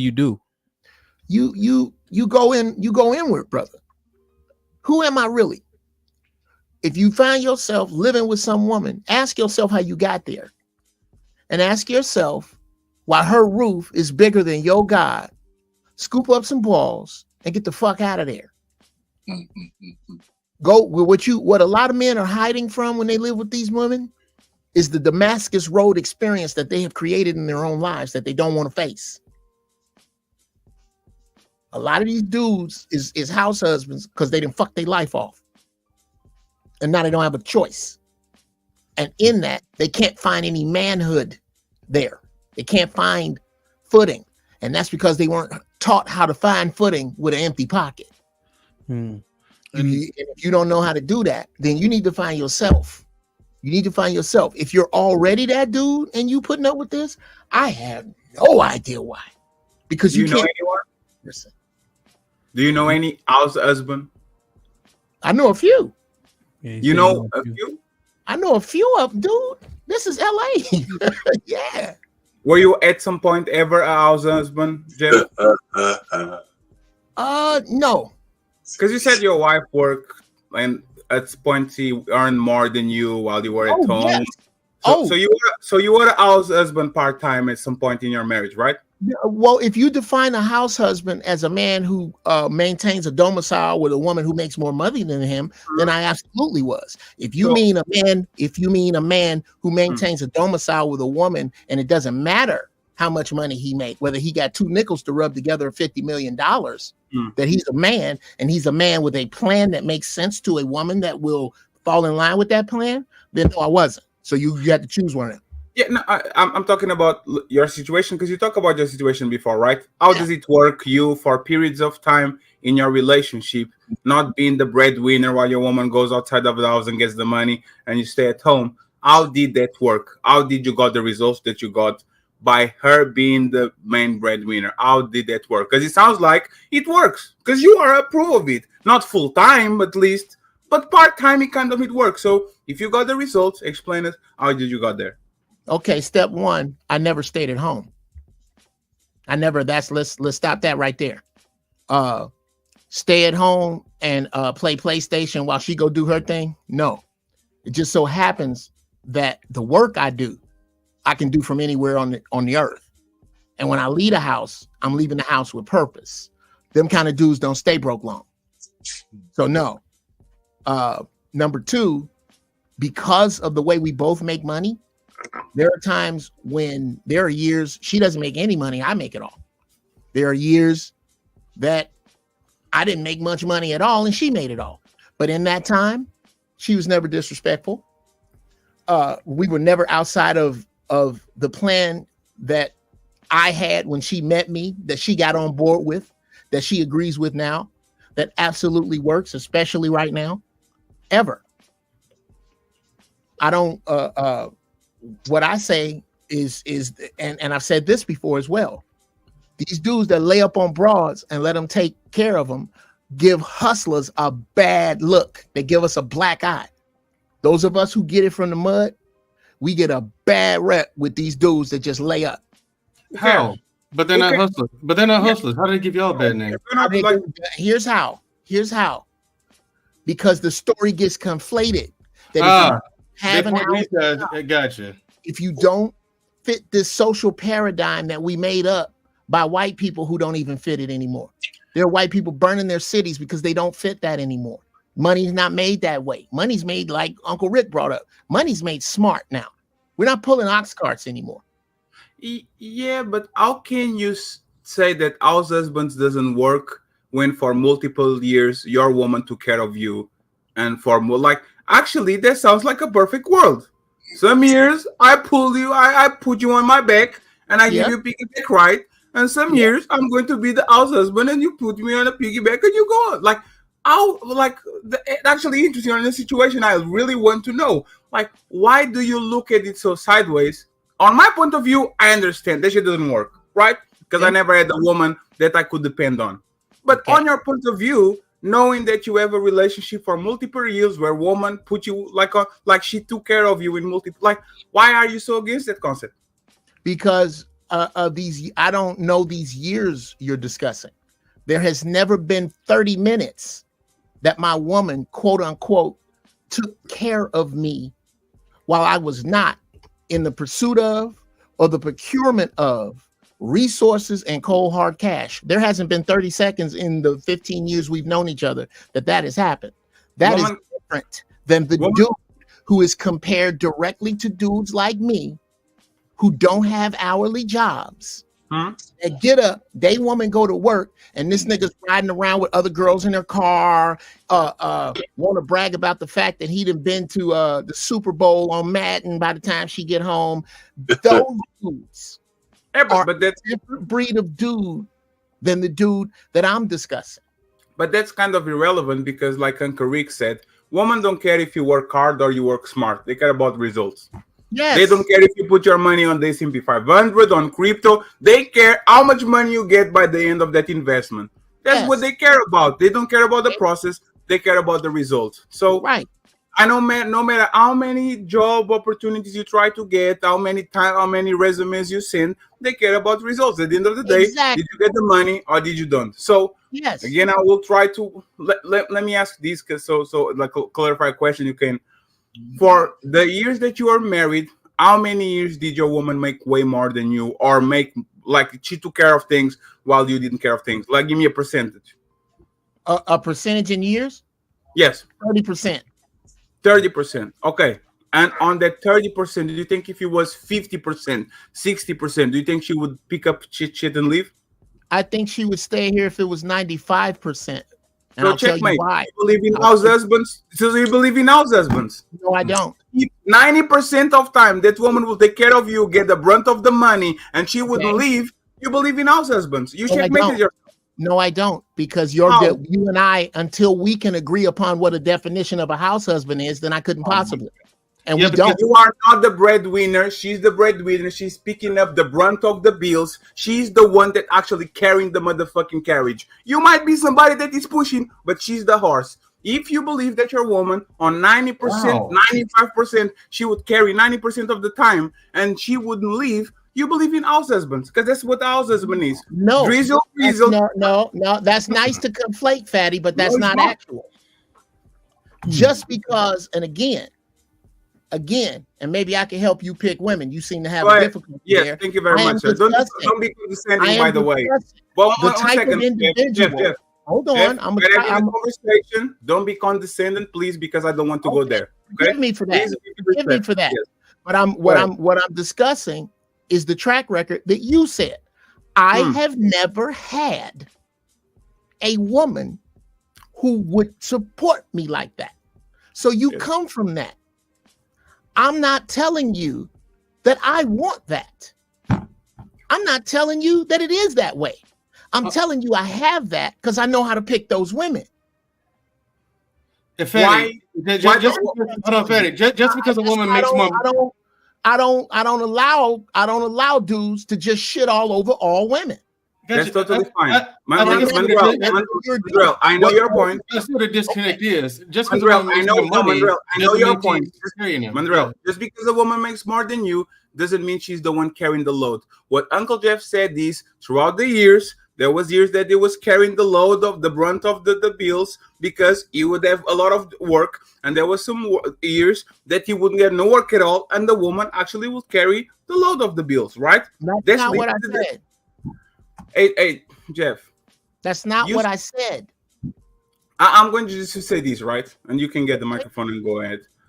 House husbands is the prequel of drizzle, soft guy era, whatever. If you look at the concept of both, when Cheeky came up with that shit, that's literally the prequel of drizzle. We are going to fight fire with fire. If this woman come here and they want $100,000 man, a stay-at-home mom, and all that shit, we are going to flip it on them and we are going to make them do what they want us to do. That's literally the concept. It was months ahead of whatever we have going on. I don't think it works.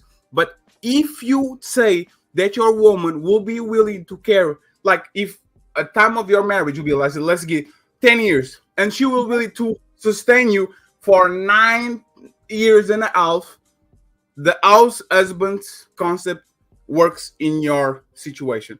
No, it doesn't. No, it doesn't. I keep trying to explain to you. No, it doesn't. Dear men, if you on a plan and it don't work after 10 years, you're a shitty planner. I have no co-signing and no interest in saying that some dude should lay his lazy ass up on some woman. What I'm saying, and I preach this all the time, we don't live in 1988. There are other ways to make money. If you come upon a man, this is why y'all niggas kill me with this shit. If you come upon a man that is at the beginning of his plan, that's not your time, sis. You let that man deal with his plan. No money, no pussy. That's the way that go. But if you come upon a man that is in the middle of a cohesive plan, that he is acting out, that you can see results in, that aim at money, and you get to that money, and you see that money, and you put that money in the bank, then you have followed in the same steps as Camille Cosby, as Pauletta Washington, as Sam Jackson's wife, as Lewis Johnson's wife, the publisher of Ebony and Jet magazine. What you fill me in, Fatty? I wasn't paying attention. Yeah, we're talking about house husbands and all these, and Uncle Jeff was saying that his wife carry the bills 30% of the years of their marriage. And I asked, would she leave you if that was 50% of the years? And he said 95% of the years she wouldn't leave me. And I said, if that's the case, you believe in house husbands. And Jeff, you know what's fucked up? You fucked up cheeky point.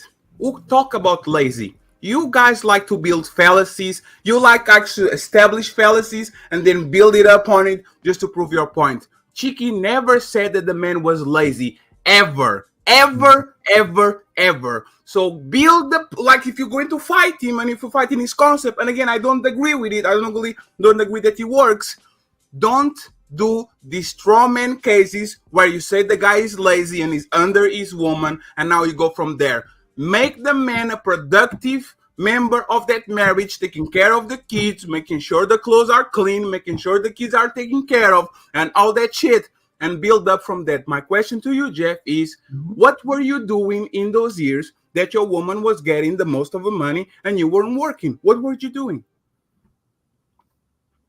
What was I doing during the years that my woman was working? No job and she had most of the money. What were you doing? Reestablishing the contacts that I made in Hollywood after I left. Reestablishing my real estate portfolio outside of my 9-digit social security number. Reestablishing the new people who were working in the areas that make money while you sleep that weren't here when I was here.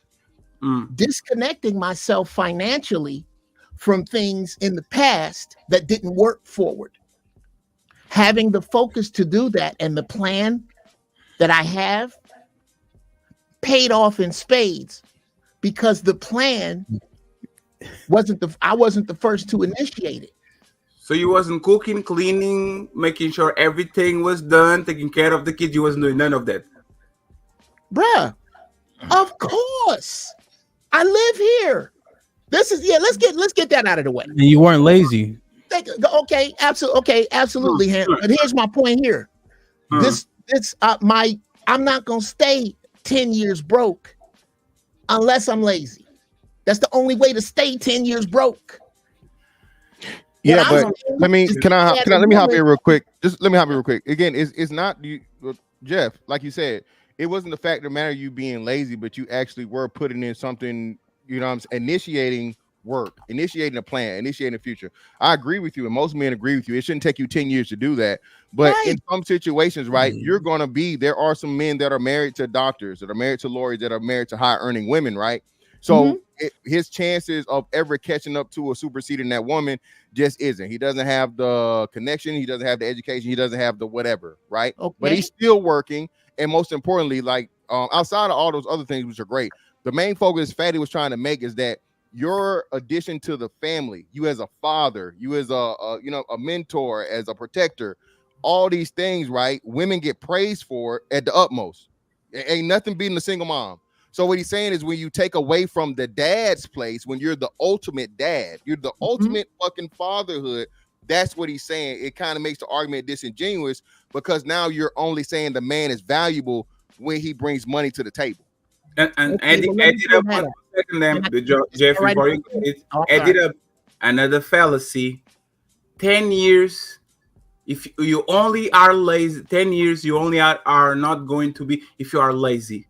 People live their whole life check to check, Jeff. 70-80% of the population will always be broke. They are 2 paychecks away from being either homeless or be very close to it. So instead of being on your IRs and talking about your hyper successful life, talk about the average man. The man that is literally 2 paychecks away, his whole life from 18 to 65 of being homeless because he can actually doesn't have enough money to take care of it. I'm galloping at a high speed on this high horse, Fatty. Go ahead, and I'm not gonna stop. I'm just gonna, that thing where they pop down and get back up on that high fucking horse. I'm gonna get there because the men you're discussing are the men who raised me, brother. I come from the mud. I come from absolutely dirt, poor ass nothing. Nothing as America can give you is what I come from. And I don't shit on those people. What I'm saying is that if you are supposed to be finding water, finding employment from a place that is not the regular, I'm not talking about dudes that work at Home Depot. God bless them. I'm not talking about dudes that work regular jobs. I'm talking about dudes that get up in the morning and don't know how much money they're going to make today. And that's not a bad thing because it's not by the hour and they can leave the house and make nothing or make 50 grand. So why? That's perfect. Why are you focusing like this? Is like we say to women. Not all women do that. Why are you focusing on a small percentage of entrepreneurs and business owners when the average man is a motherfucking boss? Why are you personalizing that and I'd like putting to it in your situation? I'd like to answer that. Go ahead. I'd like to answer that because everybody that makes decisions, the real decisions, is focusing exactly on those people you are discussing. I teach it all. I tell you all the time. The only thing that's going to help you, the only thing that's going to keep you afloat in the future is drilling down on whatever your purpose is. Because if you are outside of it, if you have a menial manual job outside of your purpose, very soon you are not going to have it. Whatever that purpose is, I don't give a shit. I don't know what your purpose is, but you have to find it because the average man that you're discussing, Agenda 21 discusses. What? Look it up, bro. This nigga talking about purpose-driven life now? Let me see the average man works on. Come on, Jeff. The average man works on Ford. He's not a hyper successful comedian. America and all the countries in the planet are built on his back. So when it comes to these panels, instead of talking to a very small part of the bourgeoisie, let's talk for the masses. Okay, let me see something though. All right, it's been a good. It's good. Been a good back and forth. Let me just clarify a couple of things. You guys heard the guy that his wife retired him. Y'all remember that? It was like TikTok viral. Tabitha Brown. Right. And now he can focus on doing shit that he wants to do. He is qualified as a house husband at this juncture, right? Yeah. No, because he has a job most of his life. It's percentage based or just at that moment? No, he took care of business when she didn't have to, and then she got a lump sum of money and she retired him. I thought she built that a business up. No, that's not a house husband because a house husband should be somebody that gets on the not a submissive position when it comes to money, but on a position when he's not a breadwinner and he ride that shit to the sunset. Yeah, he's not. So in Tabitha Brown's anecdotal example, he's not the breadwinner anymore. He doesn't work. Yes. So he's a house husband, right? Absolutely not. From that point on. In fact, he's saying he got transformed into one because now he no longer works. She was able to retire him. He did work. Let me ask you a question. What is retire him? What does that mean? He doesn't work. He doesn't work his business, or he doesn't work his work, whatever he was doing anymore. Now he does what he wants. Now all the time is leisure time. Whatever fuck he wants to do, whatever his interests are, whatever his hobbies are, he doesn't have to work for his money. What does she do? I forget what she does.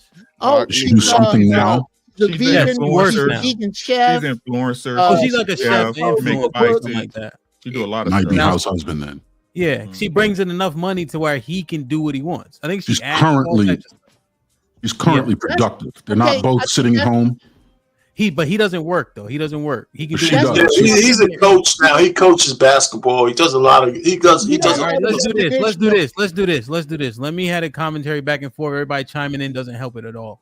I got it right now. I'm gonna share it. Yeah. So all right, I'm gonna share it once he shares it, Aaron, then we can get clarity. But he was working. She similar to Uncle Jeff. She was like an actress, influencer, chef, etc. She hit it. Now he don't got to work no more. But at this juncture, is he a house husband? I'm just trying to understand it, the concept. He would be I would assume he's a house husband from this point on. Absolutely. It depends. Okay, and then let's look at this, right? When we talk about like how, so like my wife, right? She started like this clothing line and shit like that. I think she made a couple dollars, right? But she was able to kind of do what she wants in that frame, right? Because she didn't have to bring in a bunch of bread. So that, to me, that qualifies. She's a housewife. A house husband looking for his way is still a house husband because it seems to be predicated on the money and the responsibility to making sure the house can stay afloat, which is what it is, right? I think you guys are missing completely. Y'all trying to conflate. No, it's not about the way a lazy though, regular Fatty. It's man about lives. I got you, Em. But just because Adele marries a guy, like remember the first wedding when she had to pay like 30. he was the police. Yeah, Go ahead, just go ahead, because go ahead. the woman is the breadwinner, you make the man a house husband. When I'm talking about Okay. the house husband, is the reverse role. Amp, she stays here, gets money on YouTube, go ahead and get money on DJ and doing his job, while Yeah. his woman is taking care of the kids and making sure that everything else that he doesn't do is Okay. taken care of. That's Gotcha. the house husband. Is not, you wouldn't be a house husband if tomorrow you had to go DJing for whatever. You are working Okay. still. You are So still slow- doing your shit. Yes. So slow it down. Let me regurgitate it. It is the exact role reversal. He's the role reverser. Cooking, Yes. cleaning, taking care of them kids, every PTA meeting, shit like that. Yes, Type shit. there's literally what like the house what husband Kiki was is saying. this drizzle shit that we're talking about right now. The soft guy era. You guys have unrealistic standards. You want men that don't exist. So what we're going to do is we're going to flip it on you, and you're going to show you how crazy you are. There's literally the same shit at house husband. Immediately. You guys want to be stay-at-home mom and do this and do this and do that. We're going to flip it on you, so you guys see how crazy you guys are looking. That's all that is. But that's a very expensive experiment. I got to agree with Aaron. That's what I'm saying. Is No, that yeah, we okay? Yeah. Why? Since Why? you really want to drive this car, why? And you don't have any experience, and we're doing 85 down a crowded freeway. You know what? You take the wheel. Hey. I don't think. I think that's. I think it's an expensive experiment, and it's not one that I'm willing. That's not what we're doing over here. Amp can actually attest to this. You know how you stop a star player from going broke? How's that, He's Fatty? going to have an attitude. He's going to say, I want the play. You say, go ahead, buddy, you got this.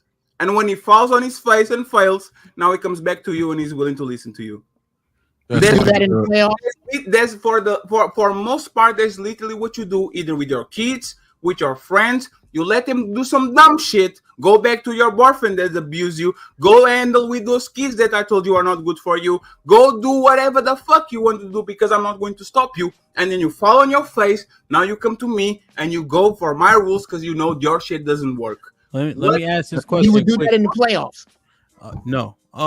Yeah. So that's the crazy part. In the playoffs, the star players get way more autonomy because nobody want to lose.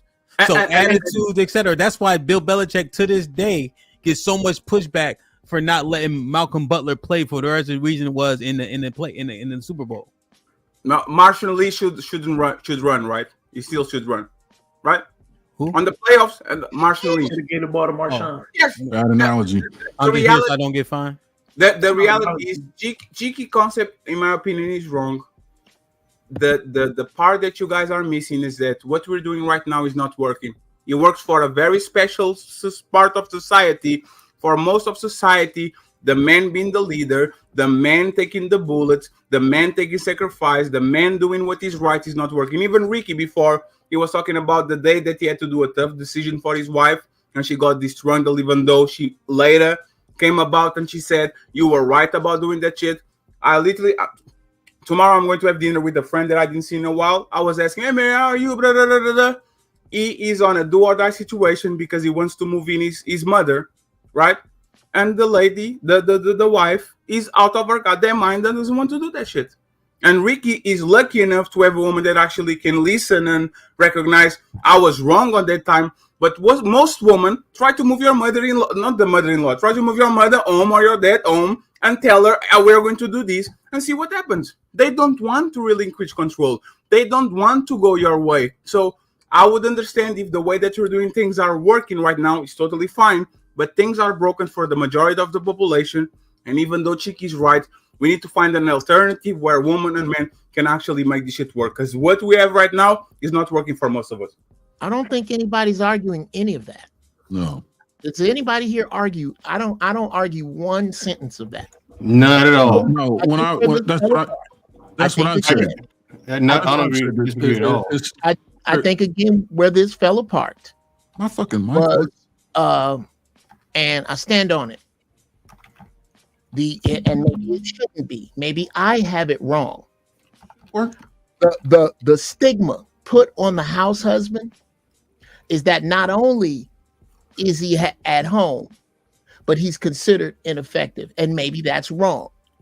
And I ain't coming against no dudes. That was why I felt the need to clear this up. None of your business. My wife has a bad back. So guess who mops the floor? Me. You know where I learned that? In the Marines with 59 other motherfuckers that also mop. In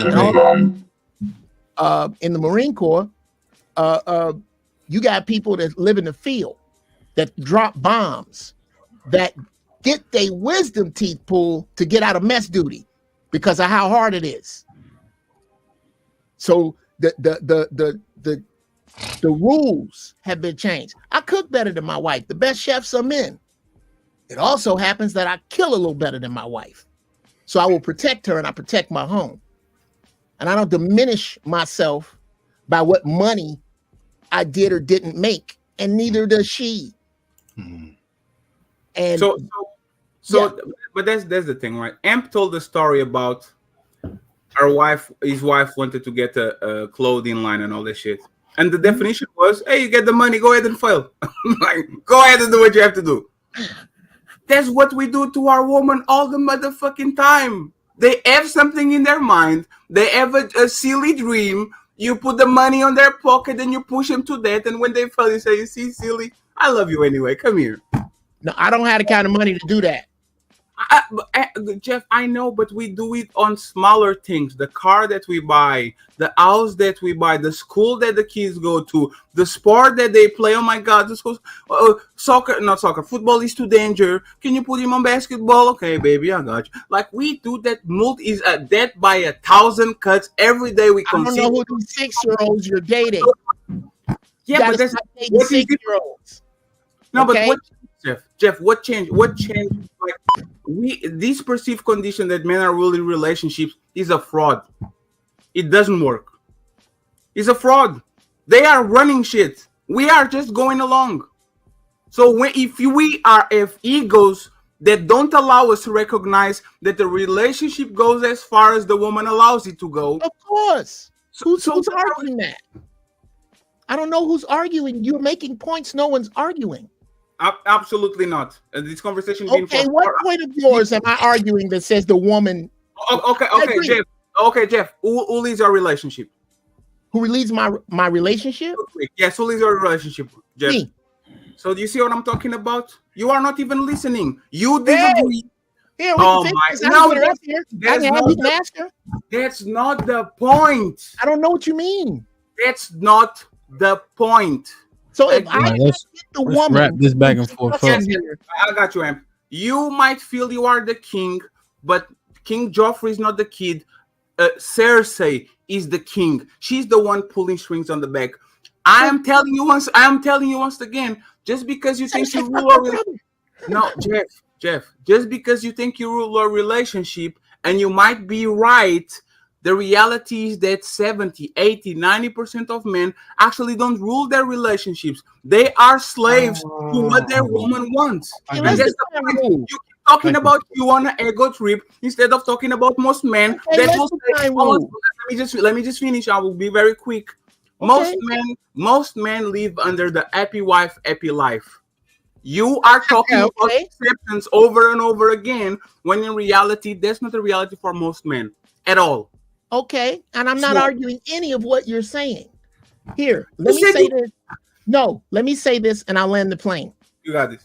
Maybe we're unclear on what leader of the relationship means. So I'll clear it up with this. There's a line in the movie My Big Fat Greek Wedding. My husband is the head of this family, but I am the neck, and I can turn that head in any direction I like. I like to believe that I am the head, but that I have a very strong, very grounded, very unshaken by socio-Judeo-Christian bullshit neck. I wouldn't be with a woman who it's disaster to be with a woman who you can't get anything from but pussy. And that's what it sounds like you're discussing. Wishy-washy women with how to buy a car and what the kids are saying. That's an 8-year-old. I'm not talking about that because I have never really been interested in girls. Since I was 15, I've been interested in women. Let's go. Okay? Women. That's a chief problem. That's how you get catfished. Going to look for girls, look for women. And again, you're going on your passive aggressive rant. What you say feels good. Listen to the fuck you are saying as a motherfucking 40-year-old or 50-year-old man. Listen to the words instead of going about your feelings. I am the head. She's the neck. Motherfucker, the head controls the motherfucking neck. The brain says where the neck goes, and the neck goes left or right. So you should be the one leading. But the problem is she has a fucking own brain on her neck, and she tells you where to flip your fucking head. It's like you saying you are thinking with your dick. A lot of times in relationships, women are leading relationships. The neck is telling the head where to motherfucking go, left and right. That's exactly the point. Wow. Concede, don't fight me on that. Concede to the point that you are literally misrepresenting whatever you're talking about going on. The neck shouldn't tell the head where to go and where to flip. It's the other way around. I'd like to, if I could. Is it all right if I respond to that, Hamp? Yes or no? God damn it. Yeah, one last response. Then we got to get Aaron be quick, and then we'll get Mandrell because he's been chilling. Patty, remember the low key slick shit I was discussing with you? This is a prime example of it. I used the analogy of my big fat Greek wedding, not because it was perfect, but because I was trying to alleviate you of some of your ignorance. It wasn't about whether the analogy was perfect. So let me clear it up for you with no analogies. Whenever there is something important that me and my wife, or me, or that I want, or that we are doing, I counsel with many men, many professional men that count money for a profession, that look for land as a profession, that are in the music industry or whatever as a profession. And then I go to her for the shit none of these men have. Intuition. An intuition that isn't clouded by society's white noise discussing the broads you talking about. An intuition that isn't fueled by some socio-Judeo-Christian dogma that is with the women that you are talking about. And I listen to what she has to say and I apply it to my shit. And then that's the way we go. Now, any problems you have with that, any contradictions you heard, you can leave. I'm up here lying. I'm broke. Look me up. I'm lying. Bro, yeah, look, you are a victim. I live in the garage. I live in whatever. I am telling you what works for somebody inside of here. You can take that or leave it. I don't give a fiddler's fuck about who I impress with this. This is how the future is gonna run. You're gonna have to quit dealing with these substandard broads, and you keep telling me that that's all you're running into. Perhaps, maybe, just maybe not me, but you need to talk to somebody to teach you how to pick better broads. I think that's your problem, because I refuse to believe that all of them are fucked up. Look at this. Did you listen to what he said? We literally agree that most women are unreasonable. We literally agreed to it. Most women are unreasonable. And now he's saying that I keep running into these women like they are a rarity. If we agree that you don't know where to find the rare women, you keep running into most. I didn't just say this one thing. I'm not going to talk anymore. If you believe that most women are unreasonable, you can shame me and tell him that I keep running into this woman when they literally are the norm. Sure I don't want to talk about checkmates or nothing, but you make no sense at all, and you're having a conversation in bad faith just to prove your point. You like to hear your own voice. That shit from you, fatty. You looking in the wrong spots, bruh. Well, what I'm saying, the three-time divorcee is telling me what to do. Congratulations. All right, y'all just fight. Let's do this. Let's do this. I'll say this. Perfect to be right, Cat Daddy. I'll say this real quick. My wife is great, and she come with a bunch of bullshit too. Thank you. So I mean, the women, even the good ones, you got a bunch of uphill battles to climb, a bunch of bullshit too. I mean, it is what it is. If women are coming from these constructs of single mothers, etc., everything that we say is what hurts our community, I'm not surprised that there's a lot of shit to fix or deal with, make concessions for, or try to overcome. It's regular shit. I'm saying, Aaron, go ahead, and then Mandrell. So DJ Hamp and Uncle Jeff, I think what Fatty was trying to get across was that your anecdotal experiences are great, but he's speaking more or less to the larger majority of what's going on. What, a great deal, 70% of men are seeing. Now, Fatty, what I will say is this: their anecdotal experiences do kind of pave the way to success. And I to say men are slaves to their women, this large percentage of men are slaves to their women, I think is incorrect, because then that would fall under the assumption that they don't have a choice. I think they're in service to their women, or they're choosing to acquiesce to their women. Slaves don't have a choice. I right? concede. I concede. But Okay. Aaron, the only thing is, you know that the hyperbole illustrates the point. It's easy to see when he says slaves. We understand that those men aren't absent of choice. However, they're largely doing things for the benefit of her and to make her smile. Well, I'm getting ready to get to that. And again, that's by choice. And I think what you guys were saying that kind of rebut Fatty is that even a leader, especially a leader, has to succumb to whatever makes the team successful. To be a leader, it's not about you. It's about those you're leading. Leadership is a position of service to the people you lead. You have to ensure their success. Why would they follow you? Concede.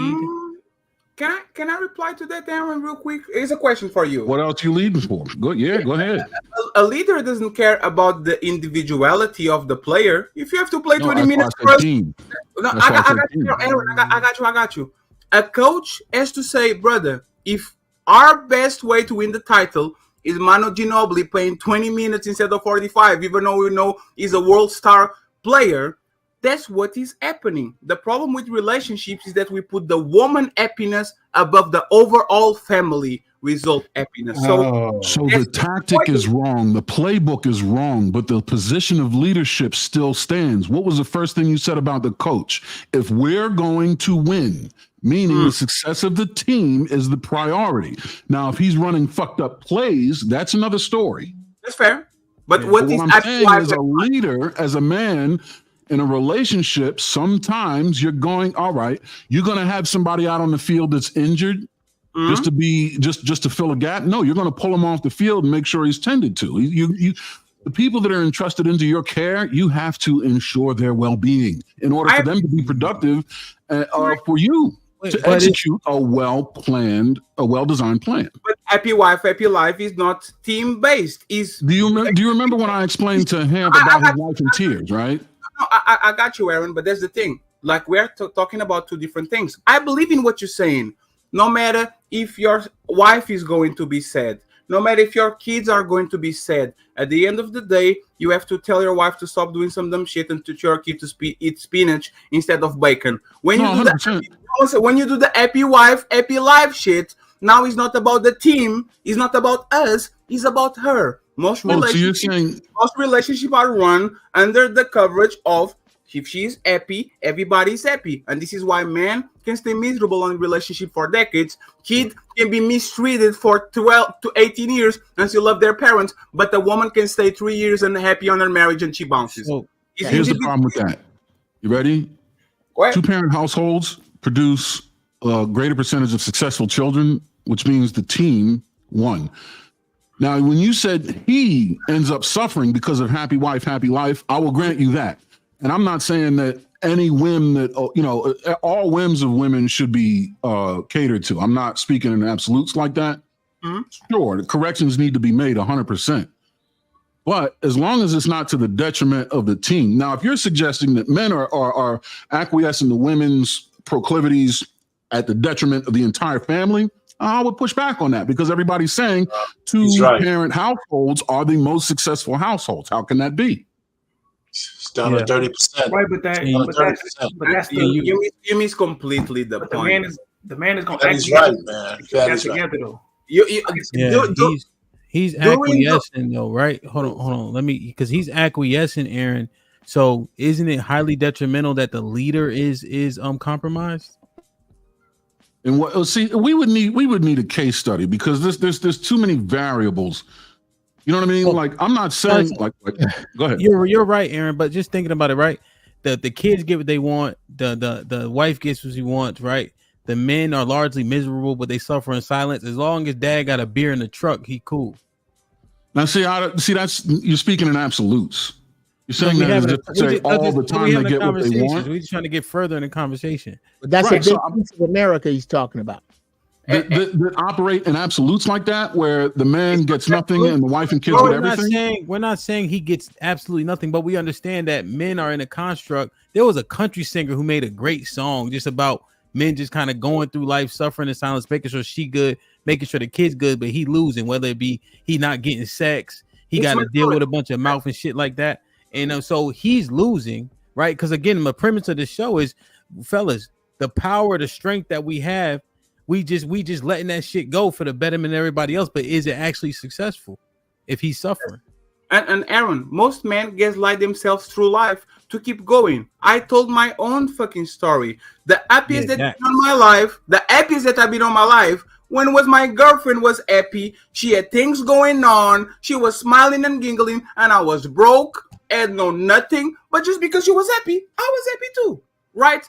Yeah. Those are the relationships that work the most for the most time. Is when the man knows the sacrifice he has to do, and he still takes care of the woman, dreams, hopes, and whatever. So keep going with you because she understands that you are going to be the sponsor, the supporter, and the lover that she needs. The other way in reverse, you are the leader. Remember, say no to her for 2 months. You are going to be in a world of motherfucking trouble. No matter if you think you are the leader or not. Say no to her for 2 months every time she comes to you. So it's not a woman understand leadership.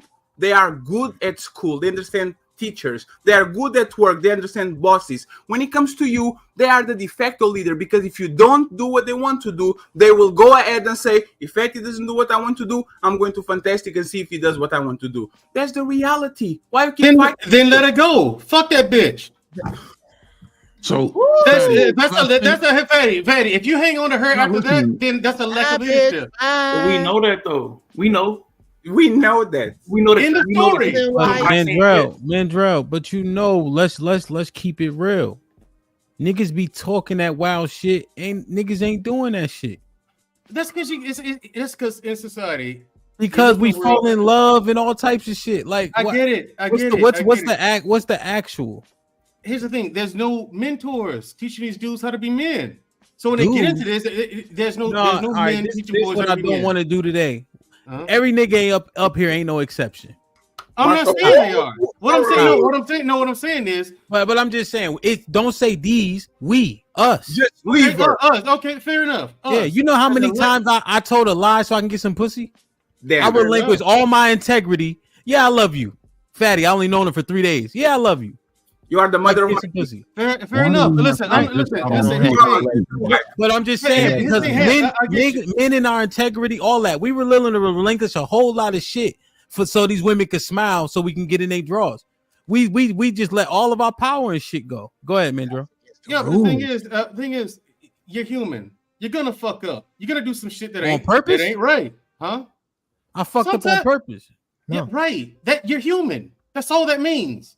You have to atone for that some way, shape, form, or fashion. You gonna live your life. I don't know how that's gonna happen. But bottom line is, you got people like Uncle Jeff come up here and tell guys like, hey, fellas, you learn shit like how to change a tire. My bad, Mufasa. Check oil. Go for a run or a walk or some shit. Go be productive.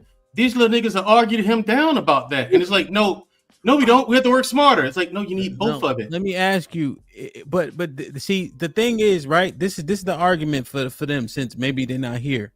We understand that stuff, right? But these motherfuckers know how to code, and they can play video games and make money. My little nephew got a whole setup where he got 100 people watching him playing fucking Fortnite. Thank you. Right. His production is he got money and shit coming in. So why do he need to go fix a tire? He could pay niggas to go fix a tire. No. He can keep on playing the video game. He can pay for that. He can but you're missing the point. Like, no. Mandro, I'm not missing the point. I'm rebutting the point for the young boys who aren't here. Fair enough. Here's the thing: things like that build character. It's not just about changing the tire. That's not all there is to that. Like people say all the time about fighting, getting punched in the face. Shit like that does build character. What character? The value of hard work, the value of educating yourself and learning a new skill. All types of shit comes. You ain't gonna die because you got hurt. Right. What if you get on the phone and AAA ain't answering the phone? What if your phone lines out? What if you're in the area in a dead zone and you can't call AAA? Who's got to change that tire now?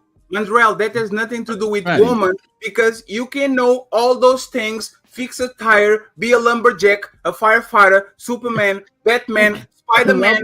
You find a motherfucker that is rich and that can outsource all that shit, and she's going to choose him because now she doesn't need to cook. That's irrelevant. Okay. Now, Fatty. Irrelevant. Again, Fatty. To those kind of kids just like that, Fatty. You're not interested in them chicks anyway. Fuck them. Leave them where they at. If that's what they want, let them go find it. Let them go find what they're looking for, and let them die alone. Fatty, let them die alone. That's the mother of your kids. That's your wife. That's the woman you make vows to. That's the woman that makes mortgage with you. That's not just a woman. That's your motherfucking woman. Stop selling to this man that if she does something and she's not listening, pick up and leave. Motherfucker, 90% of us are not leaving. Okay, Here's the thing. Okay, fair enough. If you're married and you give your wife a directive, she chooses to go in a different direction. You let her fall on her face and say, "See, I told you." They get your so ass what you going to do? We're going to leave her? Like Ham said. No, I got you. Hold on. Like Ham said, wipe the fucking tears off. And I have a question. This is me personally. Once I tell you to do something, when I tell you to give a direction, you go in a different direction. You fall on your face. I don't want to hear shit. Perfect. Get up. You know what I'm saying? No. Let's put that to the test, please. And I'm sorry for on the mic. And I got you, Aaron. Thank you for calming me down. So, Mandrell, how many no's or how many dumb shit and how many your woman not following you is going to take you for you to leave? Put a number on it.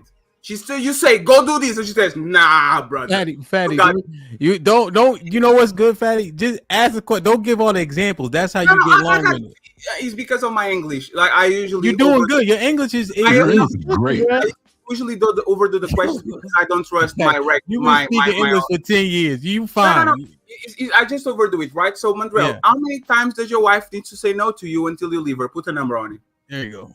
That I'm not sure of. I can't give you the answer. It's too nuanced. So you are telling the man as soon as they don't do what you want to leave, but you No, I'm not saying that. It's obvious that I'm not saying that. It's obvious that I'm not saying that. So you know that, Fatty. You know, Fatty. You know it's my turn, Ham. Fatty, you know that's not what I meant, bro. So you put emphasis on leaving while you weren't sure what will make you leave. Amazing. Mandrell, can I give it a shot? Fatty, I think what he's saying is there's levels to this. Right. She's saying if I'm like, do we get shrimp fried rice tonight? And she keeps saying no, I'm not going to leave her because I never eat shrimp fried rice. Fuck you, bitch. I'm leaving the shrimp fried rice. Call my boy. What? Right, like I said, that was a very nuanced question. So that one is going to be very. But if you're not giving up the ass, there's only so many of those no's we're gonna deal with. But the only thing, Aaron, it's a little bit of bail, right? That you posted for Mandrell. He should be able to answer that question because he knows the type of situations that it would take to leave. So that's what the question is based around. We understand that it's how many times she says and what you direction. What you gotta do, but Mandrell, here's the reason. Here's what I'm. Aaron's right. I agree with him as well. However, he's asking you about situations that need to happen that are predicated on you leaving, not just fried rice. The question is framed in what does it take, right, for you to leave, and then how many times do the what does it takes have to happen before you leave? Okay, flat out, like, okay, let's say an easy one, cheating. I'm out. That's an easy one for all men. Yeah, you ain't got but one time. And then niggas be lying about that too. I ain't lying though. But whoa, here's the thing, because the second you do that, the trust is gone. Because now I'm thinking like, okay, that probably ain't the first time you did that shit. And then all these times you said you're going to the store, but you stayed a little longer than you know. See, your mind's racing. I ain't got time for that shit. I've been through too much hemp. What I'm looking for, above all else, from a woman is peace of mind. And it's priceless. And so think about what you're saying though. You just got married. You old as hell. So your peace of mind is so important. You're still in shape though. You know what I mean?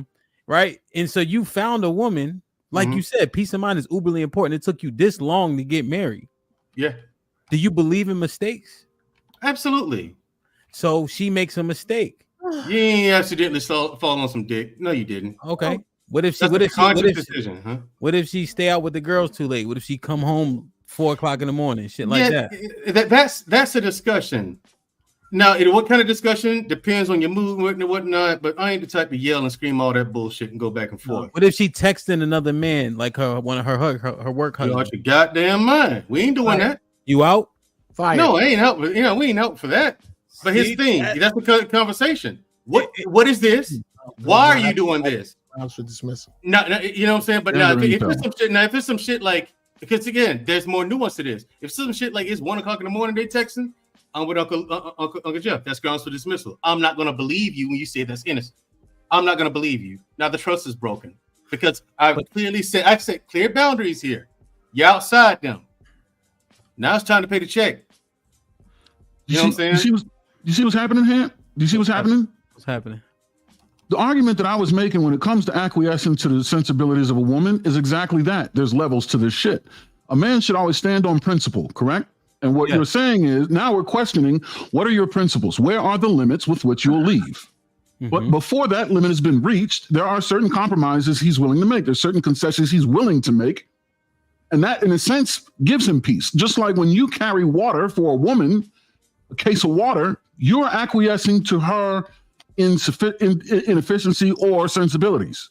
But it brings you peace because you're living up, you are living up to your principle. Sometimes you have to carry the load, essentially. As a man, there's a limit to that. Wait. Just like you guys are running. You guys are that you have to mine out in the details. That's why I said you need to have case study. You can't just go around dictatoring your way through marriages. No, I would love to answer Patty's question. Gotcha. No, real quick. Wait. I'm trying to understand it. I'm saying you guys are running away from the question. No, I'm not. We're in the question. Yes, you are. I'm in the question. Here's the thing. You are telling men to leave, and then when I ask you directly, what makes you leave your wife? It depends. It's subjective. Aaron. Thank you. You running from the question. Okay. Here's the thing. I gave you an example. It's fine. Aaron, if you say you're a woman, hey, I don't want you. Fatty, let Mandrell finish answering it. Yeah, like I said, my example is this. You asked because it's easy to say leave that bitch. Yes. Yeah. Then when we start minding it out, you ain't leaving that bitch. Right. Yes. Like I said, and I say it depends because that is a very nuanced question. What if someone's another guy's texting her? I was like, now I got questions. Okay, what time of day is it? Is it 3 o'clock in the afternoon? And it's a guy from work? Okay, I'm assuming it's about work shit. But if it's 1 a.m. and you say, no, it's about work, bullshit.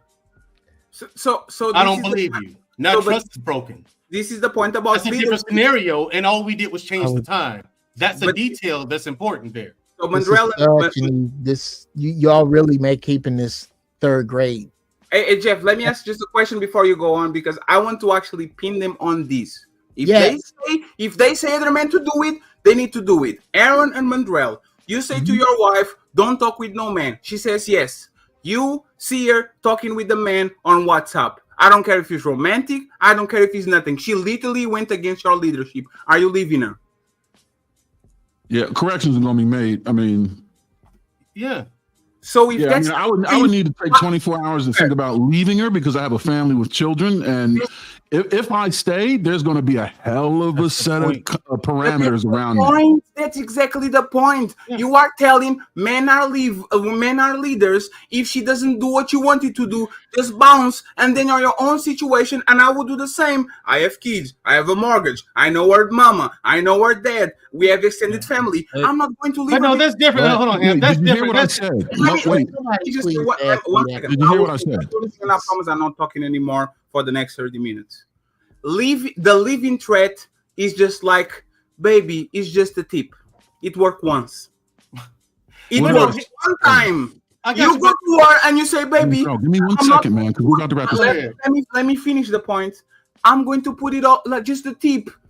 As soon as you put it all, that threat, like it's over. She will never trust you. It's always going to be full-fledged. It's not just the tip. It's just like leaving. As soon as you use I'm leaving and you actually don't leave, that threat is rendered null because now she knows that you motherfucker says, if you don't follow me, I'm leaving, and you don't leave, and now she knows, oh, this motherfucker is bluffing, so I'm with you. Okay, go ahead. All right, And let what Uncle I Jeff. said- Please. All right, go ahead. Go ahead. I don't think you got my answer. Go ahead. Fatty, could you please ask me the exact same questions you asked them? What is the color of the sky? What is the color of the sky? No. If your woman was testing somebody if you said to your woman, don't test no man, and you found her texting somebody, a male, what would you leave if she disrespected you? And Yes, because of this principle. Because it's not about the text. She violated a principle. The masculine energy that she needs in person, sensually, commercially, socially, I'm in charge of that. If she's getting it outside of me, then we have an issue here. If the feminine energy, I get it mostly from her. If I find myself having to get it over here and I get caught, I have to deal with what her retribution is. Mine is this. If I can't trust you, I don't give a fiddler's fuck about any of this shit in here. America is the land of shit. I've done it before. I'll get more shit. I'll leave here walking because I need to know that I can trust you. And you have broken my trust. And I don't, this isn't a court of law. I don't need 12 jurors. I don't need where were you on the night of the 12th. I don't trust you. You broke my trust. If you break it that far to where I think it involves another man, pull the papers out. You can have all this shit and I'll get it back. That's how I run it. That's how I would handle it.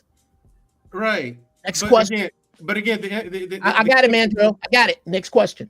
Yeah. That was a question. But my thing is, the question was for me was incomplete because if you talk, hold on, if you talk about some male friends, Andrell, hello, over here. To be fair to Mandrell, it was more open ended. Yes. When it was just asked to you, Uncle Jeff, Fatty put the question was if a nigga was texting her XYZ.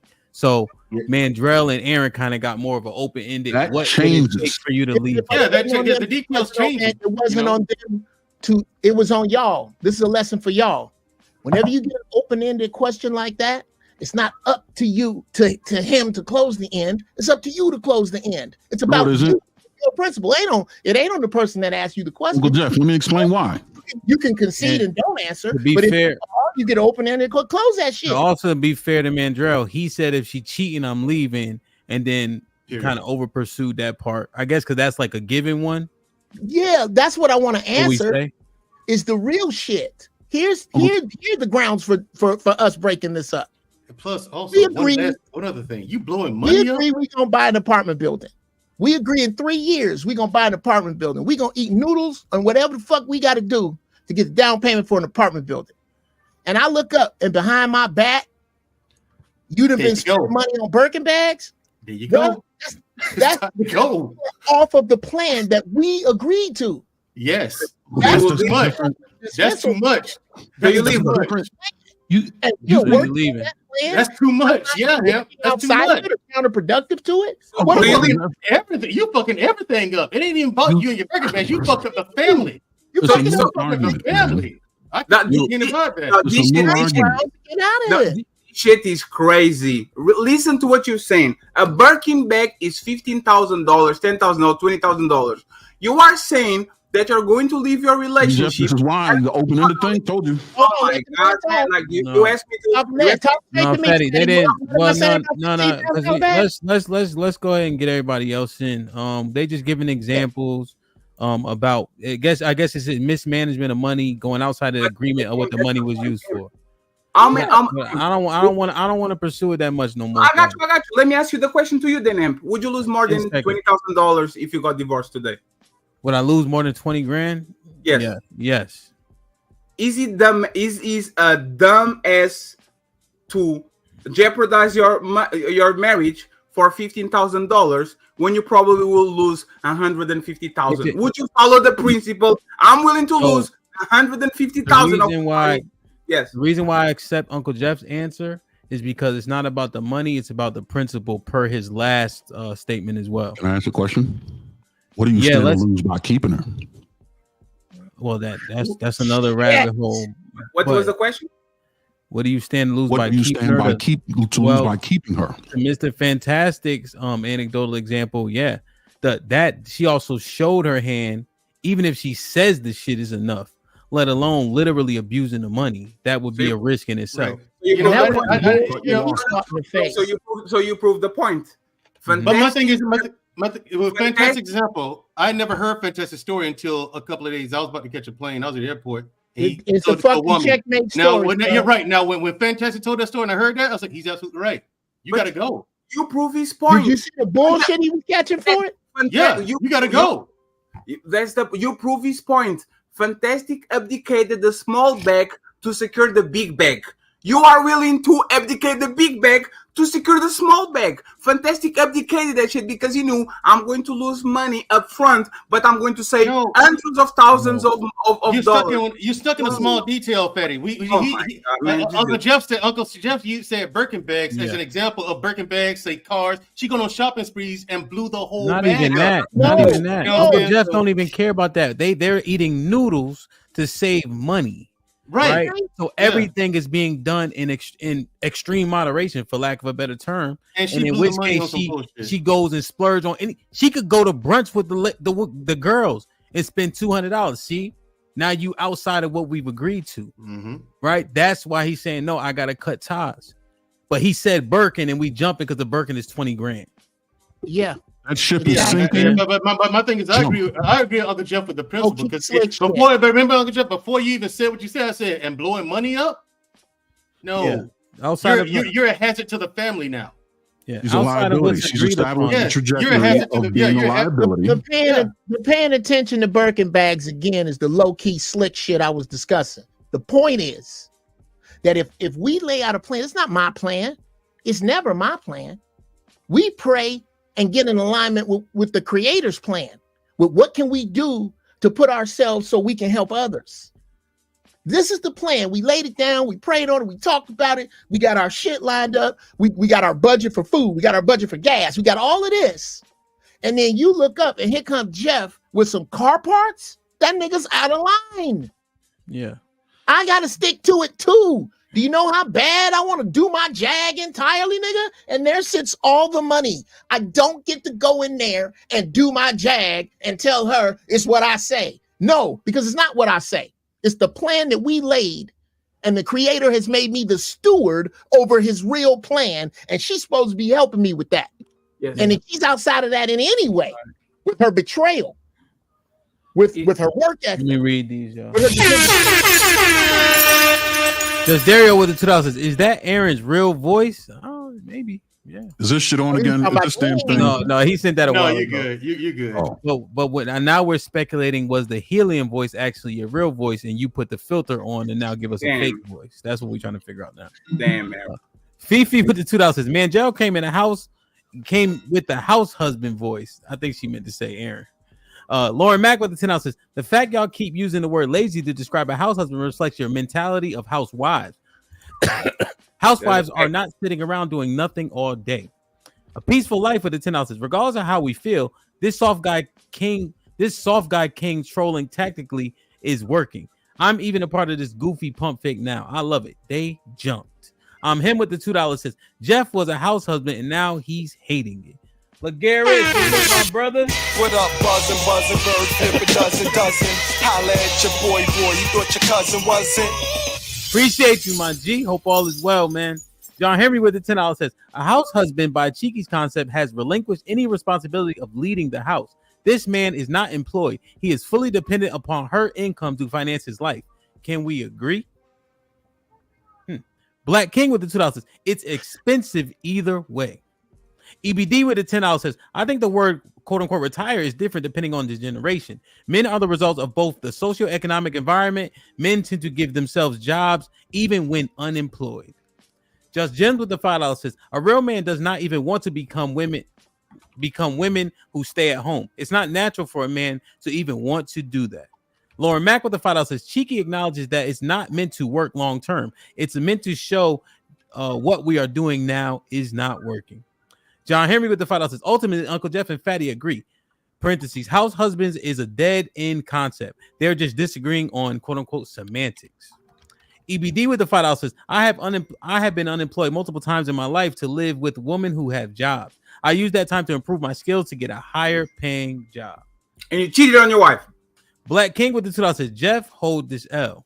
Just Jim with the $5 says, Uncle Jeff ain't scared of being made fun of by Fatty. Nobody wants a house husband sitting there. It doesn't feel right unless he has a plan like Jeff had. Fifi with the $5 says, based off the average woman's salary, wouldn't a house husband's family be struggling? And then your kids may have to live and attend school in poor areas. Vet Life, what's popping? Wow. Vet Life with the 20 bosses. Salute, Hamp, what's popping? This is the point. I get what Fatty is saying, but both sides, men and women, have to deal with each other's bullshit. The question is, what bullshit are you okay with tolerating? Hamp is 100. The best women have bullshit too. 100%, bro. Mo List with the $5 said, facts, Hamp, most men will throw all standards / integrity to the win for kitty. So technically it sounds like we are complaining. We are complaining the standard we have set. Word. UT with the $2 says, old heads can't say they wrong. EBD with the $2 says, marriage has to be able to survive infidelity. As Abe with the $5 says, why men lying? You will not give your woman to another man just because she doesn't agree. True love will keep you there. Go another man who will know how to bring the good out of her. Black King with the $5 says, so we are flexible on some principles and not on others. See, this palace with the $5 says, Hamp, tell the men on the panel they can't fight back against Fatty. Damn, army of one destroying everybody. As Abe with the $2 says, see this palace, I think they scared to end up a cartoon. What the hell does that mean? John Henry with the $2 says, Caesar's Palace, there's back chat interaction. Omar Smith with the $5 says, I guess I'm happy in marriage because I only need her to pray and not give that pussy away. God damn. Like, share, subscribe, tell a friend. Hit that like button right now if you can. That helps the channel the most. Was Mr. Payne up here first? Yes, I think I was. Hey, hello, panel. What's up, Pep? What's up, Mr. Payne? All right, listen, real quick, yo. Listen, we're talking about house husbands and shit. Only 10% of the women are real, true, sole breadwinners in households, of married households. 26% are men, and 55% men are the breadwinners. Now, to Fatty's point about men acquiescing to their women, if you want to have a successful marriage, you both acquiesce to each other on issues that don't raise to the level where you have to have a big argument. There's always a trade-off. You know, so in order to say, listen, I'm going to tell my wife no about every goddamn thing she wants because I'm the man, I think that's idiocracy. Right? I've been married for a long time, and I'm not going to say because I'll get kicked off the panel. But let me say, there's only really 2 or 3 things I told my wife no about that I can remember. Shit, man. She don't ask me shit that's unreasonable. She just doesn't. She knows better, right? So there's 2 things. 1, TVs in my girls' rooms. No fucking TVs in the room. We had a big argument about that. And I won. And the other one is she wanted to have a dog. I said, no, we ain't getting no fucking dog because I'm going to have to walk it. I'm not picking up nobody else's shit. I won that one too. And I can't remember anything else that I argued about. And she doesn't ask me unreasonable shit. So if you got an unreasonable woman, you should have vetted that shit out before you married the fucking chick. Well, question.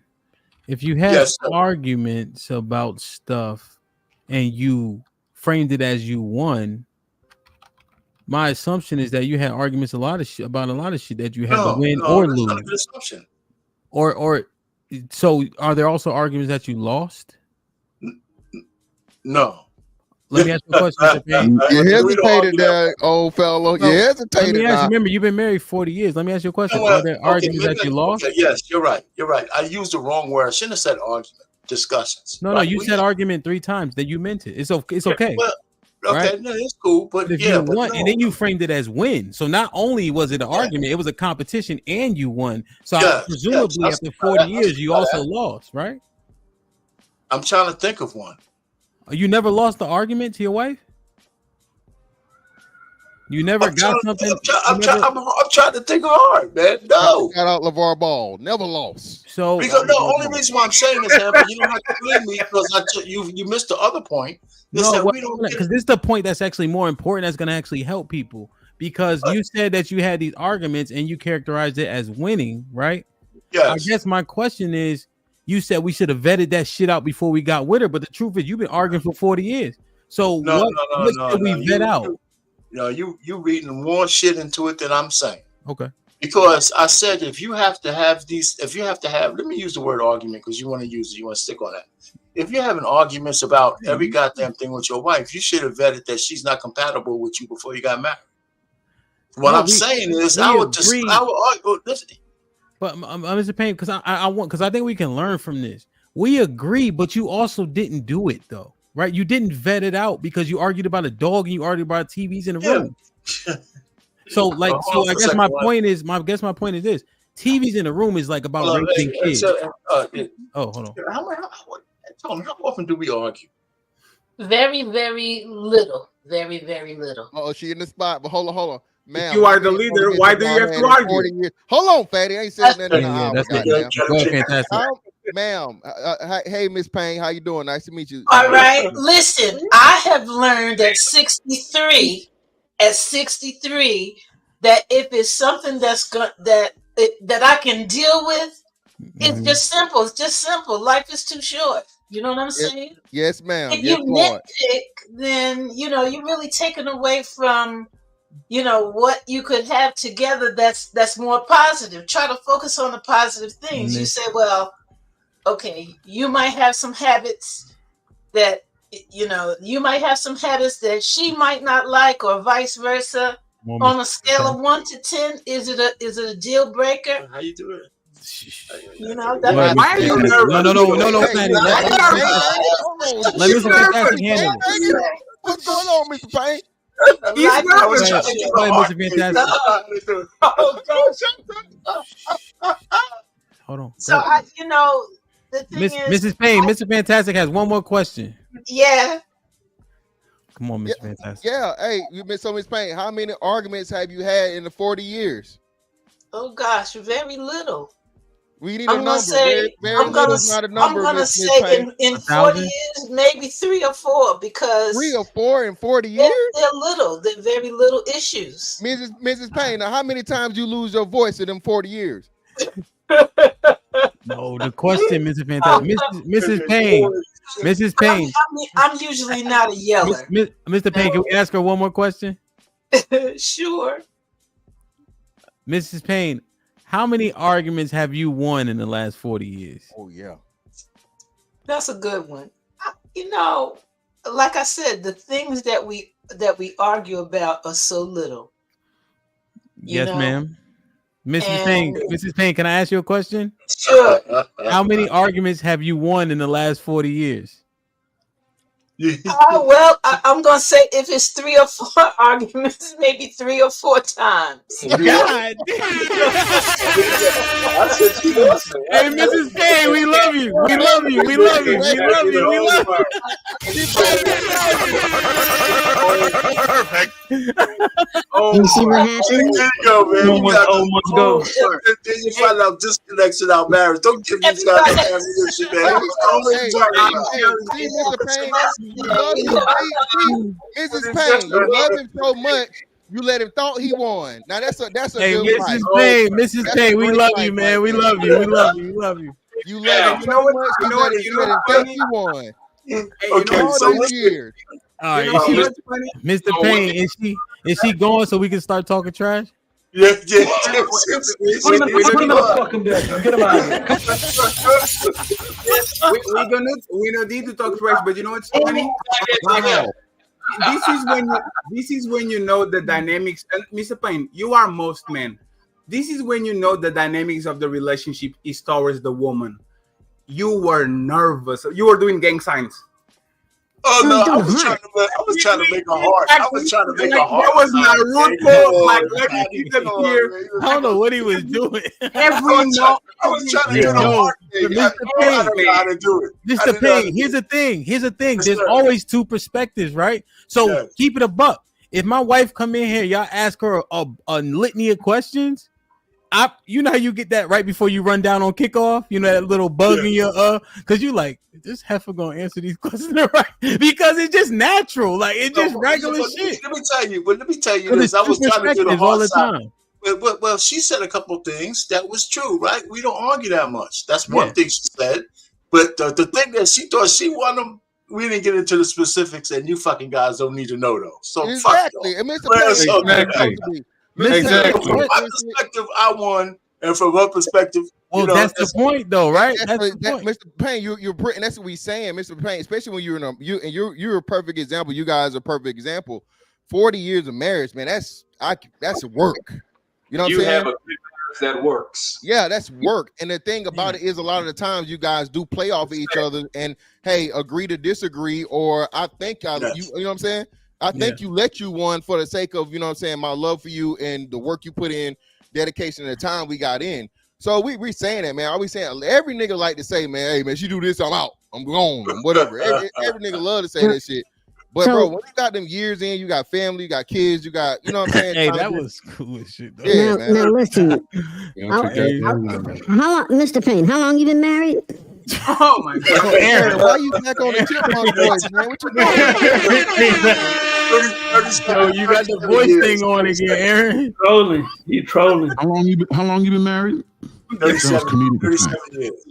37 years. Right. Do y'all really see what just happened? Ham, you're married. Do you see what just happened?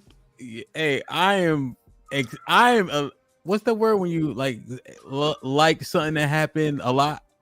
What's it called? Elated? Yeah, like There's a lot. Hold on. Hey, Ham, there's a lot of words that mean that same. elated. Like I feel good because Mr. Payne, that's what I was trying to pull out. Pause. It's like, yo, these are the real dynamics. Like we can talk all that shit, but yo, these women, even and your wife is obviously, you know, you guys are baby boomers, right? Even women from back still got their own voices, own opinions, say what they. I mean, it's just regular shit. Do you really see what just happened? All right, Yes, watch go this. ahead, Aaron. Happy wife, happy life. When the question was asked first, he protected her husband. Yes. By and when the question was pushed, she said, "I'll give you the answer you want. I won them all." Did you see what he did? He Let her conceded. have it. Yes, happy wife, happy life. Right, but that doesn't mean he's a slave to his wife. He's still a good leader. The proof that he's a good leader is because when first asked the question, he protected the relationship. But nobody's seeing him in that light, though. We're not deleting him, or we're not demoting him or saying anything about him being submissive in the situation. We're actually saying that's the beauty of it. That's how he works. Yes, that's how he works. That's how it works. Like that was I'm talking to Patty about something prior. My bad. No, but Aaron, I'm not even talking to you. I got you, Aaron. But that's the thing. The slave part, like I said, it was an hyperbole. I consider hyperbole. that, right? Yeah. Yeah, I consider that. But that's the thing. We are literally saying this to everybody that is in the relationship. Your relationship will go as far as your woman allows to. And the fact that Mr. Payne discussed with her or argued with her 4 times, and she thought she won the first 4 times, is literally the definition of what we're talking today. Yeah. If she thought she lost, resentment, contemption, fighting. Let me ask you a question. The fact is that I can't remember losing those. Does that count for anything? Does that count for anything? What you say, Mr. Payne? I couldn't hear you. Trying to pull the old man. You trying to give us you ain't got no old timers. We ain't trying to hear that shit, Mr. Payne. What did he say? He doesn't remember losing any arguments. Oh, because Mr. Payne the man, that's why. But exactly. But yo, you know what's ill, right, Mr. Payne? So how you just had that dynamic. I was speaking earlier when I first started the stream, is that I was saying, to be in full transparency, I'm more understanding, right, and patient on the panel generally than in real life, you know. But if I adopted more of that, right, I think that my wife would feel better, like when shit hits the fan. But I don't, you know, I get so gun ho, right? because the structure matters, right? The fallout is different. Like Fatty was saying, resentment can seep in, right? Hopefully you can fix it, right? But if I was more understanding, like how you just displayed, things would be, she would feel better. You know what I'm saying? So that's the shit that, like, that's why I was like, okay, damn. You feel me? So it's not bad. It is. We just have to have a happy meeting without losing our fucking balls. Of course. That's the point I've been making the whole time. Then Hap, based on what you're saying, man, then why not do that or roll with that approach? Out of curiosity, man. I'm just not like that. Like I'm just saying just how I am. Like, you know, I'm generally not like that. Like I'm stubborn, you know, like even like DJing, there's a lot of shit that I could have probably progressed quicker, but I really don't like taking favors and shit like that. You know what I mean? It just, you know, I don't know. I'm not doing a good job of breaking it down, but It doesn't sit well with you. It doesn't sit well with me. Yes. But that's the thing is, an interview where they ask, what are some of your, what are some of the things that you could possibly improve on? Those are interview. That would be one interview question. What is a point that you see in yourself that you could agree on, which means that you see it. But the question is, will you make a change to do that for the betterment? Yeah, here's the thing, right? Being stubborn I've been able to gain decent success, right?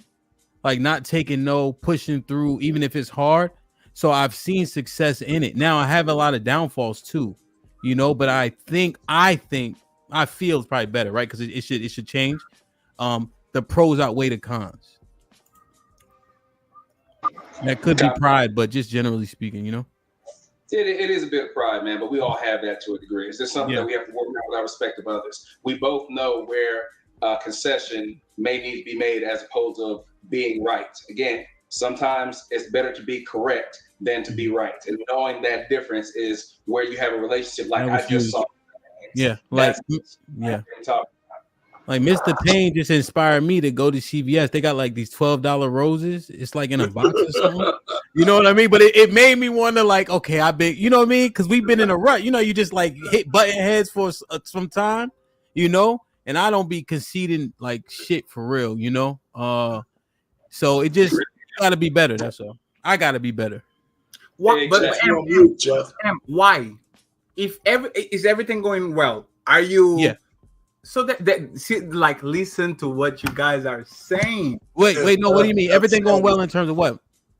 The way that your relationship is going, wife taken care of, family taken care of, everybody. Like, do you see what I'm saying? Everything is going correct, like a coach telling everybody where to go, what the place to run, and we still have these. Let me concede a little bit more and make her feel some type of way and all that. That's what we are here for. It's for her. Look, Fatty, here's the thing, right? Because my premise is keeping this power, right? You know? And maybe the power is the wrong word, right? But just building on it.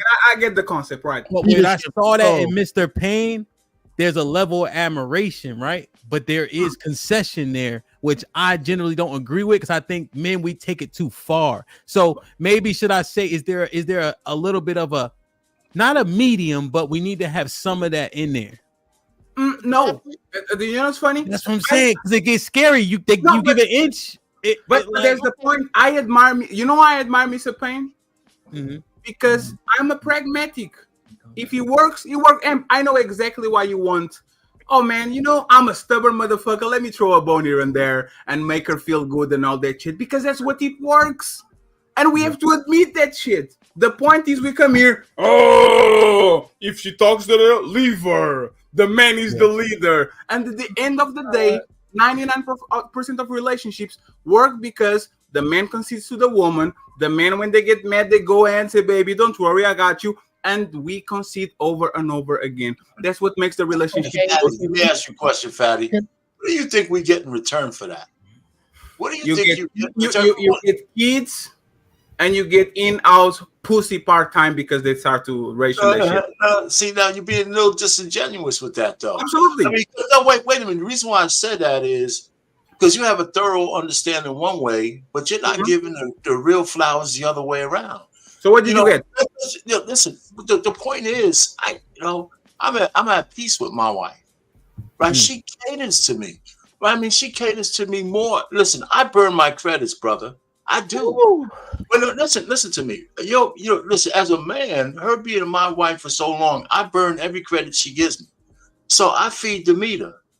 I feed it. I just feed it, man. And a lot of men miss that shit. Right? What do you That's get? why she plays the way she is. Because I don't feel I'm losing my masculinity or my leadership because I make her feel like she should continue to cater to me. That's my truth. I didn't ask. But first of all, let me tell you this, and I don't even want to say this. This was completely impromptu. She came up here, and I put myself on the line with all the shit that I talk. I let you guys, have at her. I didn't know what she was gonna say. This shit wasn't scripted. You were doing gang signs and Pain. I'm not. I was trying to make a heart, motherfucker. Pain. I'm not shaming you, man. Do you not understand the amount of times I'm doing streams and I'm afraid? I'm not shaming you. The thing that I'm saying, I don't feel shame. No, I know. The thing that I'm telling you is that you are the real story for 99% of the population. And men could get off all that IRs, I'm the captain, I'm him, and say, I'm just like Mr. Payne. Happy wife, happy life. Of course, sometimes I'm going to put my foot down on the television and all that. But in reality, my relationship only lasted 40 years because that woman right there wanted to be with me 40 years. It's not about me, it's about her. God damn. Go ahead, Uncle Jeff. Let's clean it up a little bit. Hey, Mr. Payne, we just saying that was dope. I mean, that's how I'm surmising it. Go ahead, Uncle Jeff, and then John, you could jump back in. All right. That man was scared for his life. Look here, man. Look here, Mr. Payne. Hear what you prove, bro. You're crazy, man. I swear to God, man. Go ahead, Uncle Jeff. We hear what you proved. You put all of this male fear of being kind to bed. And that's the problem. Niggas are scared to be kind first because they've been hurt so much. There is nothing about, I ride a shiny black, high ass, arrogant fucking horse. I'm an arrogant motherfucker. Real talk. It's hard to like me. Most of y'all don't. And fuck y'all. I understand that. I'm arrogant as fuck. But I will stop the world to let my woman know how much I love her. And I'll kill a motherfucker dead over her. And nothing about that makes me feminine. Nothing about that makes me acquiesce. Yes, I live my life because she lives hers in a way that there's something in the middle of us that isn't either of us. It's the relationship. And every time I try to throw a brick and hit her with some bullshit, I hit that relationship. We cultivate a relationship. And young men, it's okay. You just picking wrong. Unless you are willing to say, and this is the question I wanted to ask Fatty, and I just need, and you can get as big a however or how or therefore afterwards, if you could just answer these two simple questions simply. Fatty, are there any good women in the Alpha Centauri quadrant that are your age? Alpha Centauri quadrant. Yes or no? Yeah, a small percent. A good woman. No. I'll pass you the microphone. Good woman, in my opinion, good woman doesn't depend if they are good wives or good mothers. A woman is a woman. She can be hyper productive and a good person to their friends, to their charity, to their work, whatever. Good wives and good mothers, very small percentage, like a 20-15%. But yes, they exist. Yes, absolutely. Now, I don't know if you have, and I'll ask you to answer it. But I think your best energy is focusing, since you a good dude, and I do believe you are, on how to find them. I think you spend a lot of time in the corral of bad horses, talking about how bad the horses are, looking for a good horse. Was that a question? I could be wrong. And again, bro, I'm 59. Was that a question? I'm dead wrong about the following. Young dudes, you're right. If I may finish this bullshit, young dudes seem to be preoccupied with how many, and they are right, and how bad they are right. Black women specifically are in this world. Most of them are fucked. They were fucked by my generation and the generation right before that. You are right. Now, unless you are willing to say that the search isn't worth it, and I can agree with you, or that they don't exist, I won't agree with you, but I can respect it. If not, you need to spend a percentage, I won't tell you how much or guess, on finding where they are and drilling down on them, because no one's going to argue that these bitches ain't shit. But somehow, Payne found a good one. I found a good one. Hamp found a good one. And 2 Amp, ain't nothing wrong. You right. You still right. If you go get them $6 flowers and go, baby, it was a little rugged, that talk we had, but that don't mean I don't love you. I cherish you, and you know I would die for you. Here, and give her that rose, bruh. All you doing is cultivating the relationship. You ain't no simp for that, and fuck niggas that think you are.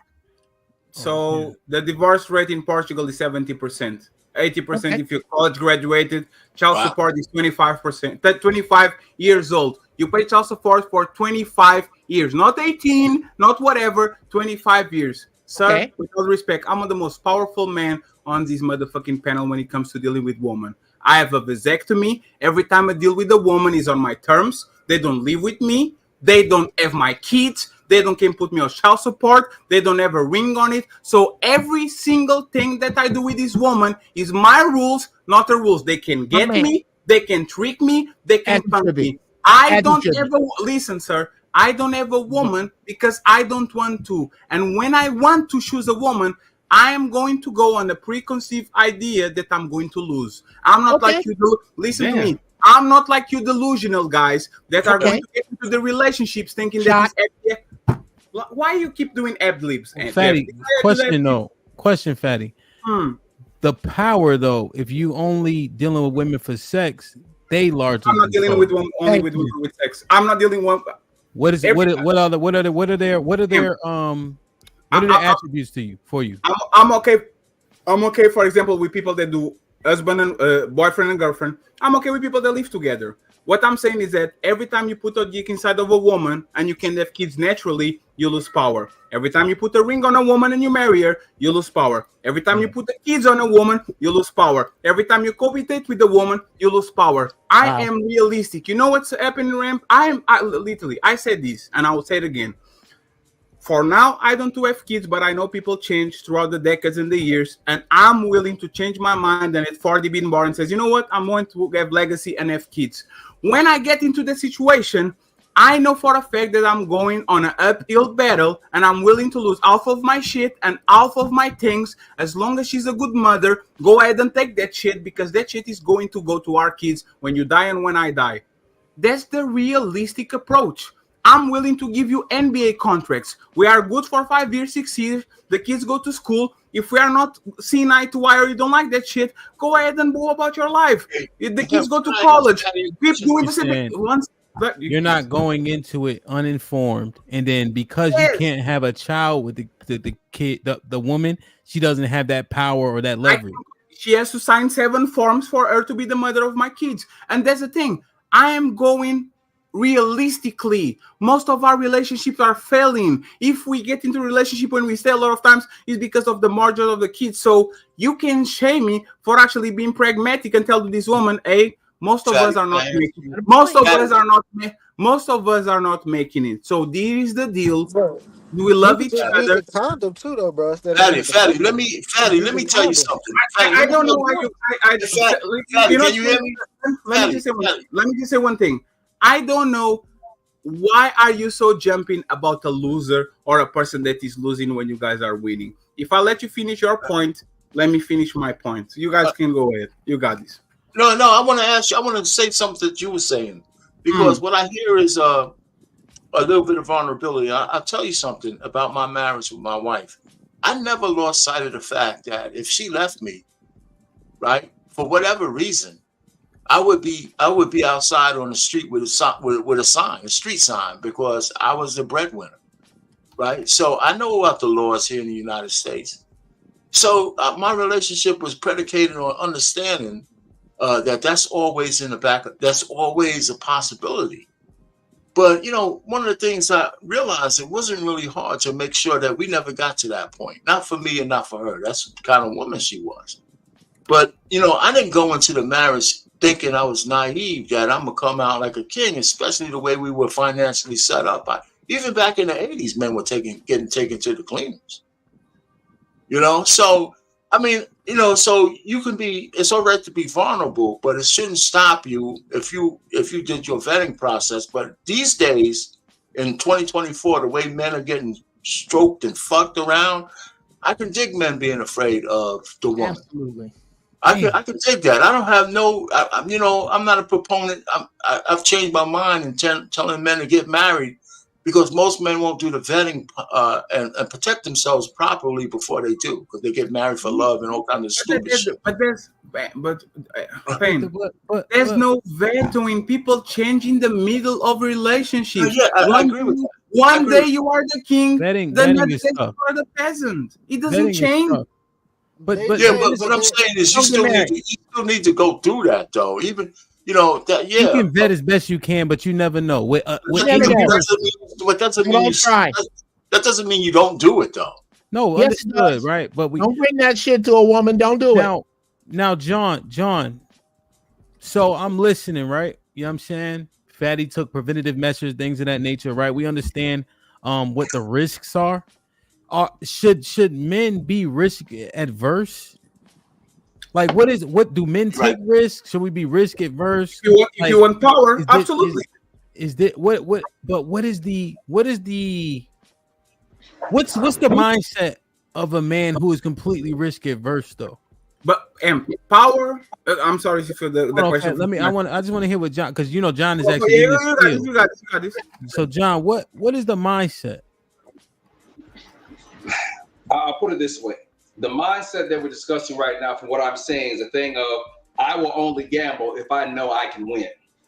All right, so what can you do here if you think that I'm not going to play unless I can win? That takes away the whole aspect of gambling. This is not a shot at Fatty. This is talking about the concept of what you're talking about. Risk adverse. Looking at the concept, I will only gamble if I know I can win. Doesn't benefit anyone, because in the end, you have got to put skin in the game. All right. You have to be willing to accept the risk in order to reap the rewards. And that's the same thing inside of a relationship, because ultimately what you're going to have here is that as you get older, things will change. But going back to what we saw with Mr. Payne, again, I envy that. My marriage only lasted 7 years, but what I'm talking about, the only thing of winning is if I know I win if I gamble, that plays a part in it. But ultimately what I'm going to say here is that reasonable adults who vet prior to marriage and also have the same values don't discuss certain things such as house husbands, because they have what is known as complementary styles. If I like a woman who cooks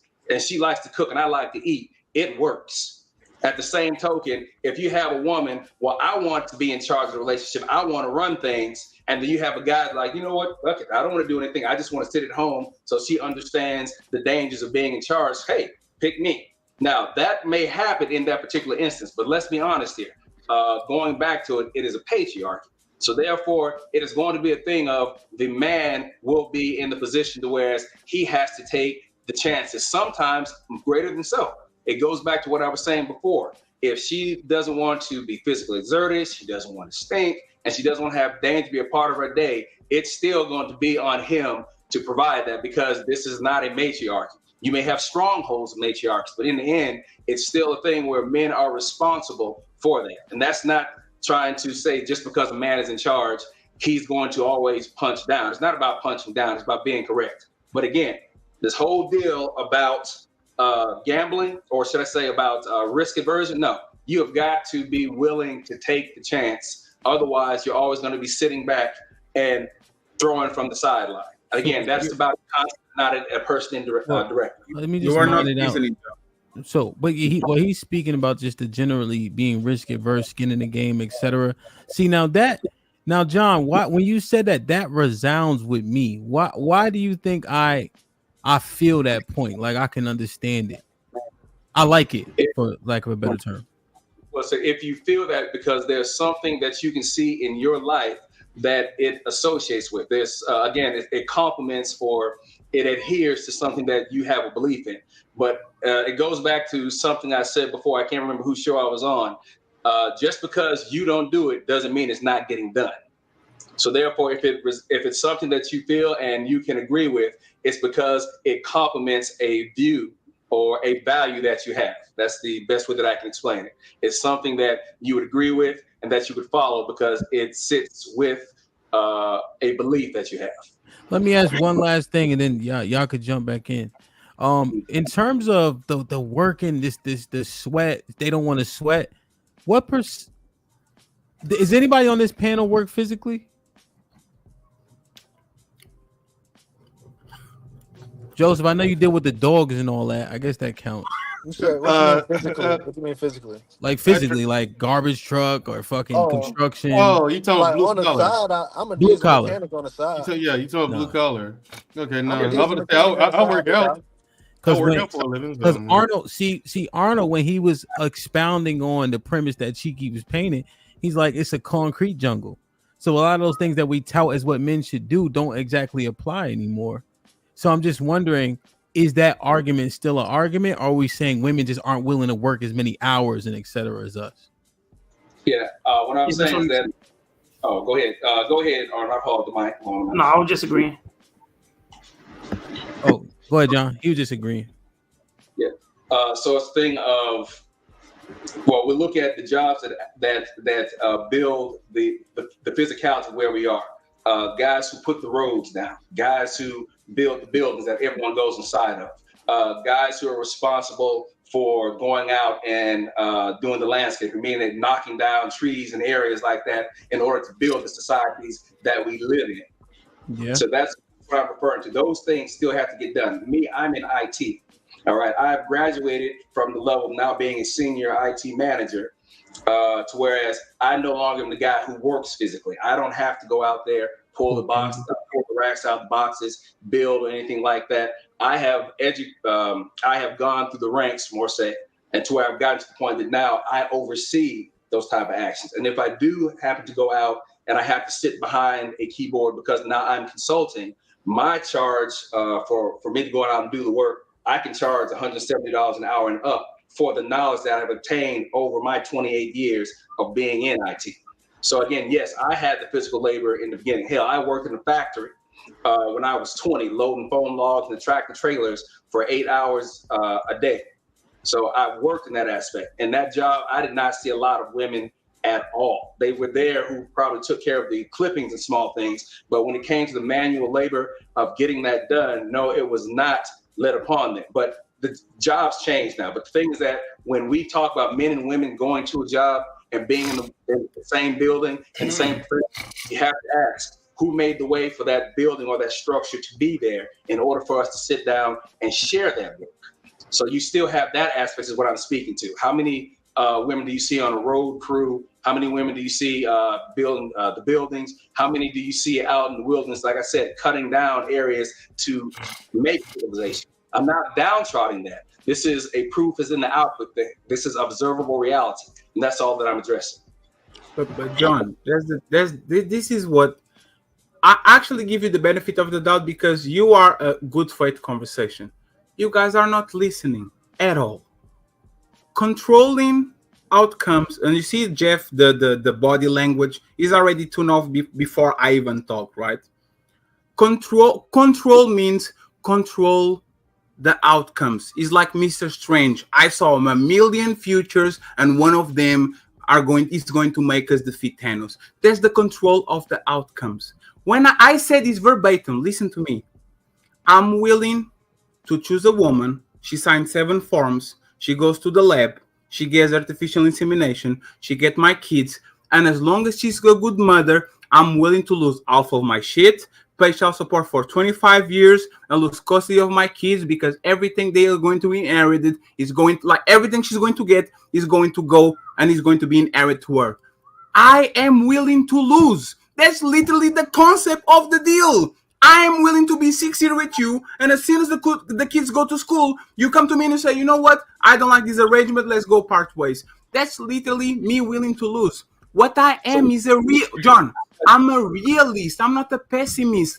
You motherfuckers, when I say you overall, you are the ones living in bliss and saying, oh, my wife will never leave me. I am him no matter what I do. I am a realist. I am willing to lose. The people that talk in hope strategy, what it should be, are the ones that are going to be the same. I'm not going to be God because I'm ready. I'm already prepared for that. Most of you guys, when you talk, you are not ready for the worst outcome possible. You talk like I'm him. You say my wife will never leave it. You say I'm the leader. The reality is most of us are not ready to lose. So again, who are you?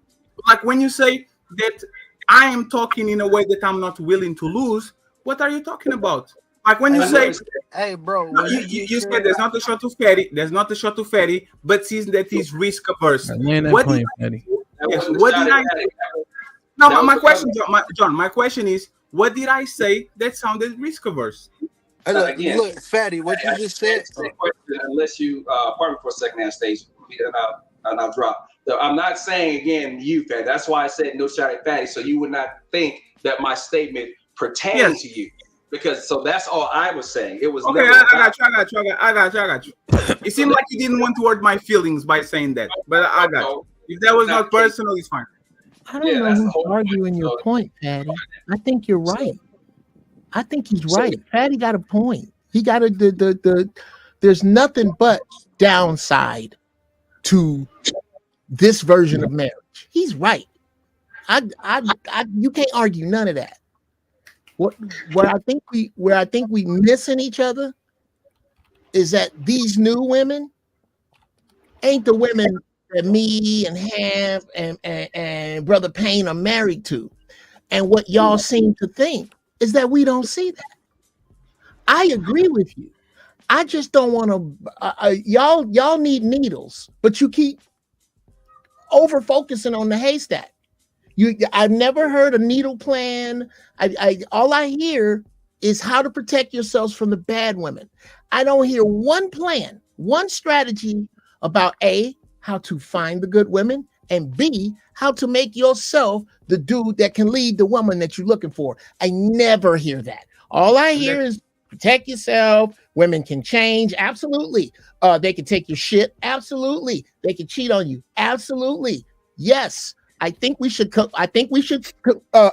converse about that for however many more hours you like, as long as you promise me that at some point, as the men, as the commodities here, as the leaders here, as you're fucking right, most of these horrible broads don't deserve you. They don't. They're not worth you putting your life on the line for. They're not worth you putting your finances and putting your kids in.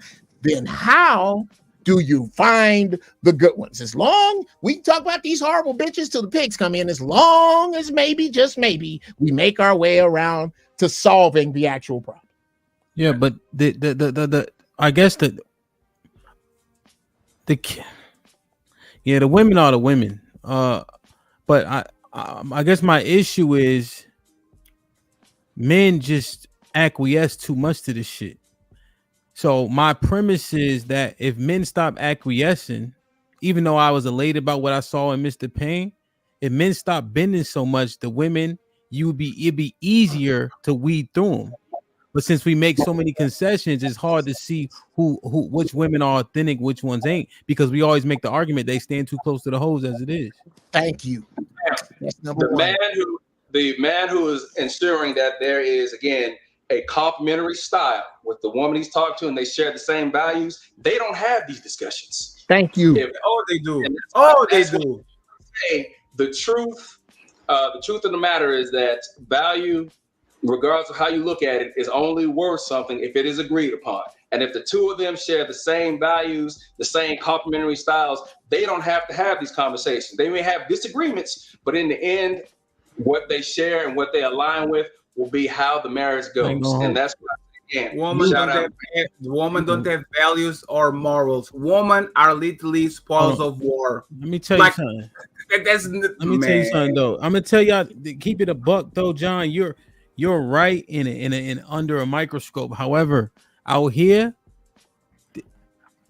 people disagree, and it ain't just disagreements or discourse; it's arguments. This shit get real quick for anybody dealing with somebody every day, 24 hours a day. Familiarity breeds contempt with anybody. You know what I mean? There's brothers where their wives found the truth before they even found their wives. They literally grew up under the construct, and they still got problems with them all the same. Right? So I'm not saying that it's inevitable, but men. My argument is that men are wavering, and you don't have to. You don't actually have to. I like what I saw in Mr. Payne. Not say he wavered, right? But I appreciated it. But you don't have to fucking waver to get what you want. And can I say something real quick, DJ? Becoming highly problematic. Yeah, let me do this. John, you can respond. 10:15 was up here, and the international hour. You could jump right in. All right. All right, appreciate John, it. if you want to respond, that's just my argument. Feel me? Okay, yeah, there's nothing wrong with that because again, as we all agreed before, sometimes two things can be right. But what we can't rule out here is that there's always going to be a choice. When both folks enter into that relationship, they've made a choice for good or for bad, for better or for worse, which means that what you talk about disagreement, that should be expected. Because from the perspective that I'm hearing, not that's what you intended, it's almost as if someone goes in a relationship, if an disagreement occurs, it's a surprise. It should not be a surprise. These are things that happen when you talk about life. You're going to have those back and forth, and that's all I'm saying. So I don't disagree with what you're saying, but at the same time, what I am saying is that two things can be right. But in the end of it, it comes down to the fact that if two people have made a choice, they have complementary styles, but at the same time, they recognize, hey, I may be your husband, but I'm not your friend. I'm not your pal. I'm not your buddy on this. I disagree. Then those moments should be acknowledged as well. 10-15, go ahead, bro. I know you've been waiting. Yeah, what's good, nigga? What's poppin'? Hey man, and there's traffic again, you dig? Indeed. I'm about to go to this Benny show. But Word. What's the nigga? Fatty. When you said niggas come on the panel, you know what I'm saying? They act like they that nigga. They act like their wife ain't never gonna leave them. That's why they made the slogan "Happy Wife, Happy Life," because niggas go into their relationship with that mentality, and they start taking a bitch for granted, bro. Like people do that, especially men with options. You know what I'm saying? I ain't never had no divorce. I'm married right now, but I know I done fell victim to that shit, bro. Just going in, thinking I was that nigga, you dig, and pretty much, nigga, not giving a fuck about her feelings. You know what I'm saying? And it always led to arguments and shit. So I mean, a happy wife, happy life shit, I agree with it because naturally the woman gonna make you happy. If you fucking with a woman that really like you type shit, she gonna come in the door doing everything you want her to do. After a while, yeah, she gonna come in the door, nigga. You like whatever you want her to do, she gonna do that shit, bro. Like 10-15.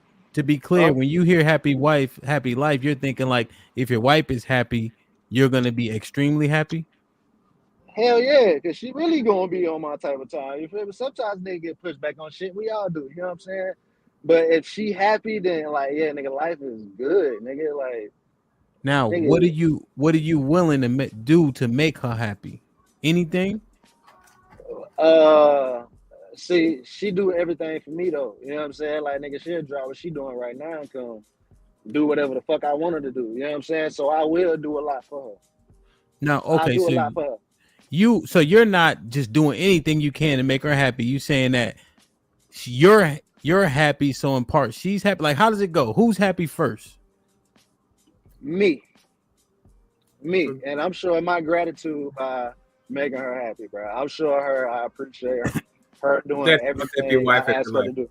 Yeah, so Yes, 10-15, just to be clear, probably, but the terminology happy wife, happy life is not what you're articulating. It has its own definition already. You made a different definition, which is not the same thing. We got to call what you saying something different. That's all. You Good straight, job, I'm just saying. Good job, man. Good job, man. Let's go. I think it's happy life come from as long as you don't fuck up. Yeah. This man said happy life, wife, but I'm happy first. This right here is happy. It's happy 10-15. Happy 10-15. Happy wife. That's what this is. Damn.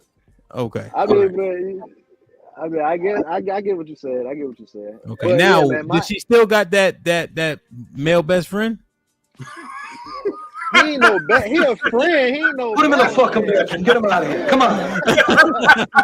He ain't no best friend. Yo, man. Hey, 10-15. You know I love you, man. God damn. Already. I'm gonna go see Benny too when he get down here. Oh no, he ain't even coming to Houston because last time he was here. He got shot. Yeah, I was down there, nigga, when he got shot. Word. Butcher coming to the end of tonight. Yeah, my nigga threw. Word. All right, let me get in and Al. What's popping, Al? Hey, what's up, man? Firstly, shout out to you. Shout out to the whole panel. We got a whole group of intelligent black men on the panel. So shout out to everybody. And shout out to you and your show. Appreciate you having me on. No doubt. Just wanted to chime in. There was a lot of great points. I think Jeff, he made some criticisms of Fatty, and Fatty made some points. I think the last thing I kind of agree with Jeff, he was saying that, you know, nowadays there aren't really the quality of women in the United States it ain't worth it. It's not worth, the juice ain't worth the squeeze. And what Fatty's saying is, all right, if 85% of the chicks are trash, then what am I doing looking there for, you know, looking for the 15% of the good ones? So I understand both points. For me, my solution, this ain't the solution for everyone, but my solution was to get the fuck out of the United States, go overseas and date over here. And I'd rather deal with that shit. And it's way easier. The women are, I'm not gonna say they're better necessarily than the women in the United States. However, there are some key differences in dating over here. The affection is a lot. Where are you? The affection is a lot. They're way more affectionate. I'm in Brazil. I'm in Brazil. Yeah. You live there? Don't do that. Não faça isso, irmão. Não faz isso, irmão.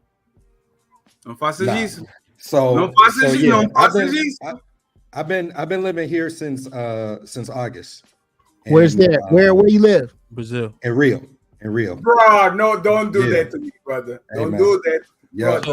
Wait, hold on, Fat. Let him get it out. Pause. So I mean, it's night and day different, bro. It's night and day different. You said they're not better though, Al. Break it down. I'm interested. Like, what's if they're not better? What do you mean? What's better? I'm not about saying them? that they're.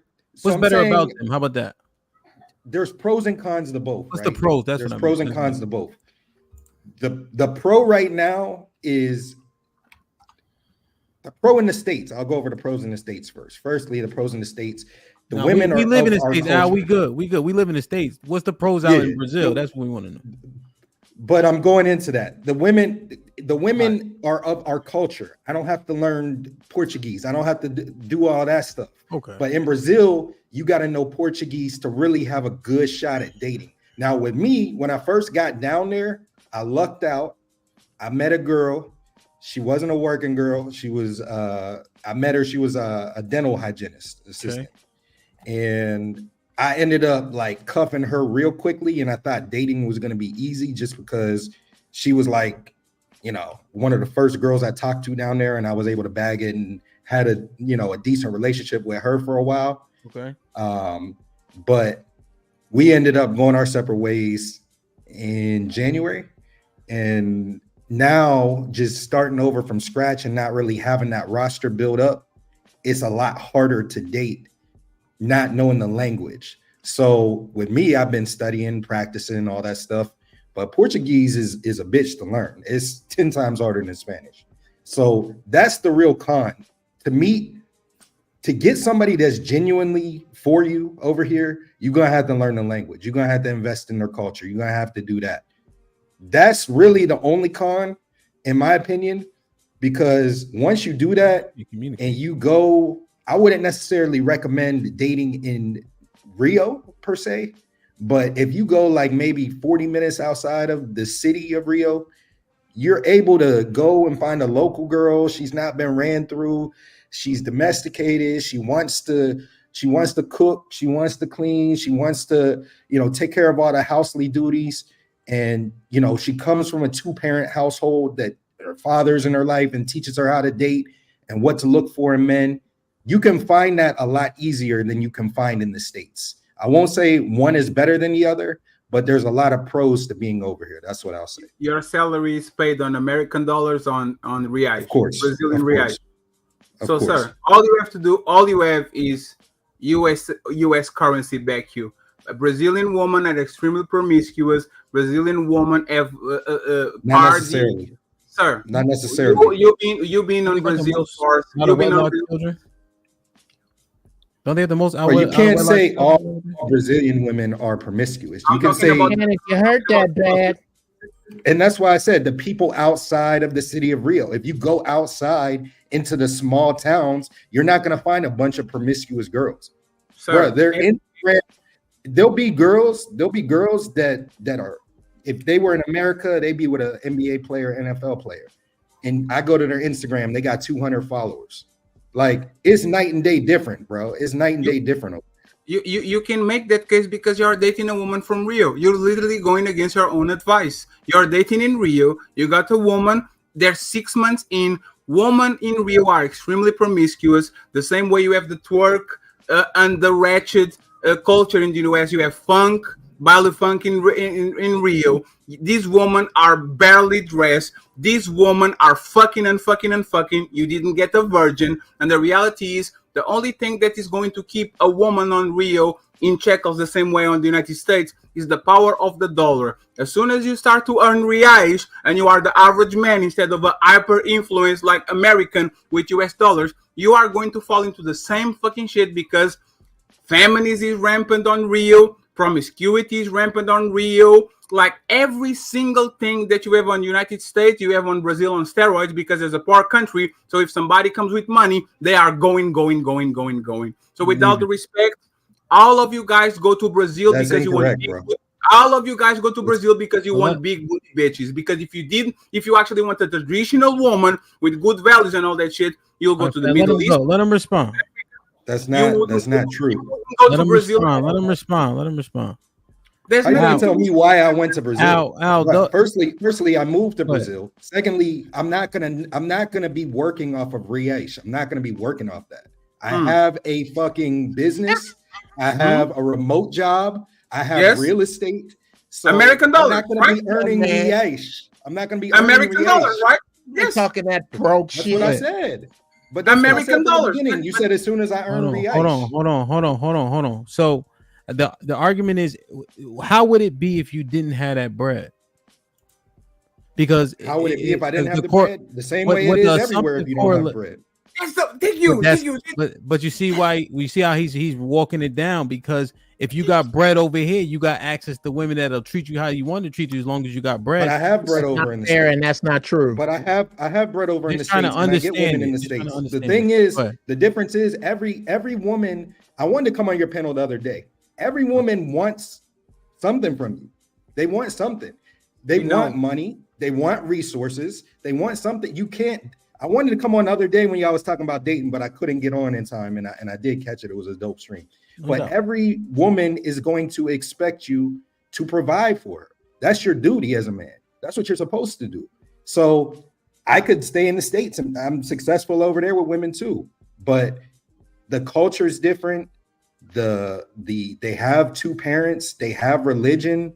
All of that stuff's going to stop women from being as promiscuous as if they don't have that stuff and they're just in Miami on spring break. Stop lying. Why are you lying, sir? 30% of Brazilian women are single mothers. What are you talking about? What's the percentage? 30%. But I'm not talking about the chicks in Rio. Did I not say that going 40 minutes outside of the city and finding a woman outside of the city? Yes. In Rio, yes. If you stay in Copacabana, in the tourist spots, yes, there's a lot of promiscuity. There's a lot of thoughts. There's a lot of, yes, there are all that stuff. I agree with you. But if you go outside the city and you find and you talk to a local girl that has both parents that are religious, that have a good upbringing, you can find a girl. You have no chance. All women, everywhere you go, women are horrible, Al. There's absolutely no good outcome. You have to make me eyes. Look at these little Here's can I add this anecdotal part, Hamp, if I may? Yeah, go ahead. Because I've been, let him add this point. been to Brazil, and when I went to Brazil, I wasn't looking to trick off. With regard to big booty bitches, I can get big booty bitches in 45 minutes. It's big booty. I think that's the problem here, Fatty, is that you always talk to dudes with a higher game level than yours. Sir, without respect, probably I'm way well traveled. That's the only way you can keep arriving at these horrible, negative, no way outcomes. I've said this on Hamp's show. I've said it on a few shows. I have a dude that I'm cool as a fan with. Oh my God. Who is a bus driver in Rio. His wife is a cardiothoracic Brazilian surgeon. I need you to stop painting the picture that there are no upwardly mobile people or places in Brazil. That man is the man of his house, and not because of how much money he makes driving a fucking bus. The number of 8s, 9s, and 10s. The ninth, Here's the dirty 4-letter word that Brazilian women have over American ones. They're nice.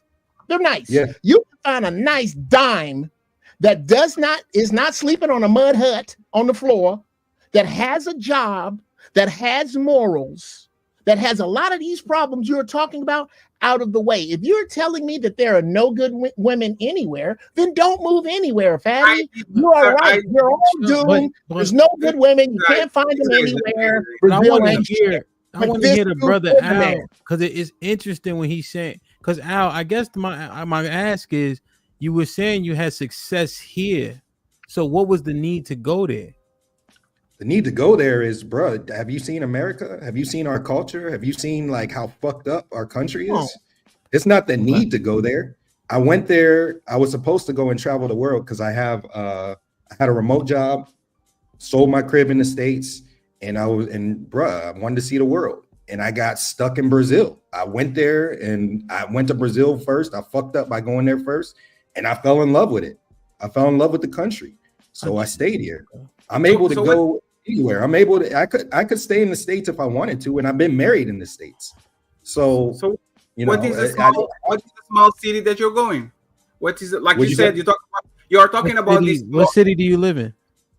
Oh, I live in Copa. If you don't mind saying it. Well, first off, just to yeah, I live in Copa and Rio, but there's a lot of small cities around. Is that Rio de Janeiro? Copa? Yeah, so Rio. What's the destination? What is the small town that you're talking about? Because 40 minutes is not going to make it. Without respect to Jeff, because he's talking out of your ass. Portuguese citizen, speak both languages, have a tremendous amount of Brazilian friends, been to Brazil twice. I know the culture. I know the language. I know the songs. I know the novellas. I'm wrong. Thank you. Jeff. You're right. Jeff, without respect, Jeff. Again, this is not a dick measuring context. You're right. As a matter of fact, I can't pretend I want to talk to you anymore. I'll see you Tuesday. Let be safe, because so I'm thinking Brazil is a safe country. No, it's not. Yeah. Capital is not the same. No, it's not. The capital is not a safe country at all. Yeah, it's thinking Rio. The only place that I visit, and I visit all around the world, that you actually have to take your shit away. It's not safe at all. When they had, I just want to understand it, right? I don't have all the context that you and Fatty have, so I'm just thinking when you're saying the quality based on the country, I wouldn't compare Brazil to the United States and be like Brazil is a safer, more stat. Like I would think you would go somewhere like Switzerland or some shit. So as far as safety, it depends on what you're comparing it to, right? It's all relative. Safety is relative. So a lot of people say, you know, is this country safer than the United States? I lived in Atlanta. You know, if you look at the murder rate, if you look at robberies, if you look at any of that stuff, it's going to be way higher in the United States, firstly. Secondly, where I live in Copacabana, there's literally police everywhere. I walk around at night by myself. You really don't have to worry about people like they don't have only the gang members and the gangsters. They're the people with guns, right? So the normal average citizen isn't going to have a gun the way they do in the United States. So you don't have to worry as much as you would in the United States. You get in a road rage incident in the United States, they can have a gun, they pull out, shoot and kill you. Mass shootings in the United States, not having to worry about that. And I have a gun in Atlanta. I have actually 3, you know, but not having to worry about regular everyday people getting in a fight and then pulling out a gun and shooting and all that shit is a lot different. You don't have to worry about people robbing you as much. There's police everywhere, all over the beach. It's very safe. And unlike a lot of these countries, their focus is keeping the tourists safe. There's a lot of that's where I'm having a conflict with, because remember when we had the Olympics there, I knew like that was the most I've ever seen Olympians have to be aware of everything, what they doing, not having their phones out, you know, crossing the street. You can't have your phone. I mean, the biggest thing is they're going to try to steal your phone, but they're not going to do it at gunpoint. They're going to try to snatch it out of your hand and run. Typically, like if you're on the beach, if you out like doing a selfie and like they see you got an iPhone 15, they're going to try to snatch it and run. But they're going to try to. Since when more police make you feel safer? That's the most that can happen. The police is there because they need to be there. You know, last police are there, minute, but they're. I just got one more question. It's hard for me out because I hear the argument, you know what I mean? But generally speaking, when you go to the cities that got wild crime, only the criminals have guns. You know how hard it is to get a gun in these big cities? You can't have a gun in DC. And DC is what, number 12 or 13 right now in 187s? But because the criminals usually have guns. That's the people who just having the guns, toting them. You know, our culture is a lot different, and it's a lot easier for criminals to get guns, right? Okay. It's not, you can't just, in Atlanta, for example, the gun store that I went to, they have buy one, get one free ARs. Like you can get a gun easy as fuck in the United States, and especially the criminals. The criminals have them. So that's why in the United States, the argument of taking guns away doesn't make sense, because the criminals already have them and they're going to keep them. You know how hard it is to get a gun in New York and all that shit, but you can't defend yourself against the criminals, and you're going to need to defend yourself. Here, it's a lot different. They don't have guns really. It's not readily available. And their gangs here are kind of set up to make sure that people don't fuck with the tourists. So I'll give you an example. My boy came down for Carnival a few months ago. Came down for Carnival. His phone was just like, we're at this restaurant. He was chilling. His phone was on the table. Some kid came in, stole his phone, walked off, gave it to his mom or whatever. 10 minutes later, some guy came down and returned his phone to him and said, "Is this your phone?" Because they don't want to fuck up their tourism economy. They don't want to fuck that shit up. So unlike a lot of countries, they're heavily focused on keeping the gringos safe. Also, as a black man traveling to these countries overseas, especially like if you over 6 feet or you tall or you bigger, they're not going to really fuck with you the way they would. Like, they're looking for an easy lick. They're not really likely to fuck with black people the way they do other races. If you skinny, if you scrawny, if you look like you a walking lick, they're not going to really mess with you. So it's very safe. It's actually, I've been to Colombia, it's a lot safer. Been to Mexico, it's a lot safer. It's probably the safest that I felt. Have you ever went to a place where there's not big booty bitches? Ever? Have I ever went to a place that's ever been to the country where the commodity is not big booty bitches? Mexico, to Colombia. European country? I haven't been to Europe yet. So there's big this booty is bitches everywhere. There's big booty bitches in the United States. But that's the point. I live on the third or fourth safest country in the world. I live on the fourth safest country on the planet. You guys, and with all respect to Passport Wars, whatever you guys are doing, you guys are going there because, again, it's an easy leak. You have American dollars the same way I have euros. I can go to a country that is relatively poor and get the woman that I want, not because she's better than the woman in my country. It's because if I'm a rich person, I'm going to get better results, just like a rich person in the United States, just like a rich person in the United Kingdom, just like a rich person in China. So it's not about the quality of the woman, because Brazilian women are one of the most promiscuous women on the planet. It's just because you have an American dollar and the woman is willing to comply to get what you want. That's all that is. It's not about the quality of the woman. It's about the quality of her wallet. Can you concede to that? I think that that's the case everywhere. And I agree with your point to some degree that, yes, because you have money, they want to be with you. But that's the way women are everywhere, man. I make good money in the States. I make over 6 figures in the States, bro. Like, I'm not just going over there making a $40,000 salary. How much money do you make for the average Brazilian?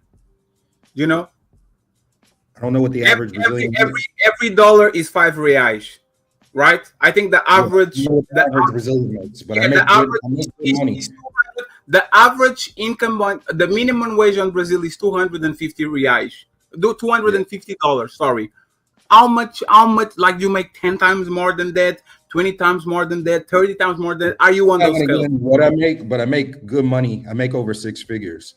And okay, so you are just like me in my country. You make 7, 8, 10, 12 times more than the average person.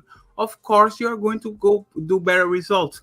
But those women are not better than Americans. They've been fucking since they was 14. They've been getting, especially in Rio, they've been getting naked for Carnival, shaking their ass. They go to Baile Funky, shaking their ass. It's not better. The culture is the same. They are a Western country. They're doing the same thing. So once again, why did you went to Brazil instead of going to Ethiopia, to Vietnam, to whatever a place where they don't have big booties? Other Ethiopia is a little bit like, but a place that you are not going to get for the delicacy. Why didn't you go to this place where these women are still traditional? They don't have Mute, Al. You talking to you don't have they don't have 20 bodies by 20. They don't have currency is going to be worth more everywhere, bro. Your currency is going to be worth everywhere. It's going to be worth more everywhere you go. It was not the question. We're talking When I about go to women. Vietnam, my currency is going to be worth more. Just We're talking about women.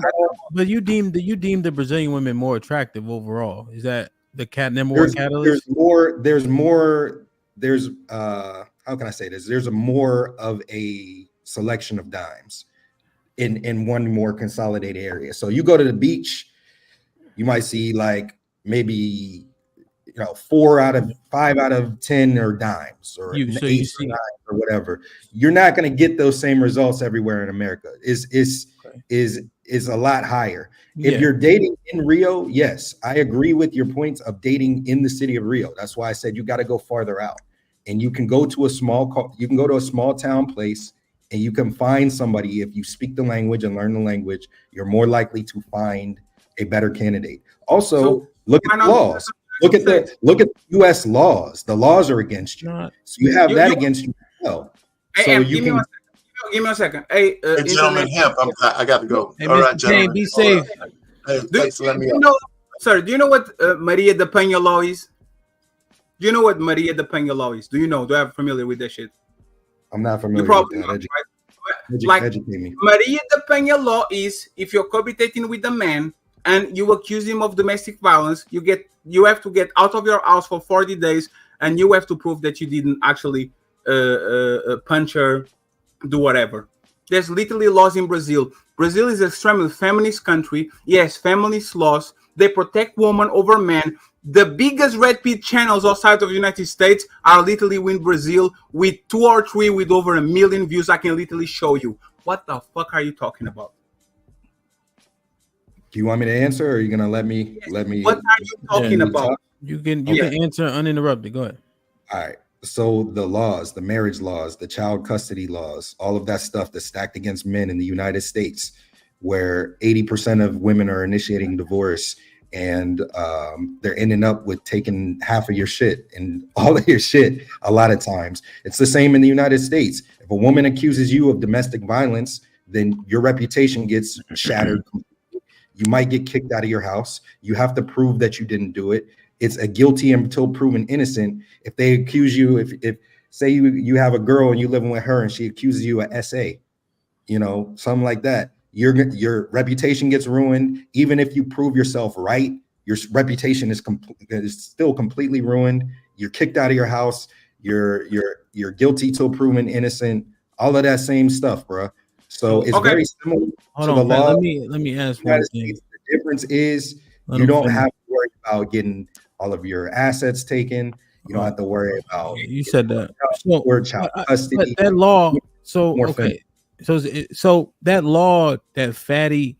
Say the law again. It's called Maria de Peña law. What's the long and short of it? Basically, is if you are accused of domestic violence, you have to leave your motherfucking residency and you have to prove that you didn't eat your woman. She's by default keeps the house until you actually get to prove that you are innocent. Is guilty until proven innocent. Something that you probably is very rare. Go ahead. We don't have, generally speaking, right? So Al, I guess this is what I want to understand. Mm-hmm. You didn't really go there because it was man-centric and it was safer, because I wouldn't see Brazil as a country you'd be like safe and associate Brazil with that, right? There's a lot of other countries. Keep it real. You went there because of fat asses and big titties and pretty women.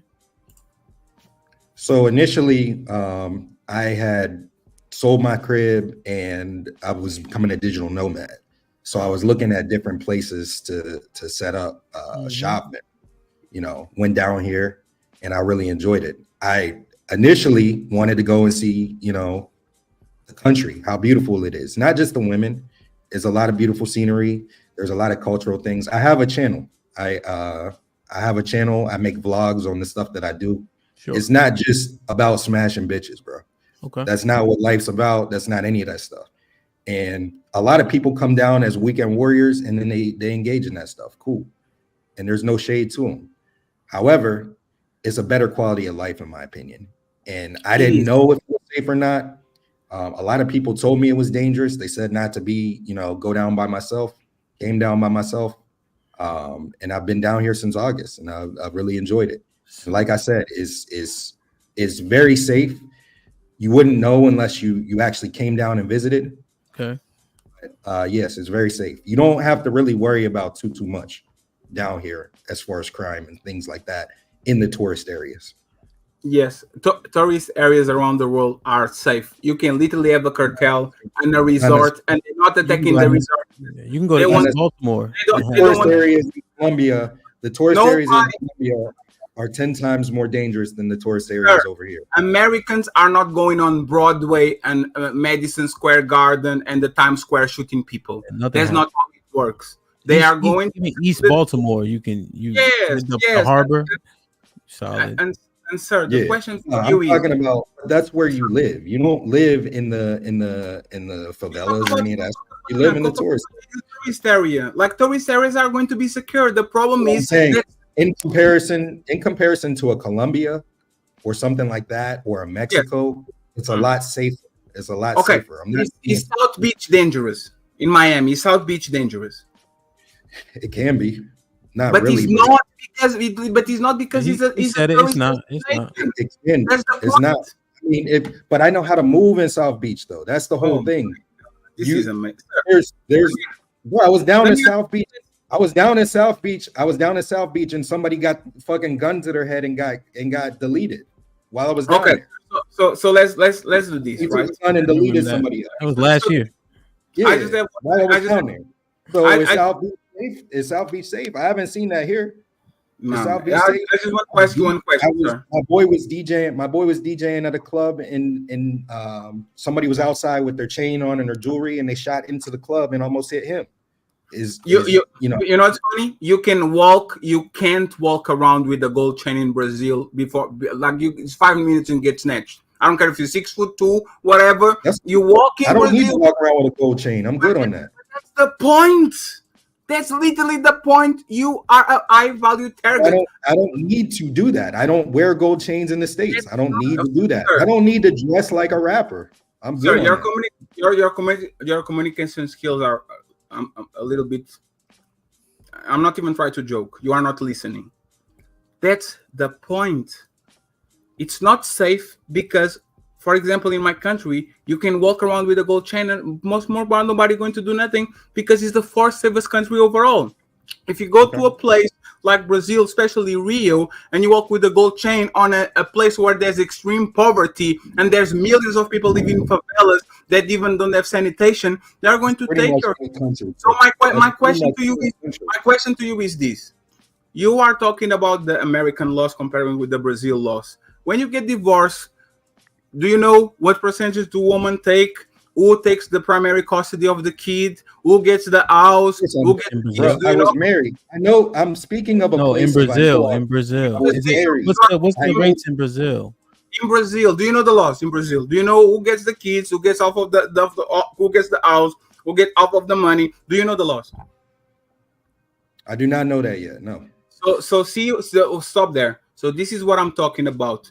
You're talking shit about your own country and saying the laws and the shit are way better in Brazil, and you have no idea that the laws in Brazil are as punitive or worse. If you actually divorce your woman, she will take your shit. She will take your kids. It's not the same though. She can't take everything the way they can.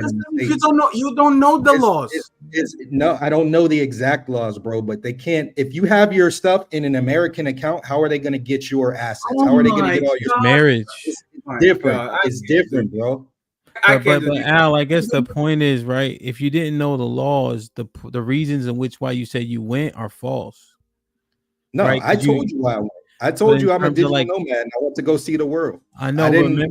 I understood, but remember, you were saying what can happen to you in the States. That was moot point because you don't know what will happen to you in Brazil. I don't know exactly the laws 100% yet. However, you can't say that they can take all of your stuff if they don't have access to all of your stuff. They don't have access to my real estate properties in America. They can only take what I have over in Brazil. No, they we can't. We understand, but do you see all of the stuff? I got you, but you have to put you have to put that caveat in for it to make sense. The point is, if you were gonna find a good woman in Brazil, you would need to vet out how the laws are and are not in your favor in order for that statement to be holistically true. Because if you're looking down there to get married, you would need to know what happens to you in the event of divorce for your reason to be down there to find a good woman. But that's not my reason for being down there. And I said that. You said you went to travel the world, right? And then you got caught up with the girl that you saw that was an 8, 9, or 10, which are highly accessible, right? Yeah. But I didn't. But that's not why I went. I didn't go down there for the girls. I keep saying that. I made that clear. I went down there because I can work from anywhere. And so I'm living down here. That's one of the like I can literally work anywhere. Yeah. I started dating a girl when I came down here, but I didn't come down here for any girls or for any of that stuff. So my reasons for being down here are, like I said, I'm trying to travel the world. I'm trying to see a bunch of different countries, but I got stuck here. I was mesmerized by the beauty of the country. Yeah, but big beauties. Okay. You don't know the laws. You don't know the language. You don't know the culture. But you assess. I do know some of the language. I do know some of the language I've been practicing. Okay. How do you say all? How do you say what? All. All in the ground. How do you say it? Bro, you're asking me like random words. How do you say clouds? How do you say shoe? Well, ask him his name, Fatty. Ask him his name. Like you moved the goalpost, bro. No, it's because you are oblivious of what you're talking about. You're not gonna know every single word when you're studying. Ask him his name, Fatty. Ask him a sentence. No. Okay. Can you say, please? Can you say, please give me some juice? Yeah, por favor, tenho jugo. Can you use English? Can I use English? No. Can you say, please give me some juice? I just said it. Repeat it again, please. Bruh, I'm not on here to. I just told you how to say it. So Lou, Al, what made you hit the link essentially? Because we were talking about women and men being, I don't know, castrated to an extent, losing their power and reverence. I thought it was a good conversation. I thought they both made some good points, but I think that it's not really, in my opinion, it's not really worth it to kind of dabble in dating in America with all the laws being against you. That's just my. But Al, you see why we're in such a conundrum, because you don't know what the laws are in Brazil. So it's confusing that you're making that argument when you don't know the laws where you're at.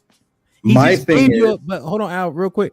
He just gave you a law that says if you're accused of this, you got to remove yourself. And then you have to prove your innocence. It's not even like that in America. That's a check for the U.S. How is it not? If you get accused of DV in America, how does it work? Because in America, you're still innocent. Not really. Because no, but it's not about not really, right? You are still innocent. Hold on, Al. You are still innocent. We're not talking about you being prosecuted on the internet, on Instagram. We're talking about you are still innocent, regardless if you're accused. However, the law that Fatty brought up, you are guilty and have to prove your innocence. Right there sounds like the way it is in America.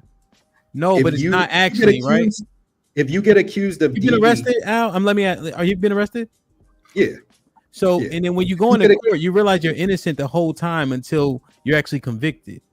That's what they say, but whenever that's not what the law. I mean, that's not the way it actually works. But that's the law. Remember, you said law, Al. Slow down. Don't argue something that we're not arguing. Remember, you said the laws in America. You said laws.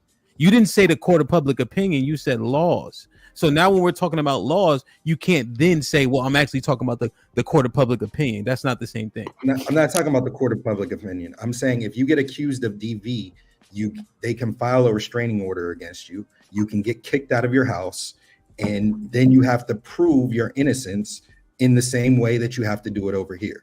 That's what I said. It's not the same because it's automatic. As soon as she calls the cops, you have to be removed of the house. It's literally automatic. There's nothing you can do. It's structured differently. So how is that not the same as a restraining order? How is that not the same as a restraining order? They have to go enact a restraining order, right? You have to go enact a restraining order on a person. But the point is, right, we're getting caught up in that.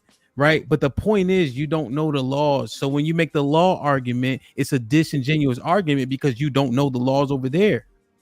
But you don't have to know you don't have to know everything about all of the laws to know that they can't drain all of your accounts. They can't take all of your But AL is not even about that, right? For me to make a fair assessment. You can't even get my point out, bro. You keep talking over top of me. I acknowledge it. No, I acknowledge it. What I'm saying is for you to make a correct assessment of two countries. For example, Ali is Turkish heritage and his American heritage. He's familiar with both sides. He understands the culture, he understands the language, he understands the religion, he understands everything. So he can make a fair assessment of what is good on one side and what's good on the other. You've been on Brazil for 6 months. You barely talk the language. You don't know the culture. If I ask you for 3 telenovelas, you couldn't give me. If I ask you for 3 actors, you couldn't give me. If you ask for 3 singers, you couldn't give me. If I ask you for 3 cultural spots where, like, there's the root of the culture where you can go, you couldn't give me. Like, you don't know any of this. The culture. You're just talking out of your ass. I can give you all of that stuff, and bro, I can give you all of that stuff. There's no, like, you keep trying to test me and say that I don't know the culture. Bro, I know the culture. Watch my vlogs and you'll see that I know the culture. I know a lot of the spots. I can give you more than 3 cultural spots. Maybe it's me. Yeah, I can hear him. You can't hear him? It's me or him? Yeah, it might be you, Fatty. I can hear him. Can you guys hear me? Arnold, you can hear me? You can hear Al too, right, Arnold? It's me then. I'm apologizing. There's Portuguese internet for you. No, that's your internet. Everybody else can hear me. Yes, my internet is Portuguese. I'm from Portugal. Okay. That's why I'm pushing so far, because I have there's a symbiotic relationship, because Portuguese people and American people, like what you're saying makes no sense, because if you actually understand the Brazilian woman, even looking outside of countries, they are looked as the whores, the hookers, the prostitutes, the promiscuous woman, the revealing woman. That's their fame, more even than American woman. So again, let's be honest. The difference with you went to Colombia, Mexico, and Brazil instead of Vietnam, Ethiopia, and whatever the country it is, because you like big booties and because your dollar actually is going to get you big booties. Let's be honest about it. It's fine. Yeah, the women look good, Al. That has to be a catalyst. It's fine. Firstly, I'm not really attracted to big booties. So your argument is I'm not really attracted to. I'm more so attracted to petite or slim, thick women. Brazilian women with the big booties, I'm not really like, that's not the reason why I came down here. So firstly, that's wrong. Secondly, like, I already told you why I came down here. I said I was a digital nomad. I said that I came to this country and I just really enjoyed myself and I never left. That's not what you said. That is you what said. I said. No, you didn't. You said the women juice weren't worth the squeeze, so your solution was to move to overseas and date overseas. We can rewind it all the way to the beginning. You didn't say you moved there for that reason, brother. Yeah, dating overseas. If you go back and see why I said I moved down there, and I didn't say that I moved down there because I did. You say can remind it if you can. Regardless, that's not go ahead. why I Let me said finish this. that wasn't the reason I said I moved down here. I guess it just I'm trying to understand it, because in terms of the subject of what we were talking about, it was women and engaging with women, so that would have to have came up. That's why we just got back stuck on the laws and things of that nature. But when I said my reasoning, when you asked me the first time and you asked me the second time, you said to clarify it, and I said that I moved down here because, right? Remember you mentioned the laws. I said I have multiple businesses. I said that I'm able to work down here. Okay. He asked me if I was making I said no, I'm making American dollars. But that as it tained. So with the women and the power, right? Is that how we got on the laws? Yeah, I was saying that the laws in the states, even though I'm not 100%, I don't know every law over here, and I'll admit that, I don't know every law over here. I know that they can't drain you of your money and your assets in the sense of the way that they can in the United States if you get married. Yeah, you're saying, but what that is you got offshore accounts. So if you had accounts in Brazil, the presumption is that they could get access to those, right? Yeah, they could get access to your accounts in Brazil, but they can't get access to your American accounts. And we're assuming, right? That's an assumption because we don't actually know the laws. You see what I'm saying? That's why the argument is slightly broken. I'll admit that. Yeah, that part makes it a little tough. No, I'll admit that. So what do you think? Do you think that men have indeed relinquished power to women? I do. That happy wife, happy life statement kind of is a prime example of, I think that a lot of men live by that, and a lot of people spend time trying to make the woman the happiest, and they sacrifice their happiness. Mm-hmm. Yeah. And so how do you think men regain the strength, the power, or is it not highly plausible? Put up with the bullshit. Don't put up with the culture. Don't put up with, everything that's going on. And like I said, my solution is go where you're appreciated, not tolerated. Is it inevitable though? Is the man still that man? Like, I got you, Ali. Is the man still the same man he was here or in Brazil or in Thailand, where if women see something they could take advantage of, they're going to take advantage of it? Yeah, I mean, I think that comes with knowing how to deal with women, and I think that you have to. The people that go to these countries to escape the women in the countries that they're having trouble with, they have trouble overseas as well. Those are typically the people that get set up.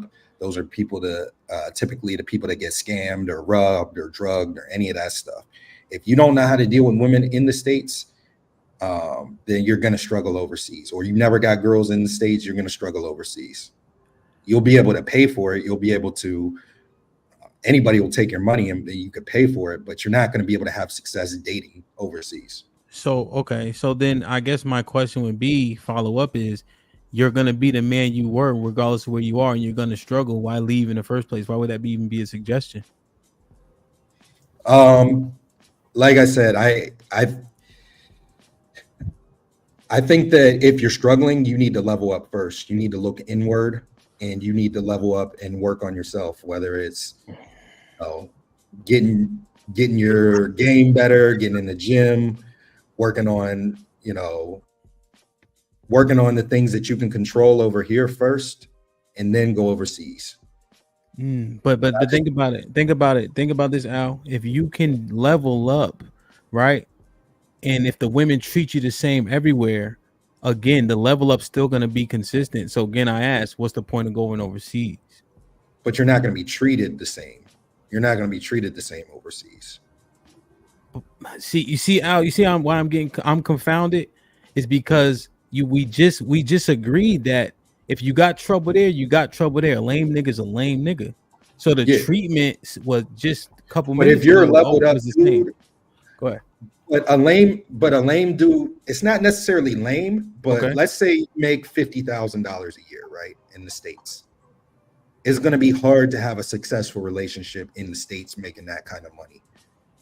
Girls are going to want you to take them out. Girls are going to want you to buy them things. You're not going to really be able to afford it. Mm-hmm. If you go overseas, that $50,000 is worth a lot more. So he's money. I was right. He's money. Oh, think about it now, Al. The money makes the difference was one of the initial points. So you're saying you got more money to trick off when you go over there because it's 5-1 on Rios to dollars. Define trick off. My Don't do that, Em. Don't My do bad. My bad. Brioche. My bad. Brioche. Riage. Let's go with that. All right, Riage. So define trick off. Huh? Tricking meaning leading with your. So you can spend Because more on them. I You was got talking about that the other day, and that wasn't what we had the real definition. Tricking is whenever you're paying for sex directly, typically with a prostitute or something like that. There's not the tricking is I got a bag, honey. Come with me. Leading so with I can money. gain access to you. Yes, leading with money. I'm American. I have American dollars. I have real estate. I have But who says you have to? But who says you have to lead with that? You did, Al, because you just brought it up. You did. You literally just brought up money, Al. Just now, you said the money goes farther in Riage. But I never said you got a bigger bag to spend. Like no, but you're saying that, and I agree with that. But I'm saying that when do you have to trick off? When do you have to say? When do you have to lead with that? You don't have to. No, but it won't work. You said it won't work without it. Yes, it's in the room already. Because you said you got more money. And you know what's funny, Al? You didn't go as an average man to Brazil to meet average woman. You know that those average women in Brazil treat average men in Brazil like pieces of shit. So you got your bag, you put a bunch of notes there. About to smile. Because you have the leverage. Al money. Just like a Brazilian, if he has a bunch of money, he's going to have leverage. Lose that money. Learn the language. No, I'm telling you, if you want to know the quality of woman in Brazil, say, I am poor. I have a regular job. I live in the favela of Rocinha. I don't have nothing, and see how they treat you. Go ahead, you got this, brother. I know people that have done that were good with girls, and they did live in the favelas, and they did have good luck with girls. That was not the point that I did. Of course, there's men that are good with women, no matter what. I'm talking about you, sir. You lose all the advantages that you have if you lose your American passport, your American dollars, and if you're an American citizen. Doesn't that okay, one second. Do you agree with that? I think that does give you an advantage. I agree with that. It gives you an advantage. Prove that the quality of Brazilian woman is not better? They just treat you better because you have American dollars?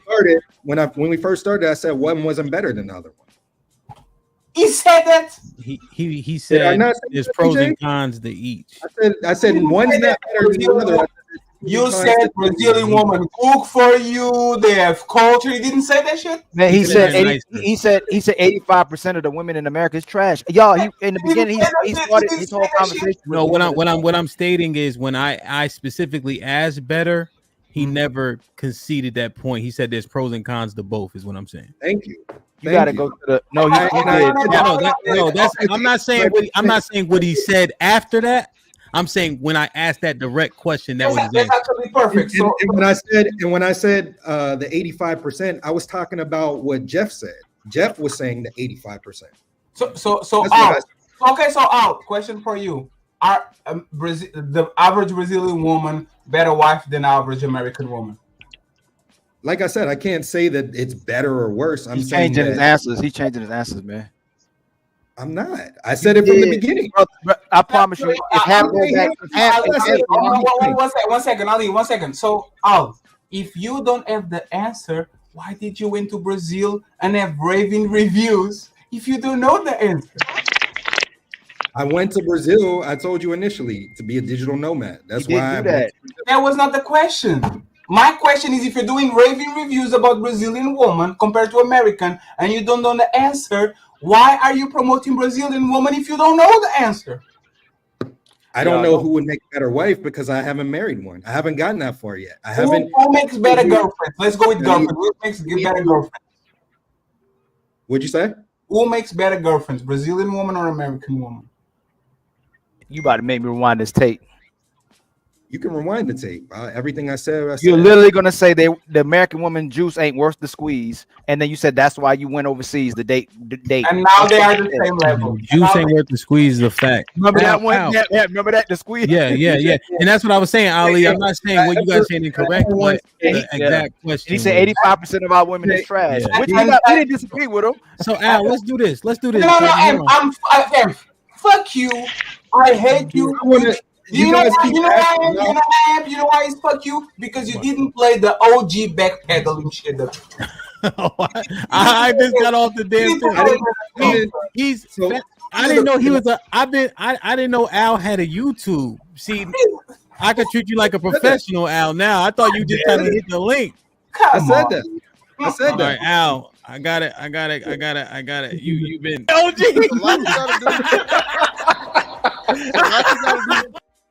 I forgive you. Talking at me and over me. I didn't say the 85% were trash. I said the 85%. That's what Jeff was saying. That's what his argument was. And he said finding a needle in a haystack. And then I said the Fatty's point that it wasn't worth. I said in that same sentence, I said I agree with Fatty that the juice isn't worth the squeeze. So that's what I said in response to Ali. I think Passport Prize has your back, even though it doesn't have a passport. What's up, Charles? I have a passport. I sold my shit. Hey, Charles, don't scream at me. Chuck, you've been listening. Salute the album. Hey, Al, man, you've been doing your thing, bro. Chuck, what's popping?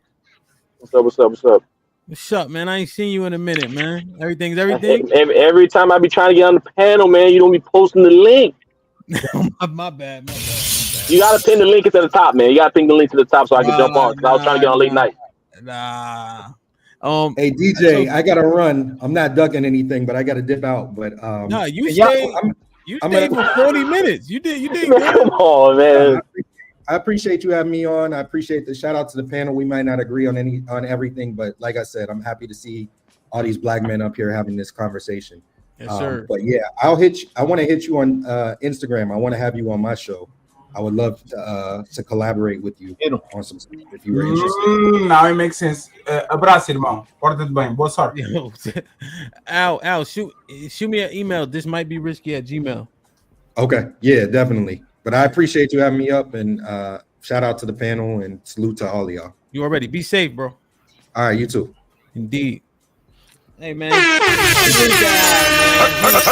he ran the gauntlet. Needless to say, he don't got no feet left, but we was about to John Madden him. We was about to John Madden him. That's what happened.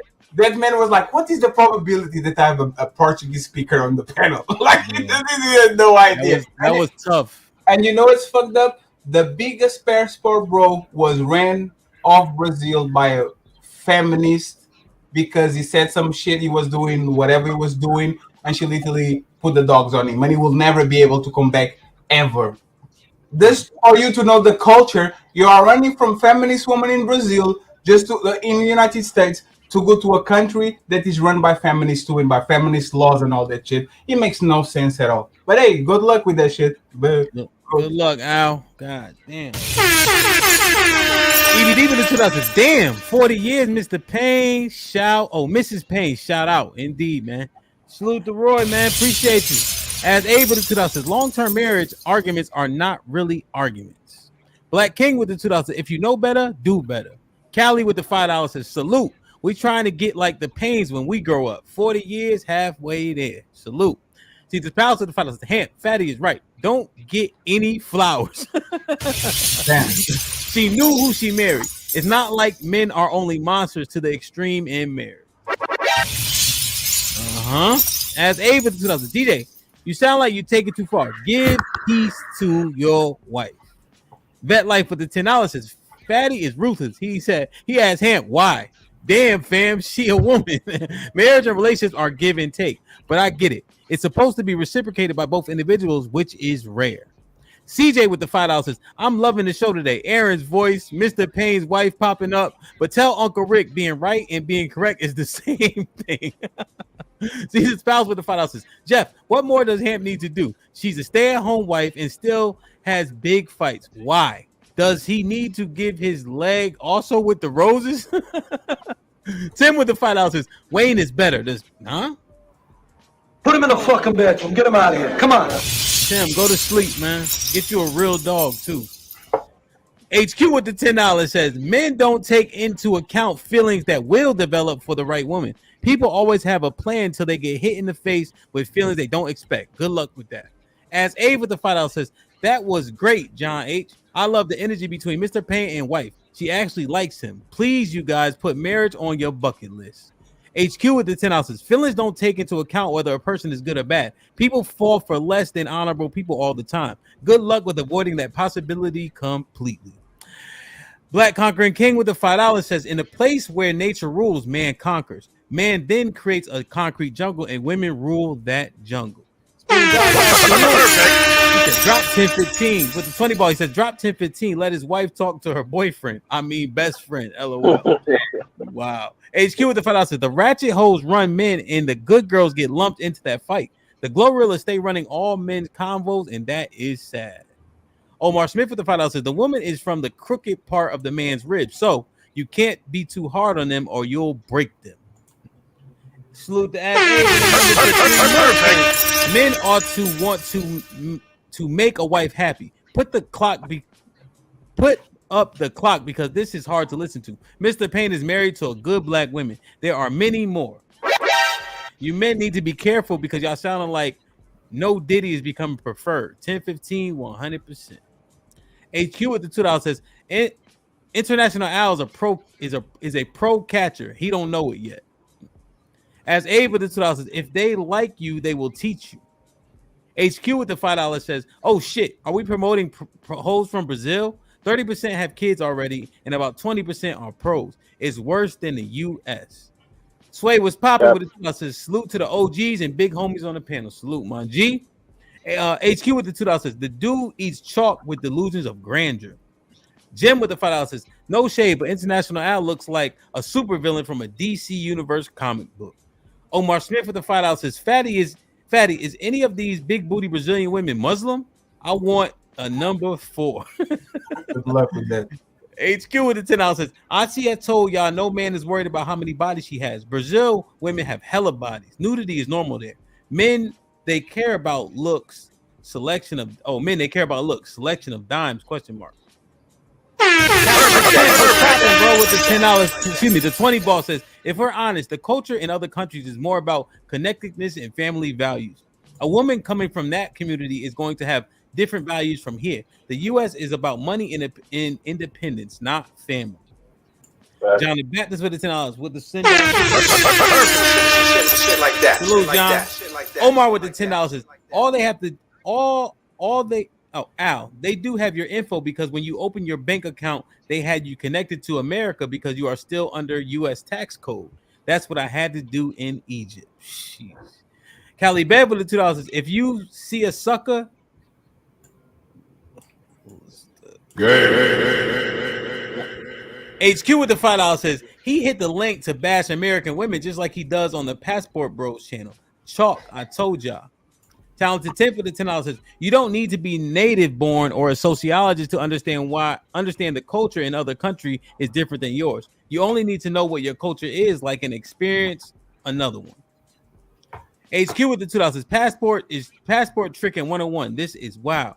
Salute to T-Dub been a member for 2 months. Says salute and Hamp and panel. Salute, my brother. Talented 10 for the 10 ounces. Hamp, is the argument that culture makes no difference? Men or women are generally similar everywhere as far as biological taste. I agree. But are you saying culture doesn't affect behavior at all? The argument was that he went to a country where you can argue if the culture is better at all. So that was the argument. And then you go there not knowing the laws, but then saying U.S. laws leave you at a what's the word I'm looking for? They leave you at a deficit. So not knowing those two things, you have a country that is also crime ridden that can be argued versus the U.S. doesn't speak to that point.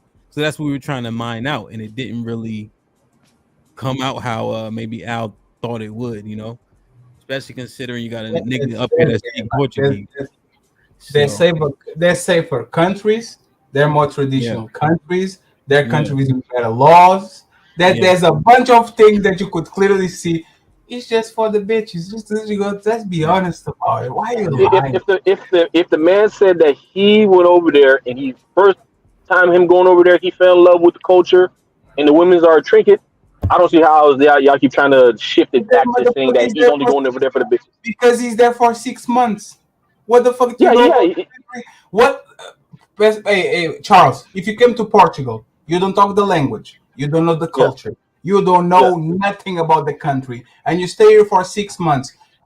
Can you give a clear assessment of the culture, the woman, everything? Can you do that shit? Only 6 months worth.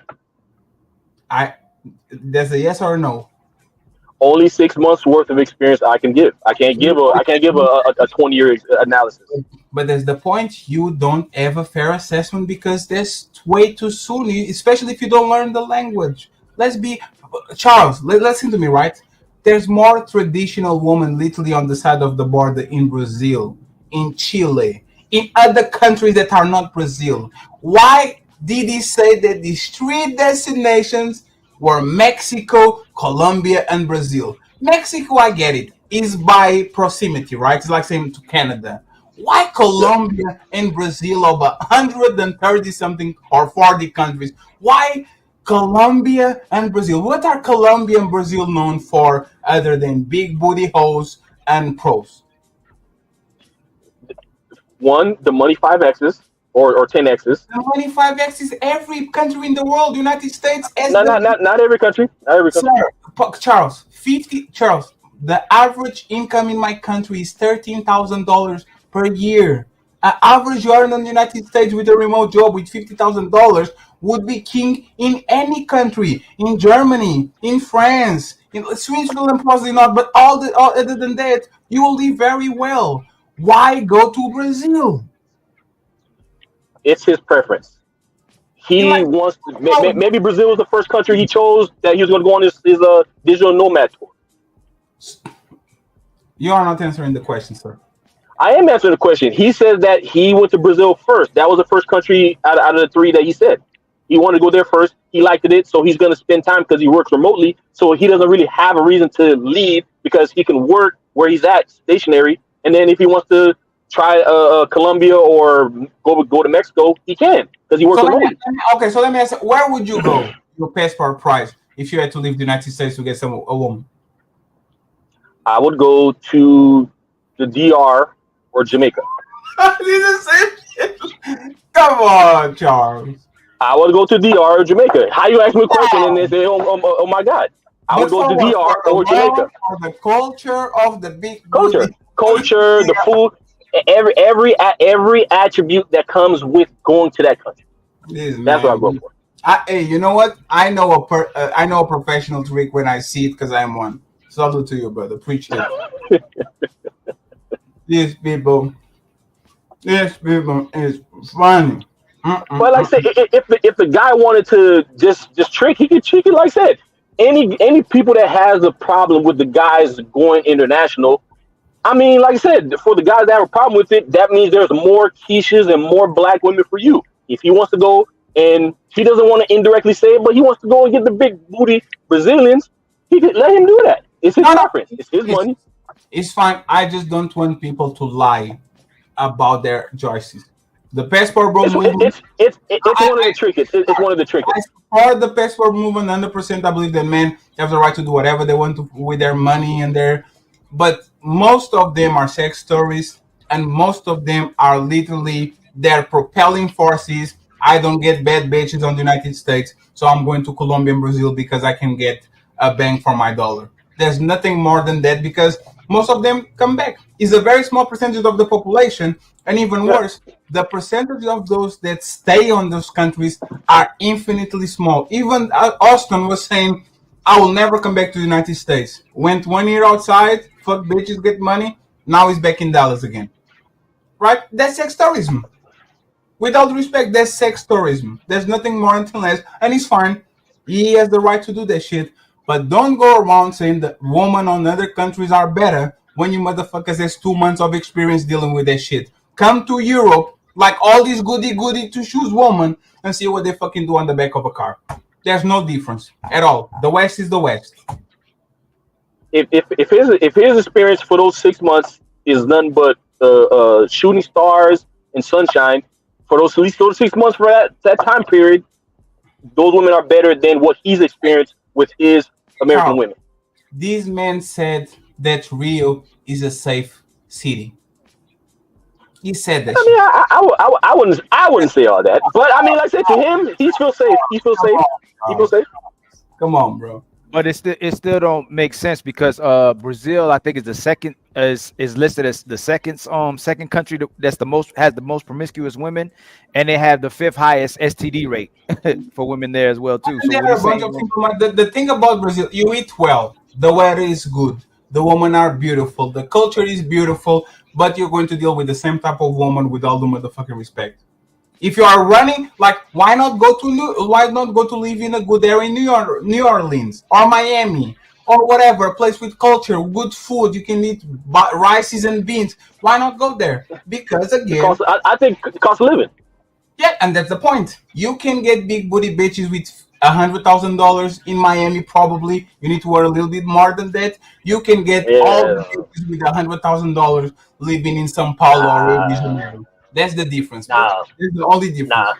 Definitely not in South Florida. Well, at least I think majority of the big cities you're gonna need more than 100K. Where on the world? In the states. In the majority of these big country, a big city in the states, you're gonna need more than 100K to do what you can do in Brazil or all these other countries. So it's about money. Like Toronto is literally 2 hours away from New York. Why not go to Toronto? Yeah. I mean, I never looked at really going to Canada like that, but I mean, it's I'm pretty sure it's on. Because they are not known as big booty bitches, but Medellin is, but Rio is, right? That's one of the more advertised stuff over there.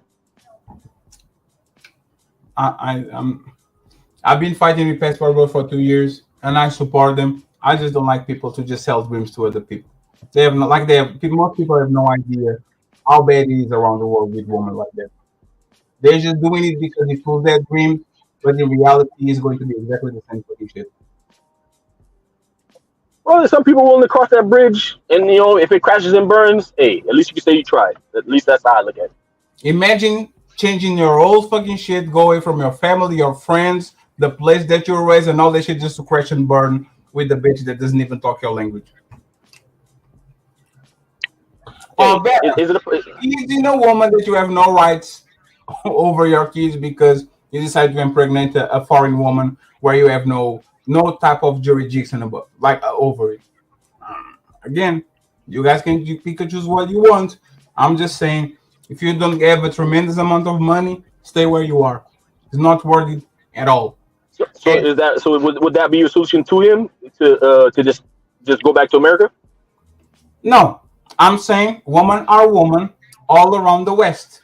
Don't be selling the women that are not on the United States. Remember when you guys say every time I talk, this is a black American woman. This is black woman.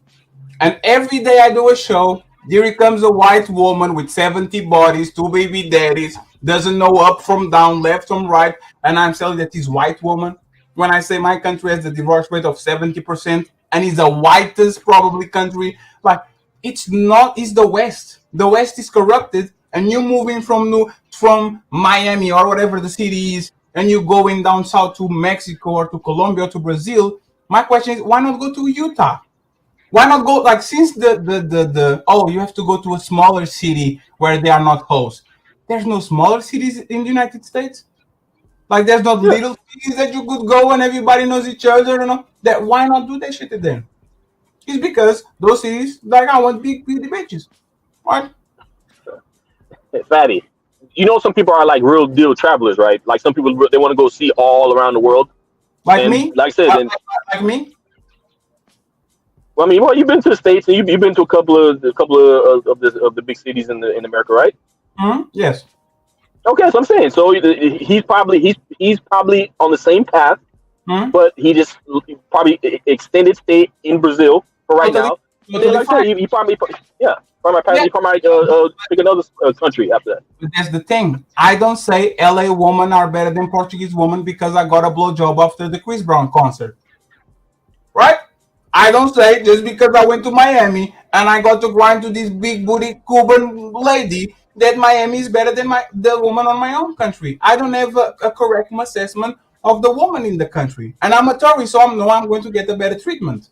This is what I'm against. is against me just because I went 2 times to Miami or 2 times to Toronto, 2 times to New York to make assessment about shit that I don't know for a fact. A man that is 6 months in a country has no job into talking about other countries if he doesn't know the laws, if he doesn't know the language, if he doesn't know the music, if he doesn't know the culture, if he doesn't have situational awareness to say Rio de Janeiro is one of the dangerous cities on the world, to the point of even if you're a black man and you are the apex predator all around the world, Rio de Janeiro and some cities like on the United States, like on the first world countries, are dangerous just by default if you are actually showing a level. Like if M goes with their fucking golden cross, not golden cross, but the golden chain, everybody's going to say, hey, put that shit away, bro. You're putting us in danger. Is that a safe city when you have to tell the person next to you, hey man, take your shit away, brother? It's not worth it. It's not. But that happened almost into majority of the states in America as well. I mean, if you go around a bunch of wolves dangling some meat, that's not the smartest thing to do. So Chuck, that's just common sense. Come on, Chuck. We talking That's about common we and Fatty. Are you saying people are giving that advice in tourist areas? In Brazil, I'm saying yes. Immediately. So that's the thing. If you in Times Square, walking with this shit that does this is a magnet. I'm not saying that I'm going to be like somebody going to like actually hit me. Yes, the fact that you can be on your car and somebody literally can stop you, take your shit in traffic, and just move along, or you can be on the beach and people can, like, just because you went to the water, people can just grab your shit and go. That's not a safe country at all. You don't know what's safe. And that's in the tourist areas. Like Chuck, if you came to, like, if I was in DC and we was on 8th Street or U Street, Connecticut Avenue, I'm not be like, yo, tuck your chain, son. Like that's not happening. If you're at the harbor in Baltimore, niggas ain't be like, tuck your chain. Like, it's not that type of party. Now, if you come to Southeast in like, say we go to an obscure place or a site, that's different. But he talking about in the middle of the tourist area, you got to tuck your chain. That's not what's happening here. Well, the reason why I say that is because I don't know if you ever been to Disney World or Disneyland, whichever one it is in Orlando, I've been Florida. to Warner Bros. I've been to Disneyland. I've been to all of it. Six Flags. Okay, well, go ahead. What they tell you to say? They tell a lot of the tourists the same thing: is to guard your valuables and to not make yourself a target, because a lot of those tourists gets robbed in that Disney World, Kissimmee area of people just migrating around, just going to the theme park. Chuck, you're talking about pickpocketers. Those exist in every city in the planet. I'm talking about the person coming to you and say, yes. You're taking a selfie and say, you know what? That's mine. That's Imagine mine. being next to Disney World and you can't take a selfie. That you couldn't go to Disney World. Come on, man. Chuck, that's a different level of crime. Yo, Fatty, like this. No, I'm not. Oh, damn. I pull a Flora. God damn it. I'm eating some peanuts. Thank you very much, Ham. Appreciate it. Yes, sir. God damn it. Chuck, it's levels to this shit. Yeah, but I mean, what you windmilling? I mean, what you came up here to discuss? What did you want to? It's a passport. I came to piggyback and to uplift my other passport brother, but then he kind of left me on the island by myself. So, but that's the thing, Charles. Why lie? You can say I'm in favor of passport bros. Go and live your life. Go if you're not loved. Go around the world. But don't lie about the reality when you get there. Like But he, like I said, you're trying to pin him down to saying that he's just going over there primarily just for the women when he's not saying that. And he's saying almost pretty much the opposite of just pretty much for work and the country and the culture. Yeah, but I'm saying that another one of those trinkets is the women too. He didn't commit to a point. He started saying he went over. He went from saying it was because of the women in Dayton to he went there for a job for money. And Charles, and pinned him about that it was easy to get women because he got more money. And Charles, let's be honest. If this man was pulling Lori Harvey's and Ruby Rose and all these bad bitches in the United States, do you think he'll grab a plane and go out of his family, his friends, his thing to go to Brazil? Do you think he will do that? Be honest about it. I wouldn't say that Hugh probably would have went down there to move and to live in that country, but as far as traveling and experiencing the other cultures, I say he would. You always change the question. This man been there for 6 months. Everybody wants to travel the world. The best is 10 days, 5 days. I don't want to be on a place that is not my house for 30 days, let alone 6 months, right?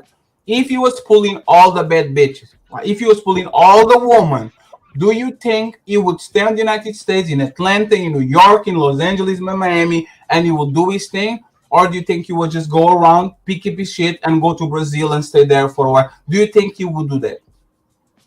I think he would. He sounds like he's enjoying himself. Yeah, they are full of shit. Chuck, stop. Let me ask you a question, Chuck. I say, yo, Chuck, we going out tonight. We going to the club. You never been. What are the first 3 questions you asked me? Where are we going? Okay. How much is it to get in there? Wow. And what type of females are gonna be there? All right then. So don't sit up here and act like that ain't happening when you go to a whole nother country. I mean, put him in the fucking bed. I said he's probably trying not to say it, but I'm saying that women are a part of it. It's probably not maybe the top 3. They are the catalyst. I'm not saying that. He said culture. If you ask me how much it is to get in, I'm probably gonna hang up on you anyway, so you won't be able to get to that third question. But because I'm already telling you, yo, we going XYZ. You never been here. The question you ask is, where the women at? I mean, that's the question. So to go somewhere for 6 months, join a panel that is about relationship centric, about men taking back their power. That the women were the catalyst of this entire conversation. Men move. I mean, it is what it is. Men wouldn't go into a motherfucking nightclub if women weren't there, let alone change countries. No. Ali, imagine when we visit this nigga Fatty and he bring us to a club with no women. Nothing. Just men doing this. We be mad at him, nigga. We fuck out of here, right? That's why they get him free. Come on, Charles. Come on, Charles. Hey, now you talking about going to a country for 6 months? Come on. Everybody go to the club. I said that he's not trying to say that women are a part of it, but I'm saying that women are one of the trinkets of him going to that country. I never said it's probably just not the primary reason that he's going over there. Are you subscribed to his channel, Charles? Man, hold on. Can y'all hit? Hold on. It's the primary reason, Chuck, and it's okay. That's the primary reason. Is the point? Yeah, there's no problem with that. Yeah. Just be honest about it. He wanted wholesome women. He wanted wholesome women. Come on. And don't oversell them. That's the point. You know what's funny? You guys talk about hypergamy, whatever the term is in English. In comfortable first world societies, that shit is actually suppressed. If you go to a third world country or a country where the discrepancy between rich and poor is tremendous, aka Brazil, those women are looking at you as high value targets 100%. As soon as they hear the "Hey, how you doing, gringa?" and all the you are like they're looking at you as a motherfucking leak. That's what they've been doing throughout the last year. So if women on these countries are marrying rich men to survive, what do you think when they see an American? Oh my God, he's so awesome, he's in love.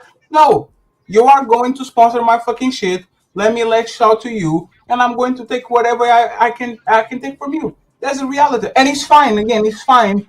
Just don't motherfucking say their quality is better, because if you net those American dollars, you'll just be treating us like everybody else. That's all that is. It's like I agree with that. Charles, it's just make like saying, "Oh, woman like me for me, even if I'm fat, don't care if I'm poor or I'm rich. A woman is going to fall in love for my personality and for my sense of humor." Nah. If I have a nice house and a nice car and American dollars or euros, they are going to fall in my life faster than if I was broke. That's a reality. Yeah, I agree.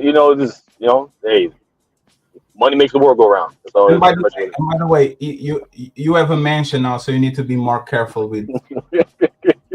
Like you need to change It's your not a name. mansion, man. It's not a mansion. Not a You're mansion. not going. You know what's funny? You're not going nowhere, bro. You got that mansion for a reason. You're going to get the big booty Keisha, and you're going to make No. and you are going to leave this passport shit to the side. Just watch. No. I'm not one of those guys you talk about that's only one blowjob away from staying on the plantation. I'm not one of those guys. I'm gonna hold the line. Yes. I went to the part where he started. I shared it with him. He'll play it. What did he say? He said he came in there saying, and by the way, he didn't say Uncle Jeff said it. He said 85% of the women in trash based off what you said. He didn't say that's what Uncle Jeff said. He said, And by the way, and Uncle Jeff is full of shit, bro. Like Jesus motherfucking. Why are you talking about something that you have no idea about? Oh, all women are bad, fatty. All women are bad. Who the hell said that? I said they are the same. There's no reason for you to move 5,000 miles from the same place and then brag about women that are the same as the woman home. What are you selling, Joseph?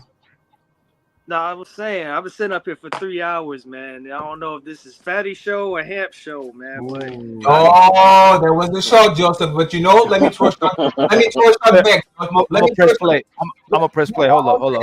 Let me throw 1 second, Ali. Let me throw a shot back. You were leaking motherfucking Lauren booty for 2 weeks, and then you come here and pretend like you are the last man resisting to her charms when you actually were the first in line to eat her box. okay, So, all right. Let me stop you right place.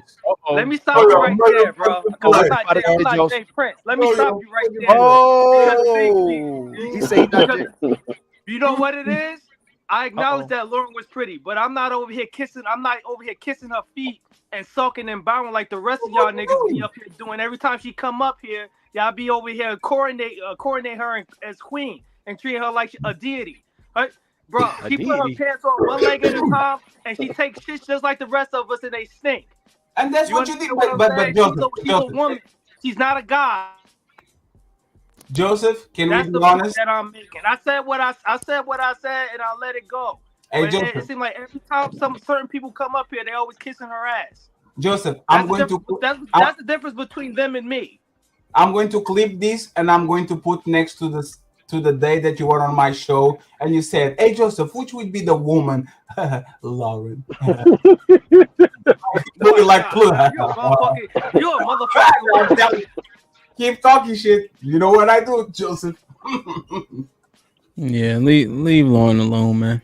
She does a good job. She one of the top 3-5 supporters for shit. Damn near everybody. You know Joseph is the type of man that says, "Hey baby, what's your number? I have a boyfriend. Fuck you, bitch. I didn't want you anyway." Like this is Joseph. What are we in high school, bro? That's high school shit, bro. Damn. You just walk away, bro. That's all that is. All right. Nice talking to you. Just walk away, Joseph. Then just walk away. She's not going to fuck you. Bro, I never even met that chick, and I'm definitely not coming to Texas at all, bro. So, you know, why do you know why she leave, Joseph? This YouTube shit, bro.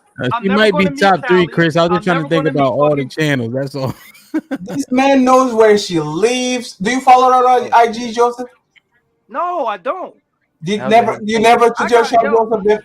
You never said the more people follow me on my IG than I follow them, bro. And I don't even have no posts. It's just my Joseph, you never send her an email or a message in on private? No, I have not. God damn it, Joseph. And she's in the and she's in the chat, yo. She can vouch for that. Damn, bro, I don't be on here. I got too much shit going on anyway, bro. Like damn. Joseph, you be up here. In Texas? I never even been to Texas, to be honest with you. Never ever in my life I've been to Texas. On the internet, I'm saying. It's fine. All right. Go ahead, anyway, you want to press play?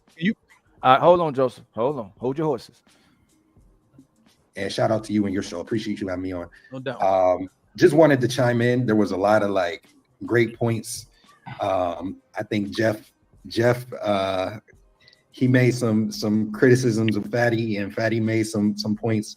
I think the last thing I kind of agree with Jeff, he was saying that, nowadays there aren't really the quality of women in the United States it ain't worth it. It's not worth, the juice ain't worth the squeeze. And what Fatty's saying is, all right, there's if 85% of the chicks are trash, then what am I doing looking there for, looking for the 15% of the good ones? So I understand both points. For me, my solution, this ain't the solution for everyone, but my solution was to get the fuck out of the United States, go overseas and date over here. And I'd rather deal with that shit. And it's checkmate. That's all I need to play. And nothing about the career, nothing about no. Yes, it was about dating big booty. He said, "I don't like big booty Americans because they're rowdy, so I'm going to date with the Brazilians." Brooklyn boy, you can hear me? Checkmate. Checkmate. Brooklyn boy, put a peace sign up. Ali can hear, baby. Ali got good ears. Say it again. Sure. Okay. I see one Brooklyn boy. What's going on? Salute to everybody. Make sure I say what's up first. Indeed. Man, I wanted to actually kind of back up Fatty on what he's saying. Let's go. Let's see. I've been in and out of Mexico for the last 3 years. And I deal with a lot of girls that are there from Venezuela, Colombia. Pretty fluent in Spanish. And I can tell you right now, you're not going to know jack about a country in 6 months. That's the first thing.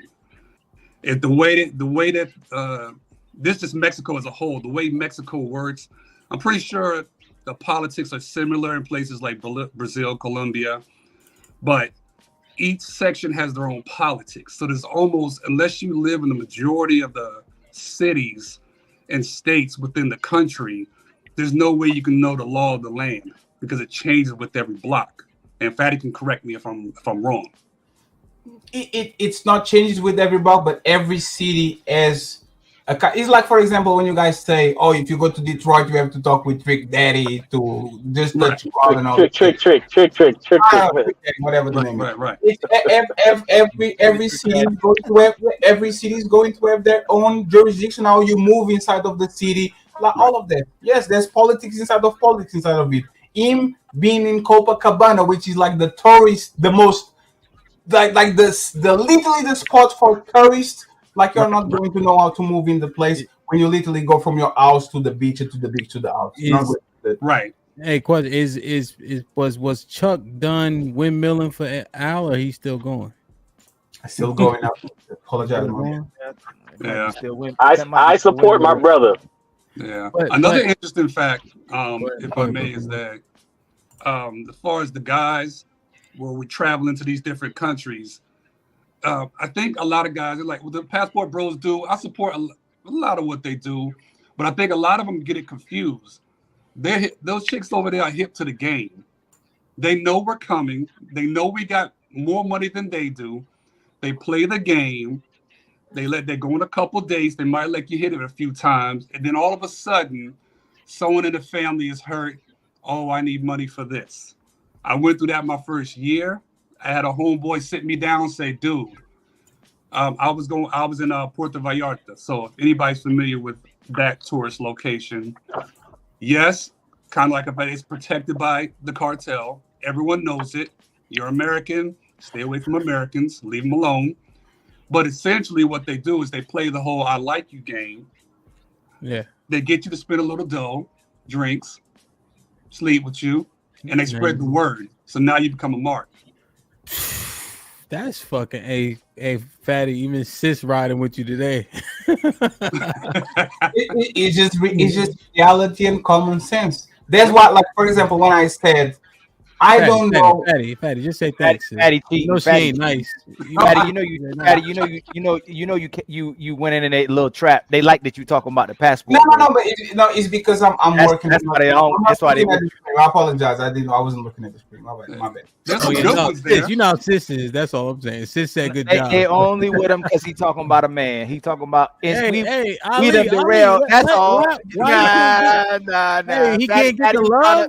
He can't get the love. Fatty was on his side. He was just telling the truth. That's all he was. Shit. Nah. I've been telling the truth. We derail from the main point that brothers, if they do leave, is because of the quality of the woman. Yeah. And that's the truth. That's why I left LA, believe it or not. I went for the better quality of women. There's some amazing women there, but there's also the same amount of trash there as it is here. The only difference is they speak another language. So you got to weed through it and all that. You got to weed through just the same as here, isn't it? Oh yeah. You weeding through the nonsense. Like my girl, I've been with her over a year. Where's she from? If you don't She's mind. from Guadalajara. What's that? Mexico? So that's yeah. So that's the second biggest city state in Mexico. All right. And so, but I've been in out of Mexico for 3. Say it again. So I'm trying to figure out now what's the difference. I mean, y'all sound like so instead of the difference is what the type of girl you get.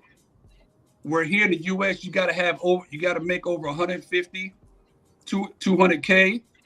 The quality of girl you get, the cooperation you can get that on 40 grand. You can get that on 30 grand. You can get that if you're just a decent person trying to take care of yourself. 40 American or 40 their money? 40 American. American. So when you do it per, if you do it pound for pound, same difference, right? Well, yeah. But the difference is they're willing to look past the money. They want to know who you are. Like my girl, I didn't know this until after a year. Her family, she come from money. But I didn't know that because, of course, I'm an American. I wouldn't know that. Oh, you saying what? But you know that women make exceptions for the men they want. 100%. But here too though, they talk all that shit until the right nigga come across their face. Right. Till they don't necessarily. I want a better quality of girls. It's like I ain't got time to weed through the ones that are here in LA. Okay. So, I know what I want. I know what I'm looking for. I know where I can possibly get it. Yeah. So y'all long distance tricking. No. I'm in a relationship, bro. I see my girl. Yeah, that's the same thing you're doing. No, we're in a relationship. Yeah, but Ink, what? I'm not talking about you in particular. I'm talking about overall. That's what it seems like they long distance tricking. See, it's a form of. That's what it seems like. A lot of the cats that go to, especially Mexico, they're tricking, especially Tijuana. But that's not fair. Because if you're telling American citizens, chase your purpose, go get the bag, go get the house, go get the car, isn't that tricking too? It's just leverage. That's what I'm saying. Y'all people are finding y'all finding a way to talk bad about men, but then we contradicting ourselves because we'll say the quality of men are bad, women are bad, but then we'll say, and we'll say that determines if the woman are. Hold on, Hank. I'll let you cape a little bit. I'm not that other dude. I didn't get you cape, but you caping. I didn't finish my statement. You caping. All right, guys. One at a time, guys. I'll rap with you, Hank. Okay, go ahead. Cape, Hank, and I'll respond to your cape. No, I don't cape for shit. First of all, I'm the wrong I dude, didn't finish my All right, guys. One at a time. It's okay. You ain't let me finish my statement. I don't cut you off. Brother, I didn't like me and my man. You did just cut me off. Ali, just let him go, and then you respond, and then we keep it flowing. I'm trying to figure out what's the difference then, because it sounds like it's long distance tricking. Now my man said, well, and I wasn't talking about him in particular, but that's what it sounds like is going on. You're not tricking short distance because you're not getting the results that you want to hear. You do not like what they offer you or what they are expecting. So now you said, fuck it, I'm gonna take out of town trick. You're doing the same goddamn thing. You're just doing it in a different country. Here's the difference. So essentially, most cats who jump overseas, you're right. That's essentially what's going on. That's what they're looking for. Well, that's what they're looking to do. Now, there's some cats that go over still trick, but they're actually interested in finding a girl. The problem is when you get over there and you start off by tricking, it's hard to get away from tricking. So like for me, when I went there to actually learn Spanish. But then when I realized, like, okay, hold on. And I was interested in the quality of girls. But when I actually started seeing how these girls work, I'm like, oh, it's the same trash I'm getting in LA. So essentially, you're going to spend the same type of dough in a sense. But the thing is, the quality of the person you're dealing with can change. So I'd rather, because of the money, though. Spending money over here, I'm happy doing that over there and get a better quality and end up with a girl versus here in LA. Where the average black tells me, I understand what you're saying. You can't afford just like to one store, I'm not getting the deal I want. I'm gonna go to another store and get a better deal, better quality for a cheaper price.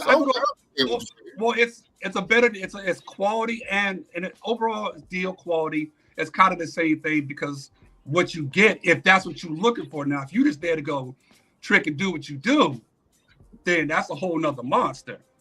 And there's girls for that that'll get you set up, and you won't step foot in Mexico again. I know some of these chicks. But Brooklyn, you know, most of them over there doing it. Most of them not going over to Five Wives. Yeah. It's what percentage would you put on them actually going over to Five Wives compared to just going over just to fuck on the hoes? They're trying to find 5%. Well, what's the problem with that? Y'all contradict it. But why we talking about that? You want to be a long distance trick? Nothing at all. Nothing wrong with that. But here's my piece of advice with that. So anybody who's looking to go to places like your Mexico, your Brazil, your Colombia, understand they're already hip to the game. They know what it is before you step off. As soon as you step off the plane, you cross that joint. People know who you are. Most airports in these countries, in the different states, they have what's called the Shark Tank. That's the spot where you go to. They want you to buy the little timeshares and stuff. But that information, they start telling people who you are. Your name gets around very quick. Oh, Sean, the American dude from Brooklyn that live in LA, that's over here doing. Okay, yeah, I know him. Yeah, I was with that dude. It goes around quick because these areas are very small. And it's not like they're getting Americans like by the bunch, especially black men. So our reputation goes a lot quicker than most other nationalities. So in respect to what you're saying, Hank, yes, probably 95% of dudes that are hitting Mexico, Colombia, whatever, they trick and they trying to go have some fun, do what they do. And there's girls for that. But then you get about 5% who's really trying to find that chick. Me, I'm 46 years old. I ain't got time to be sitting here struggling through LA trying to find these chicks when they're always trying to figure out how much money you make. Not to mention that I might speak 3 languages and I got this and I got this and that. So I'm like, you know what? Let's find somebody who will appreciate that. Or let me take the chance. That's not saying I'm gonna find it. But Brooklyn, that's the thing about the passport, bros. It's a non-issue that women and men get offended for no reason. It's 5% of the male population, and then of those 100% of those 5%, only 5% have the money and the means to stay there forever. Most of them are going to go back home. It's a non-issue. It's literally a very, very small percentage of men that can do that successfully. And even those men, for the most part, American women probably don't want him like that. For the most part, I'm going to and I will be, if I am 5'5", getting $40,000 on American job, and I can go to Vietnam, I'm the tallest motherfucker there. I have the biggest dick over there. I have the biggest wallet over there. Everybody treats me like a king. Why the fuck am I going to stay in the place where I am?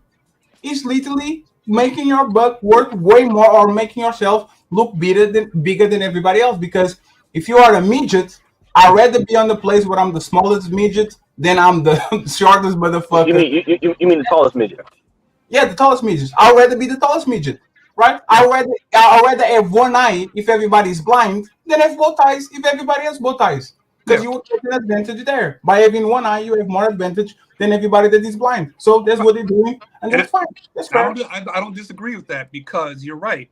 Most people can't afford to stay because, I make X amount of dollars, but to actually stay there and convert what I do over there, I'm taking a huge hit financially.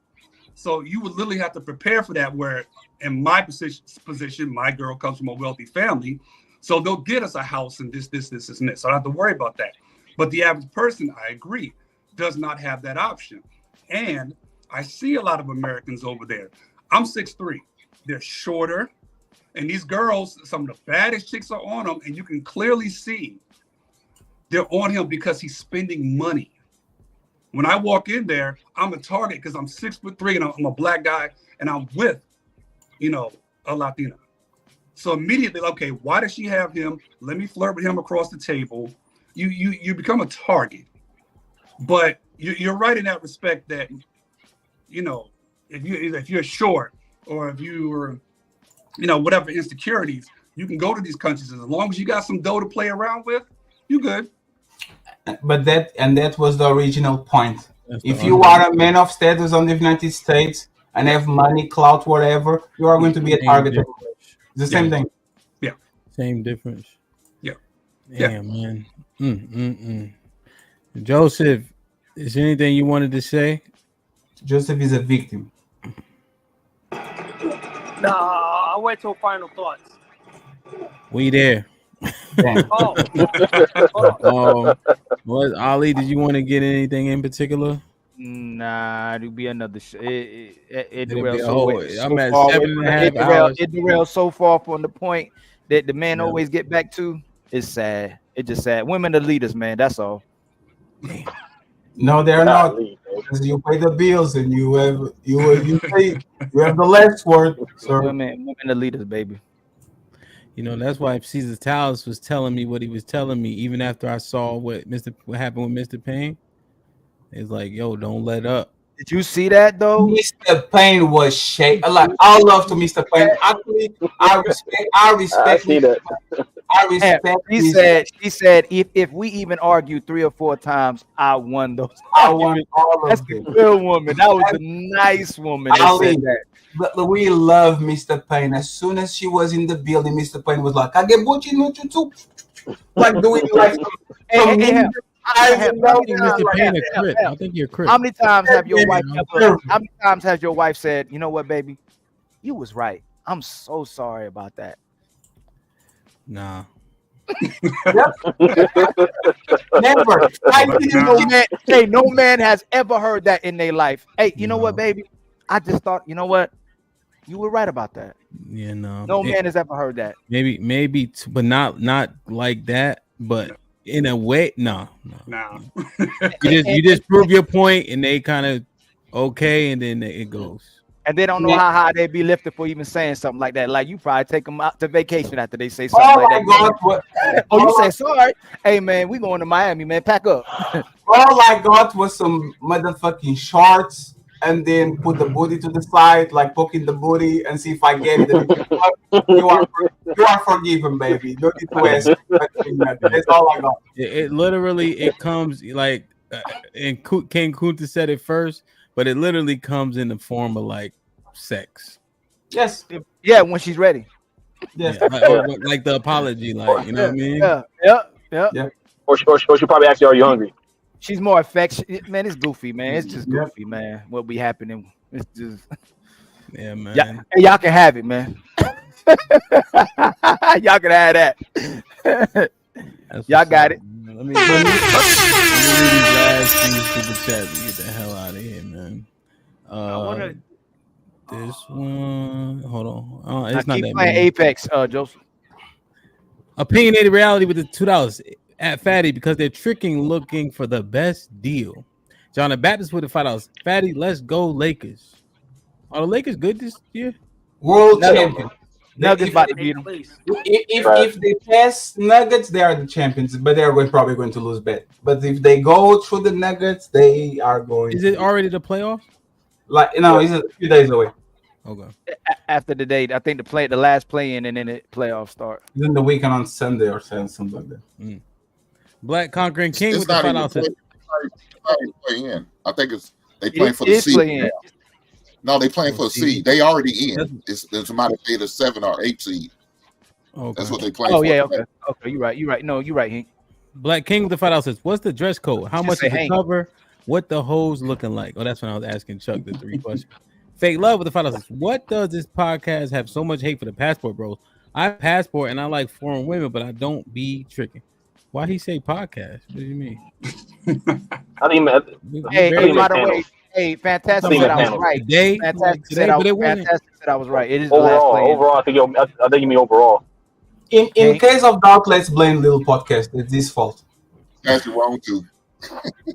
You're right, Fake Love. I think that was that last segment, and it wasn't about the hate. It was about being honest, right? The honesty in which why people go where they go, the countries they pick, etc. That's what matters. Martin Luther King with the $5 says, "Dude moved to LA for women. Laugh my ass off. He King simp. He moved to LA for women. What? His girl from Guadalajara. Get together. Martin Luther King with the $5 says being a financially solid individual before settling down isn't tricking. This LA dude, however, is a trick. Intent, my brothers. God damn. John Henry with the $5 says if she wants you to pass her exam, she will give you all the answers. Damn. As Abe with the $5 says, the key difference are the women are more affectionate. I've been living here since August. Talk, Hank. Brooklyn, why? Are you in the States now? Where's your girl? My He said he girl's in goes Mexico. there. I see every. My bad. Go ahead. You say you go every month, right? Yeah. I go there every month. Yeah. 1 month she's here. 1 month I'm there. See? Ty Hoyt with the $2 says, if you're a clown in America, you're a clown overseas. John Henry with the $10 says, being I've traveled worldwide, the mother/family structure is more intact outside of America because feminism, although acknowledged, is not overly prevailing in Europe, Middle East, or Far East or Oriental countries. Nah, that's not what Fatty told us. He said that shit. They're going crazy over there too. Joseph, any final thoughts? Yeah. Thank you for having me. I actually wanted to agree with Fatty 100%. 100%. We talked about a lot of things, but primarily one of them was risk aversion, right? So give men the benefit of the doubt, everyone. Ask yourself, if you meet a man in his 20s and you know him to be one way, and now you meet this man again on your path who's in his 40s, but he's still thinking like a 22-year-old, what would you think? Right? So the reason why men are refusing to play the game when it comes to females is because they have become smarter. They have become more self-aware. And they also follow what women were doing. Women show men that they can be cold, they can be calculating, they can play games, they can be selfish. So what did men do? Say, okay, we want to fight fire with fire. You know why? Because they don't respect nice guys. They don't respect smart guys. They don't respect hardworking guys. So you know what we want to do? We're just going to use you as sexual objects because this is what you're promoting yourself as.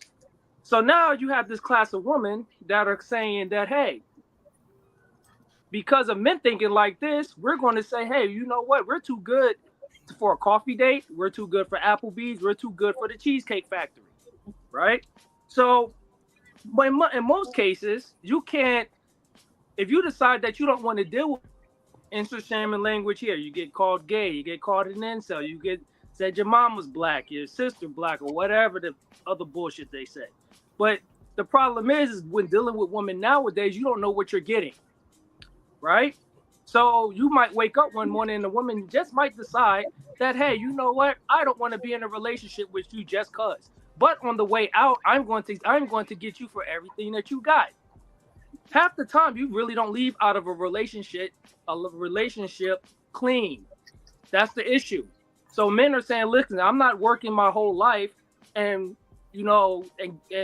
becoming successful just so you could break up with me because of how you feel. There was really nothing that I did wrong. It's just because of how you feel.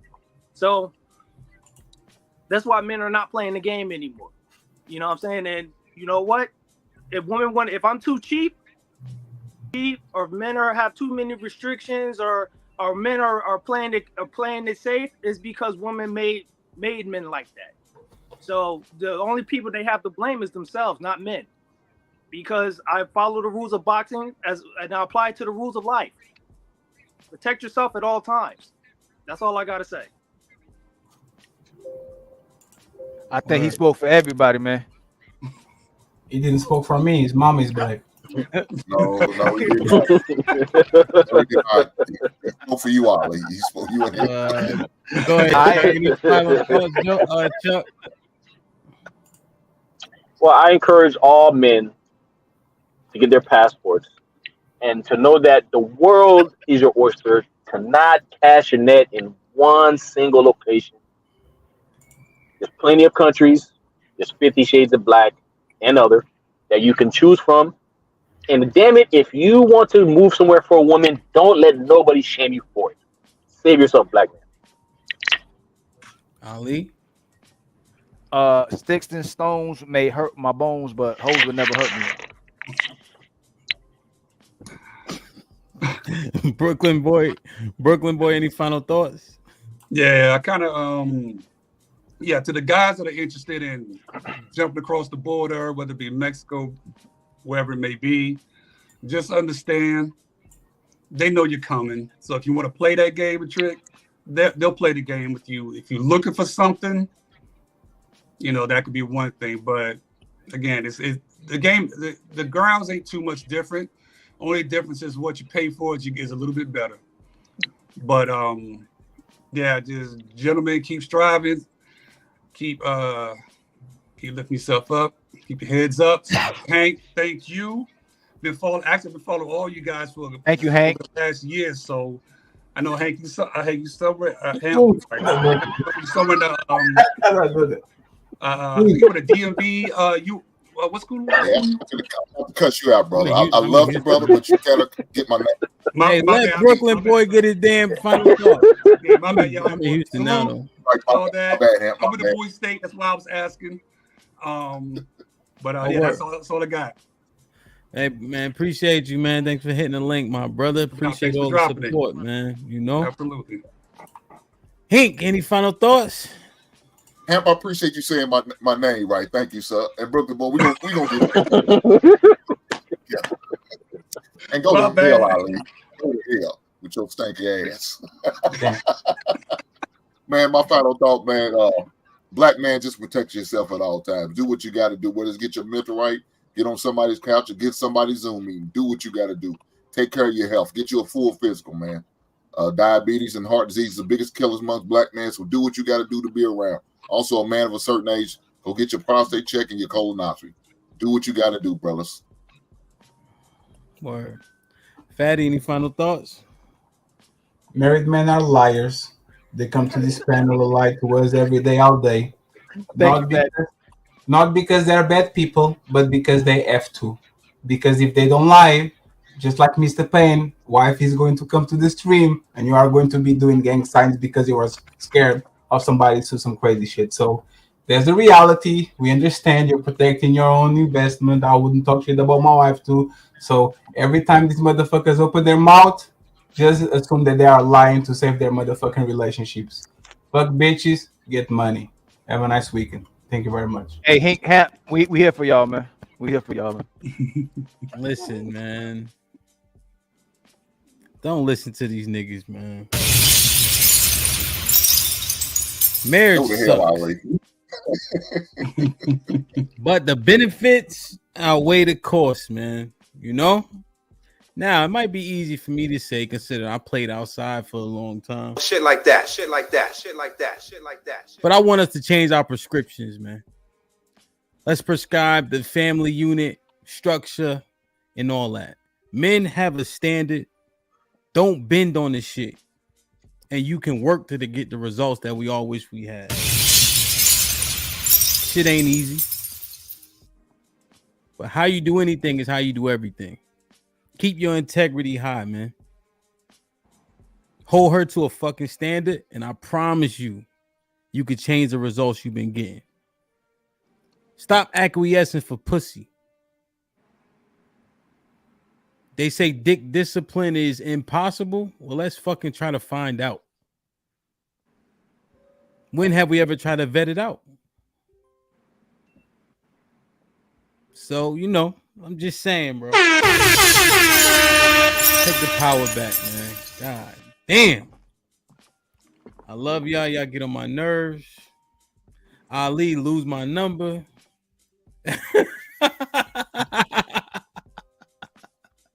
Everybody in the chat, man. Hey, I don't care what y'all say, man. Hove is Hove, nigga. Y'all, I love Wayne, but Wayne can't tie Hove's shoes, bro. Shit like that, shit like that, shit like that, shit like that. Damn, man. Next week, where should I go on Friday? Yeah, I'm gonna put up a community post. Y'all let me know who we should rock out with. We're gonna get it popping, man. But yo, hold your shit down, man. Be the man I know you are. Y'all better than me. Hey, how about Nas? How about Nas? Huh? I fuck with Nas. How about Nas? What? Yo, Fatty, go to sleep.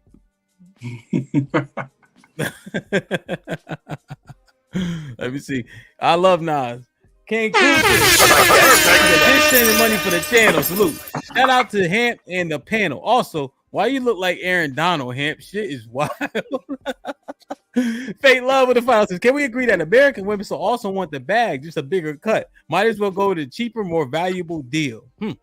As Abe with the finals said, Joseph, Brooklyn said the game is the same overseas. Be careful because the narrative sounds like no Diddy and he had money. Thinks Hink, the system is after you. Bro, man. Fellas, take your power back, bro. Dang, yo. Take your power back, man. That's all I've been saying. That's all I've been saying on these panels for months. Take your power back, man. You're still a man at the end of the day, no matter. Not what y'all niggas be saying. I'm talking about take control of the situation. I ain't talking about that other shit. I'm saying take control of the situation. I ain't saying that women do X, Y, and Z. We understand it, right? Put yourself in a particular frame where you don't got to deal with all that bullshit and hold yourself to a standard to where just because she pretty, she got to come with more than that. And we need to stop saying fucking sex salad. What is it? Sex, sandwich, and silence. Don't nobody hire no stupid ass employees. So don't act like you can get with a dumbass woman that's just gonna sit there, cook, clean, and shut the fuck up. Everybody you hire has value. Every single person, every person that plays for you, that you coach, they have value. You allocate them as a resource. Come on, man. Let's do better, fellas, in terms of what we control. I'll be on the woman ass on Tuesday at the women's POV, no question. But right now, we just talking about the niggas. I love y'all. Appreciate y'all, everybody in the chat. Be safe, do the right thing. Ali, you streaming this weekend? Yes, sir. What time and when? Somewhere during somewhere during the day. Put him in the fucking bedroom. Get him out of here. Come on. Somewhere during the day. God, there's 12 fucking hours, bro. I'm gonna get in where I fit in. I'm gonna set my standard. You know what I'm saying? One of these days you gonna do it. One of these days, yeah. One of them days, man. We got a guest. Ali be here between Saturday or Sunday from 12 a.m. to 12 a.m. apparently. I know Fatty will be live on Sunday. I think it's like 2:00 for the ladies first. 2:30, something like that. 2:30, I think. Ink will be live Monday at 7. So you know. Let's get it, man. Everybody be safe, do the right thing, man. I love y'all. I appreciate y'all. Hove was lit. I gotta see where we going next week. Man. The support is real, B. Sway say he going live at 8 tonight. Sway going live at 8. Yeah, Moderators drop late. Sway shit at 8 a.m. tonight. It should be good, man. Hopefully Sway by himself because he don't let nobody else talk.